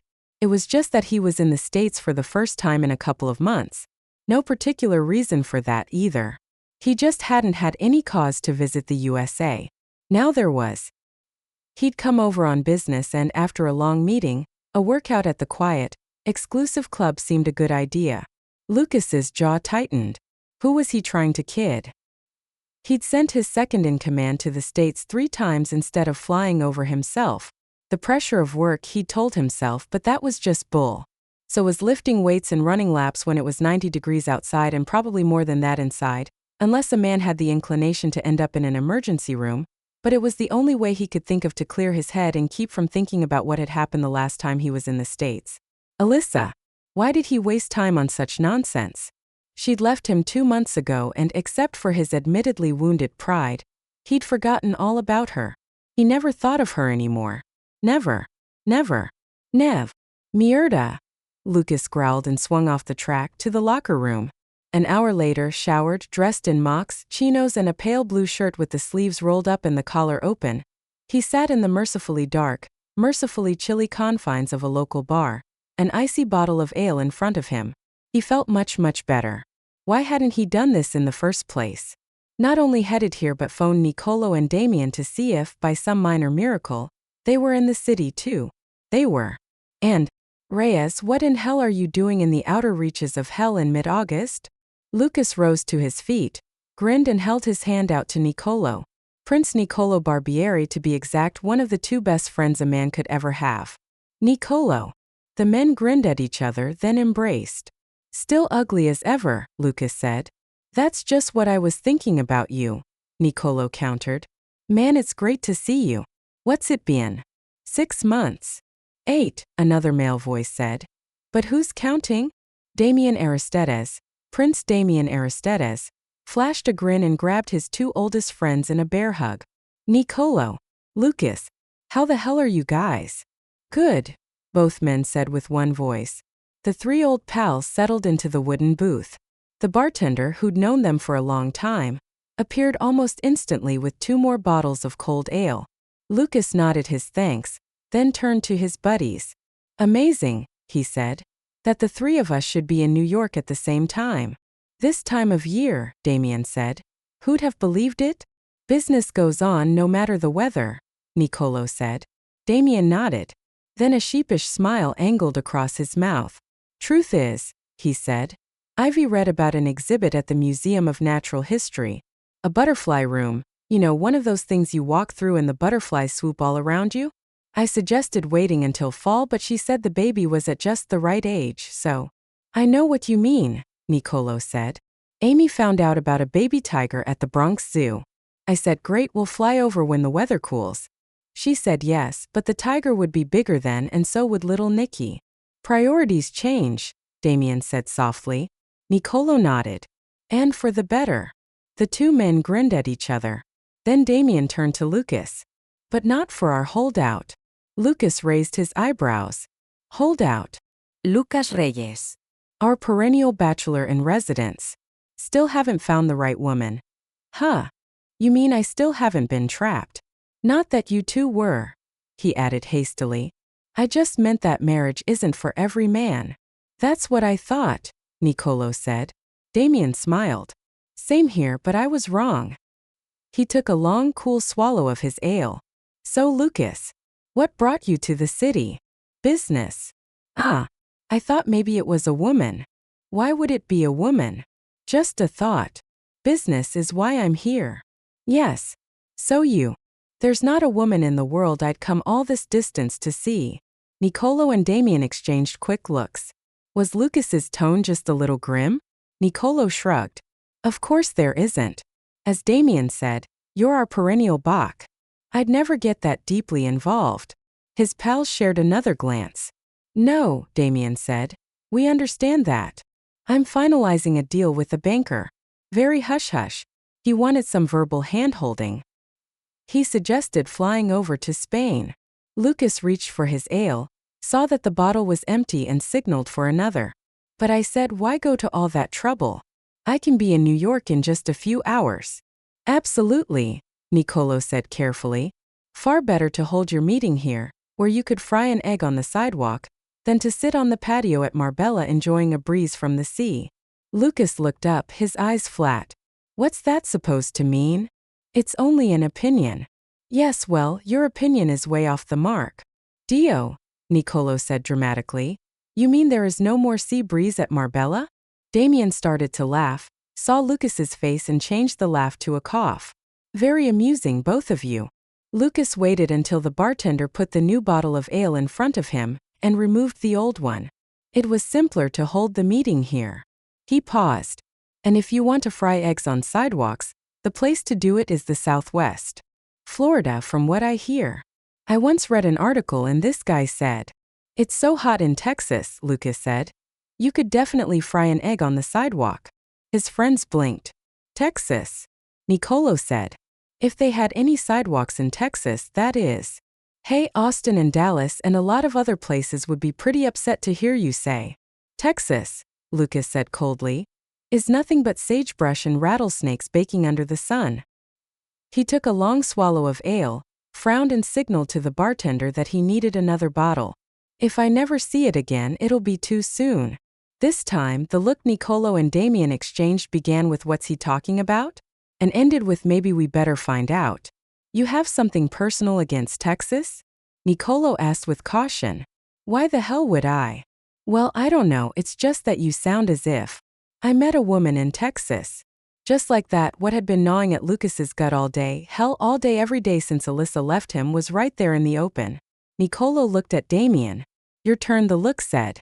Damien sighed, then cleared his throat. And, Lucas said, nodding his thanks at the bartender when the guy delivered a new bottle of icy ale. And nothing. Just I met a woman a couple of months ago. In Texas. That's all. Damien folded his arms and glared at Nicolo, who gave an imperceptible nod. That's all? You met her a couple of months ago, and now you hope you never see Texas again. Damn right. Does she have a name? Alyssa. Alyssa Montero McDonough.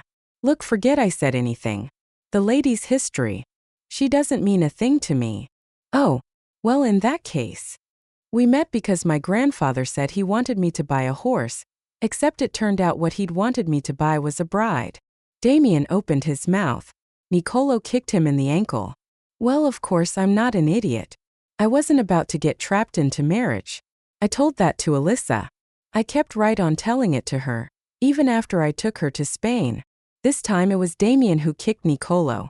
I ended up doing some stupid things. Incredibly stupid, he said, his voice turning husky. He looked up, jaw set, clearly ready for trouble. And then Felix said something he shouldn't have, and the lady in question showed her true colors and left. His friends waited. Lucas drank some ale. After a couple of minutes, Nicolo took a breath, then expelled it slowly. She went back to Texas? Lucas nodded.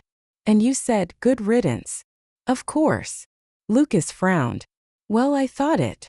But you never said it to her face. No. More silence. Damien knew it was his turn to take a stroll on the exceedingly thin ice. So, is that the problem? I mean, is that why you're in this mood? Mood? What mood? Lucas demanded, and then he shrugged. Yes. Maybe. Probably. Idiot that I was. I let her tell me off, but I never. You never reciprocated. Exactly. Nicolo and Damien looked at each other. You know, Nicolo said slowly. Not that it's any of my business, but… Right, Damien said. I mean, I'm pretty sure Nicolo's going to give you the same advice I would. Closure, Nicolo said, and Damien nodded. Lucas looked at them. Closure. Sure. Go to Texas. Confront the lady. Tell her what you should have told her when she walked out. Lucas said nothing. He lifted the damp bottle and made interlocking circles on the tabletop. You think. Of course, said Damien. Fly to Texas. Tell the lady what's on your mind. Right, Barbieri? Nicolo gave a quick nod. Abso-freaking-lutely. A muscle jumped in Lucas's jaw. You're right. I should have thought of it myself. I need closure. I need to tell Lissa. I thought it was Alyssa, Damien said, and waited for a kick in the ankle that never came. The muscle in Lucas's jaw twitched. I called her Lissa when I thought, never mind that. Thanks for the advice, both of you. Yeah, well, that's what friends are for. The three men got to their feet, shook hands, clutched shoulders, threw friendly jabs at each other's biceps. Lucas reached for his wallet and they waved him away. Just go, Damien said. They watched him stride through the bar and out the door. Then Nicolo grinned. The poor bastard, he said softly. He's in love. Damien grinned back at him. And another one bites the dust, he said, and waved the bartender over for celebratory shots of Grey Goose. Chapter 13. Alyssa was not in a very good mood. Even that assessment was generous. She was in a miserable, horrible, don't even talk to me mood, and there was no good reason for it. Life was definitely on the upswing. The bank and the tax collector were off her back. El Rancho Grande was hers. She'd wasted all of 2 minutes debating whether or not to let the Reyes deal go through and accept the deed from the Spanish prince. Her mouth thinned as she slipped the bridle over BBS's massive black head. 2 minutes had been too long. Felix Reyes had agreed to buy El Rancho Grande.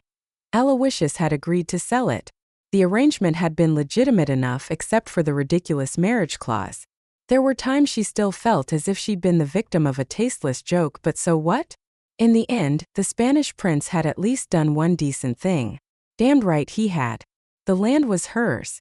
It would always have been hers if Aloysius hadn't lied to her all her life, and never mind all that nonsense Felix had spouted about Aloysius wanting the best for her. This was the best for her. The ranch, George and Davy working it with her. The half a dozen horses she'd taken in to board and train. Not the Spanish prince. Never him. Bibi snorted and tossed his head. Alyssa smiled and stroked the stallion's arched neck. Of course, she told him. You're what's best for me too. Yes, life was definitely good and getting better. And if she could just stop thinking about the miserable, arrogant Spanish prince and all the things she should have said to him and hadn't, she'd be in a much better mood. She certainly didn't think about him for any other reason. What's the matter with Alyssa? She'd overheard Davy whisper to George the other day. She'd heard the thwack of George's tobacco juice hitting the dirt, and then he'd said, well, he weren't sure, but meb it had something to do with her missing the Spanish guy. I do not miss the Spanish guy, she'd said, stepping into view. And don't you two have anything better to do than gossip? Later, she'd apologized by making apple pie for dessert, because it wasn't George's fault. Thinking she missed Lucas. He had no way of knowing she hated Lucas, despised him, that she never ever wanted to see him again. Alyssa's throat tightened. She blinked, her eyes were suddenly damp. A cold. A damned cold coming on, that was what it was. Just what she needed, with 2 more horses due this afternoon. She led Bibi into the August morning for their usual early ride before things got busy. 6 a.m. and it was already hot. Well, that was Texas, she thought as she swung onto the stallion's back. It was night now at the Monroy Ranch. At the estate in Marbella, too. It would be warm, but the breezes would be cool, one from the lush trees, the other from the sea. And who gave a damn? Heat or no heat, she preferred Texas. People were honest here, if you omitted Thaddeus, who had greeted her by saying he'd be happy to buy the ranch, now that it was hers so she could make a fresh start, and hadn't bothered mentioning he'd wanted to sell it to the developer. And you'd have to omit her mother, too. And Aloysius. They'd lied to her in the worst way imaginable, though the more time went by, the more she grudgingly admitted she understood. Right or wrong, they'd lied because of love. Look what she'd done because of love. No, not love. She'd never loved Lucas. She was a liar too when you came down to it, but a woman had to tell herself something when she gave her virginity to a cold-hearted stranger. Bibi snorted. Alyssa did too and leaned over his neck. "You're my one and only love," she whispered as they headed down the long dirt road that led away from the house. She urged him into a trot, then a gallop, and felt some of the tension drain out of her. She belonged here on this land, riding her own horse, not playing bedmate for a man who had never even pretended he loved her. Not that she'd wanted him to. What was that? Something big and black, shimmering with heat waves from the sun. A bull, broken loose from the neighboring ranch? A horse? A truck? An SUV big and black and shiny. It was angled across the road with the damned fool driver standing beside it. Alyssa drew back on the reins. Bibi snorted. He didn't want his morning run spoiled by an outsider, and neither did. Oh God. Even at this distance, there was no mistaking the identity of the man. That straight "I own the universe" stance. The folded arms. The proud angle of his head. The Spanish prince was back. She thought about turning Bibi around, but that would be the coward's way out. Or she could spur him into a gallop again, ride straight on by just like the first time. But the prince, arrogant fool that he was, had walked around the SUV and was standing right in front of it. She couldn't ride past him, and while riding through him seemed a rewarding idea, spending the rest of her life in jail didn't. Lucas Reyes wasn't worth such a sacrifice. "Come on, sweetie," she whispered to the stallion, and moved him forward at a slow walk. When she reached the prince, she stopped. "This is private property." "No," he said politely, "it is not. There's only one ranch at the end of this road, and you're not welcome there. That does not make this private property." Bibi pawed the ground and tossed his head. Alyssa leaned forward, crooned softly in his ear, and he quieted. "You have a nice touch," the Spanish prince said. Alyssa said nothing. Did he actually think his compliment had any meaning? Especially with stallions. A flush rose in her cheeks. She thought of half a dozen rejoinders and ignored them all. "How did you know I'd be riding this road at this hour?" George was most cooperative.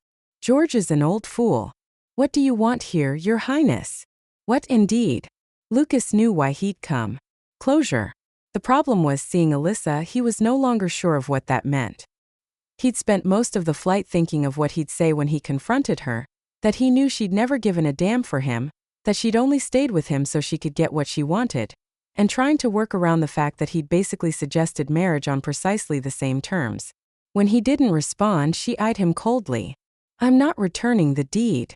"I do not want the deed." "Then what do you want?" "Quickly, please. I have work to do." "I heard. You're boarding and training horses." "George has a big mouth." The prince smiled. She hated that smile. So knowing. So self-righteous. "Yes, I am boarding and training horses. Not Andalusians like yours, but then, some of us are interested in more than what's written in a stud book." It was a low blow, and she knew it. The Spanish prince's horses were all magnificent. She had ridden them with him. "You have Bibi. According to you, he's a Tyrannosaurus." Lucas smiled again. "A Brontosaurus, but perhaps I made a hasty judgment. He's a fine animal now that I take a second look." "Don't patronize me." "I'm not patronizing you, I'm being honest. Beauty, courage, heart and intelligence. Those are the qualities a man." Lucas frowned and fell silent. Were they still talking about horses?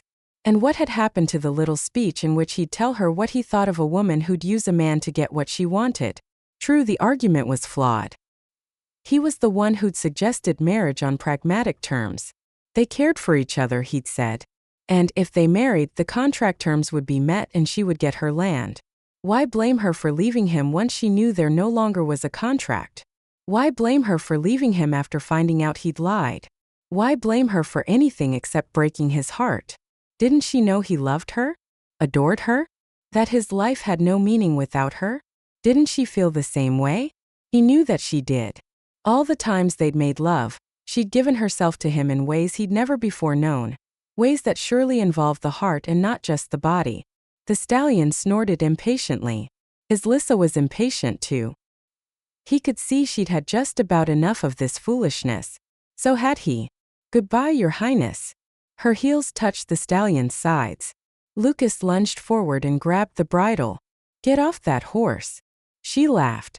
Laugh, damn it. He had not come all this distance for her to laugh at him. I heard what you said. I suggest you let go of that bridle or I'll ride straight through. She cried out as Lucas lifted her from the back of the stallion. Put me down. What do you think you're doing? Damn you, Lucas. I am damned. I will be damned for all eternity, and so will you if we go on lying to ourselves and each other. You have the nerve to talk about lying? Alyssa flung back her hair, her cheeks bright with color, her eyes glittering. You're the biggest liar of all. Lucas set her on her feet. I admit, I should have told you the truth. That the contract no longer existed, but you always have to get your own way. You wanted a wife and I was handy. You cannot really believe that. The trouble was she didn't. It was the one thing she'd never been able to make sense of.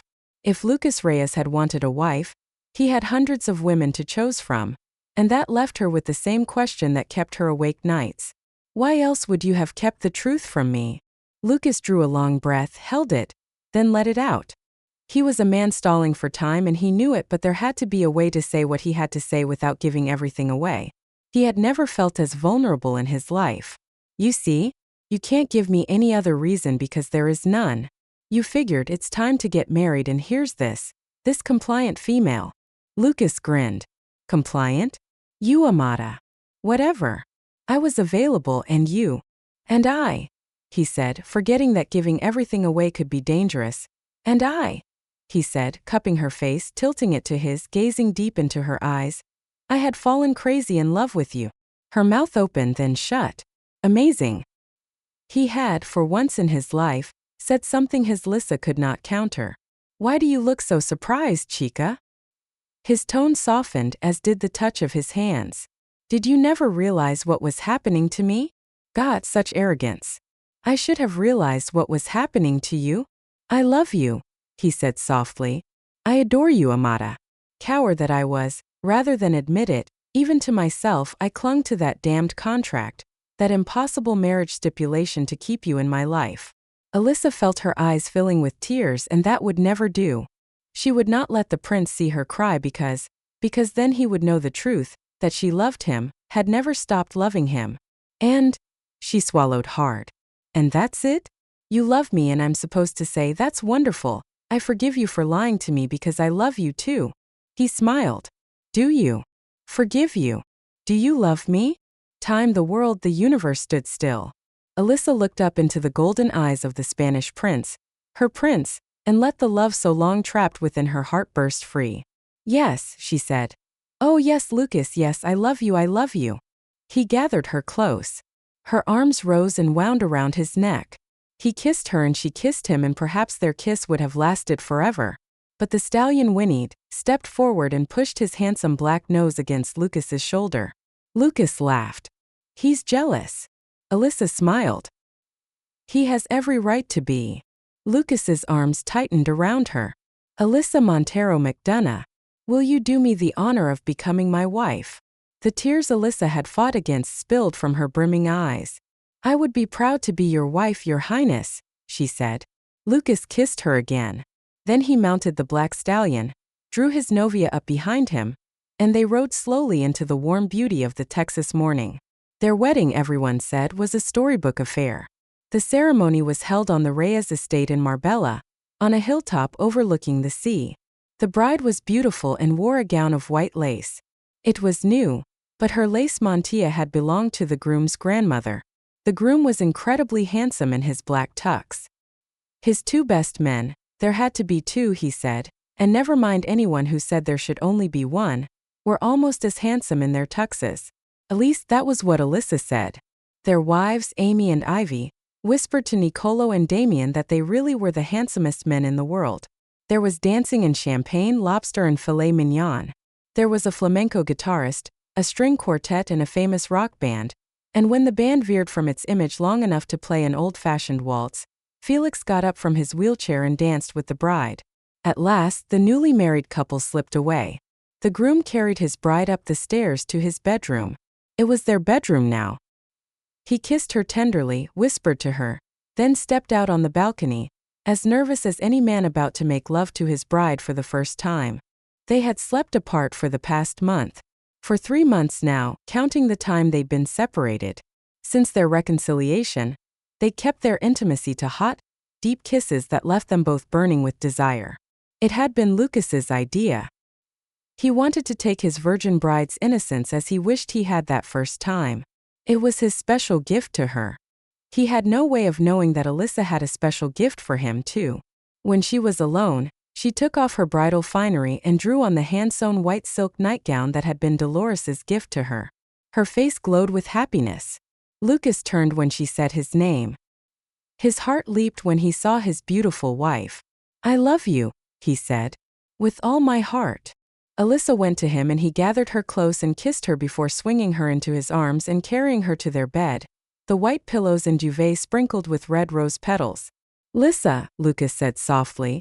He kissed her, caressed her, undressed her so slowly that, for them both, it was the sweetest agony.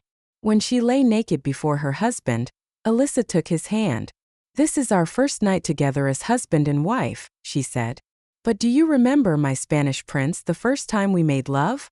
Lucas brushed his mouth over hers. "I will never forget it, Amada. And do you remember that we didn't use a condom?" His eyes darkened, but only for a second. "See. And even though I long to see you with my child in your womb, Amada, if you wish me to wear one tonight." Alyssa laid his hand over her belly. He looked puzzled.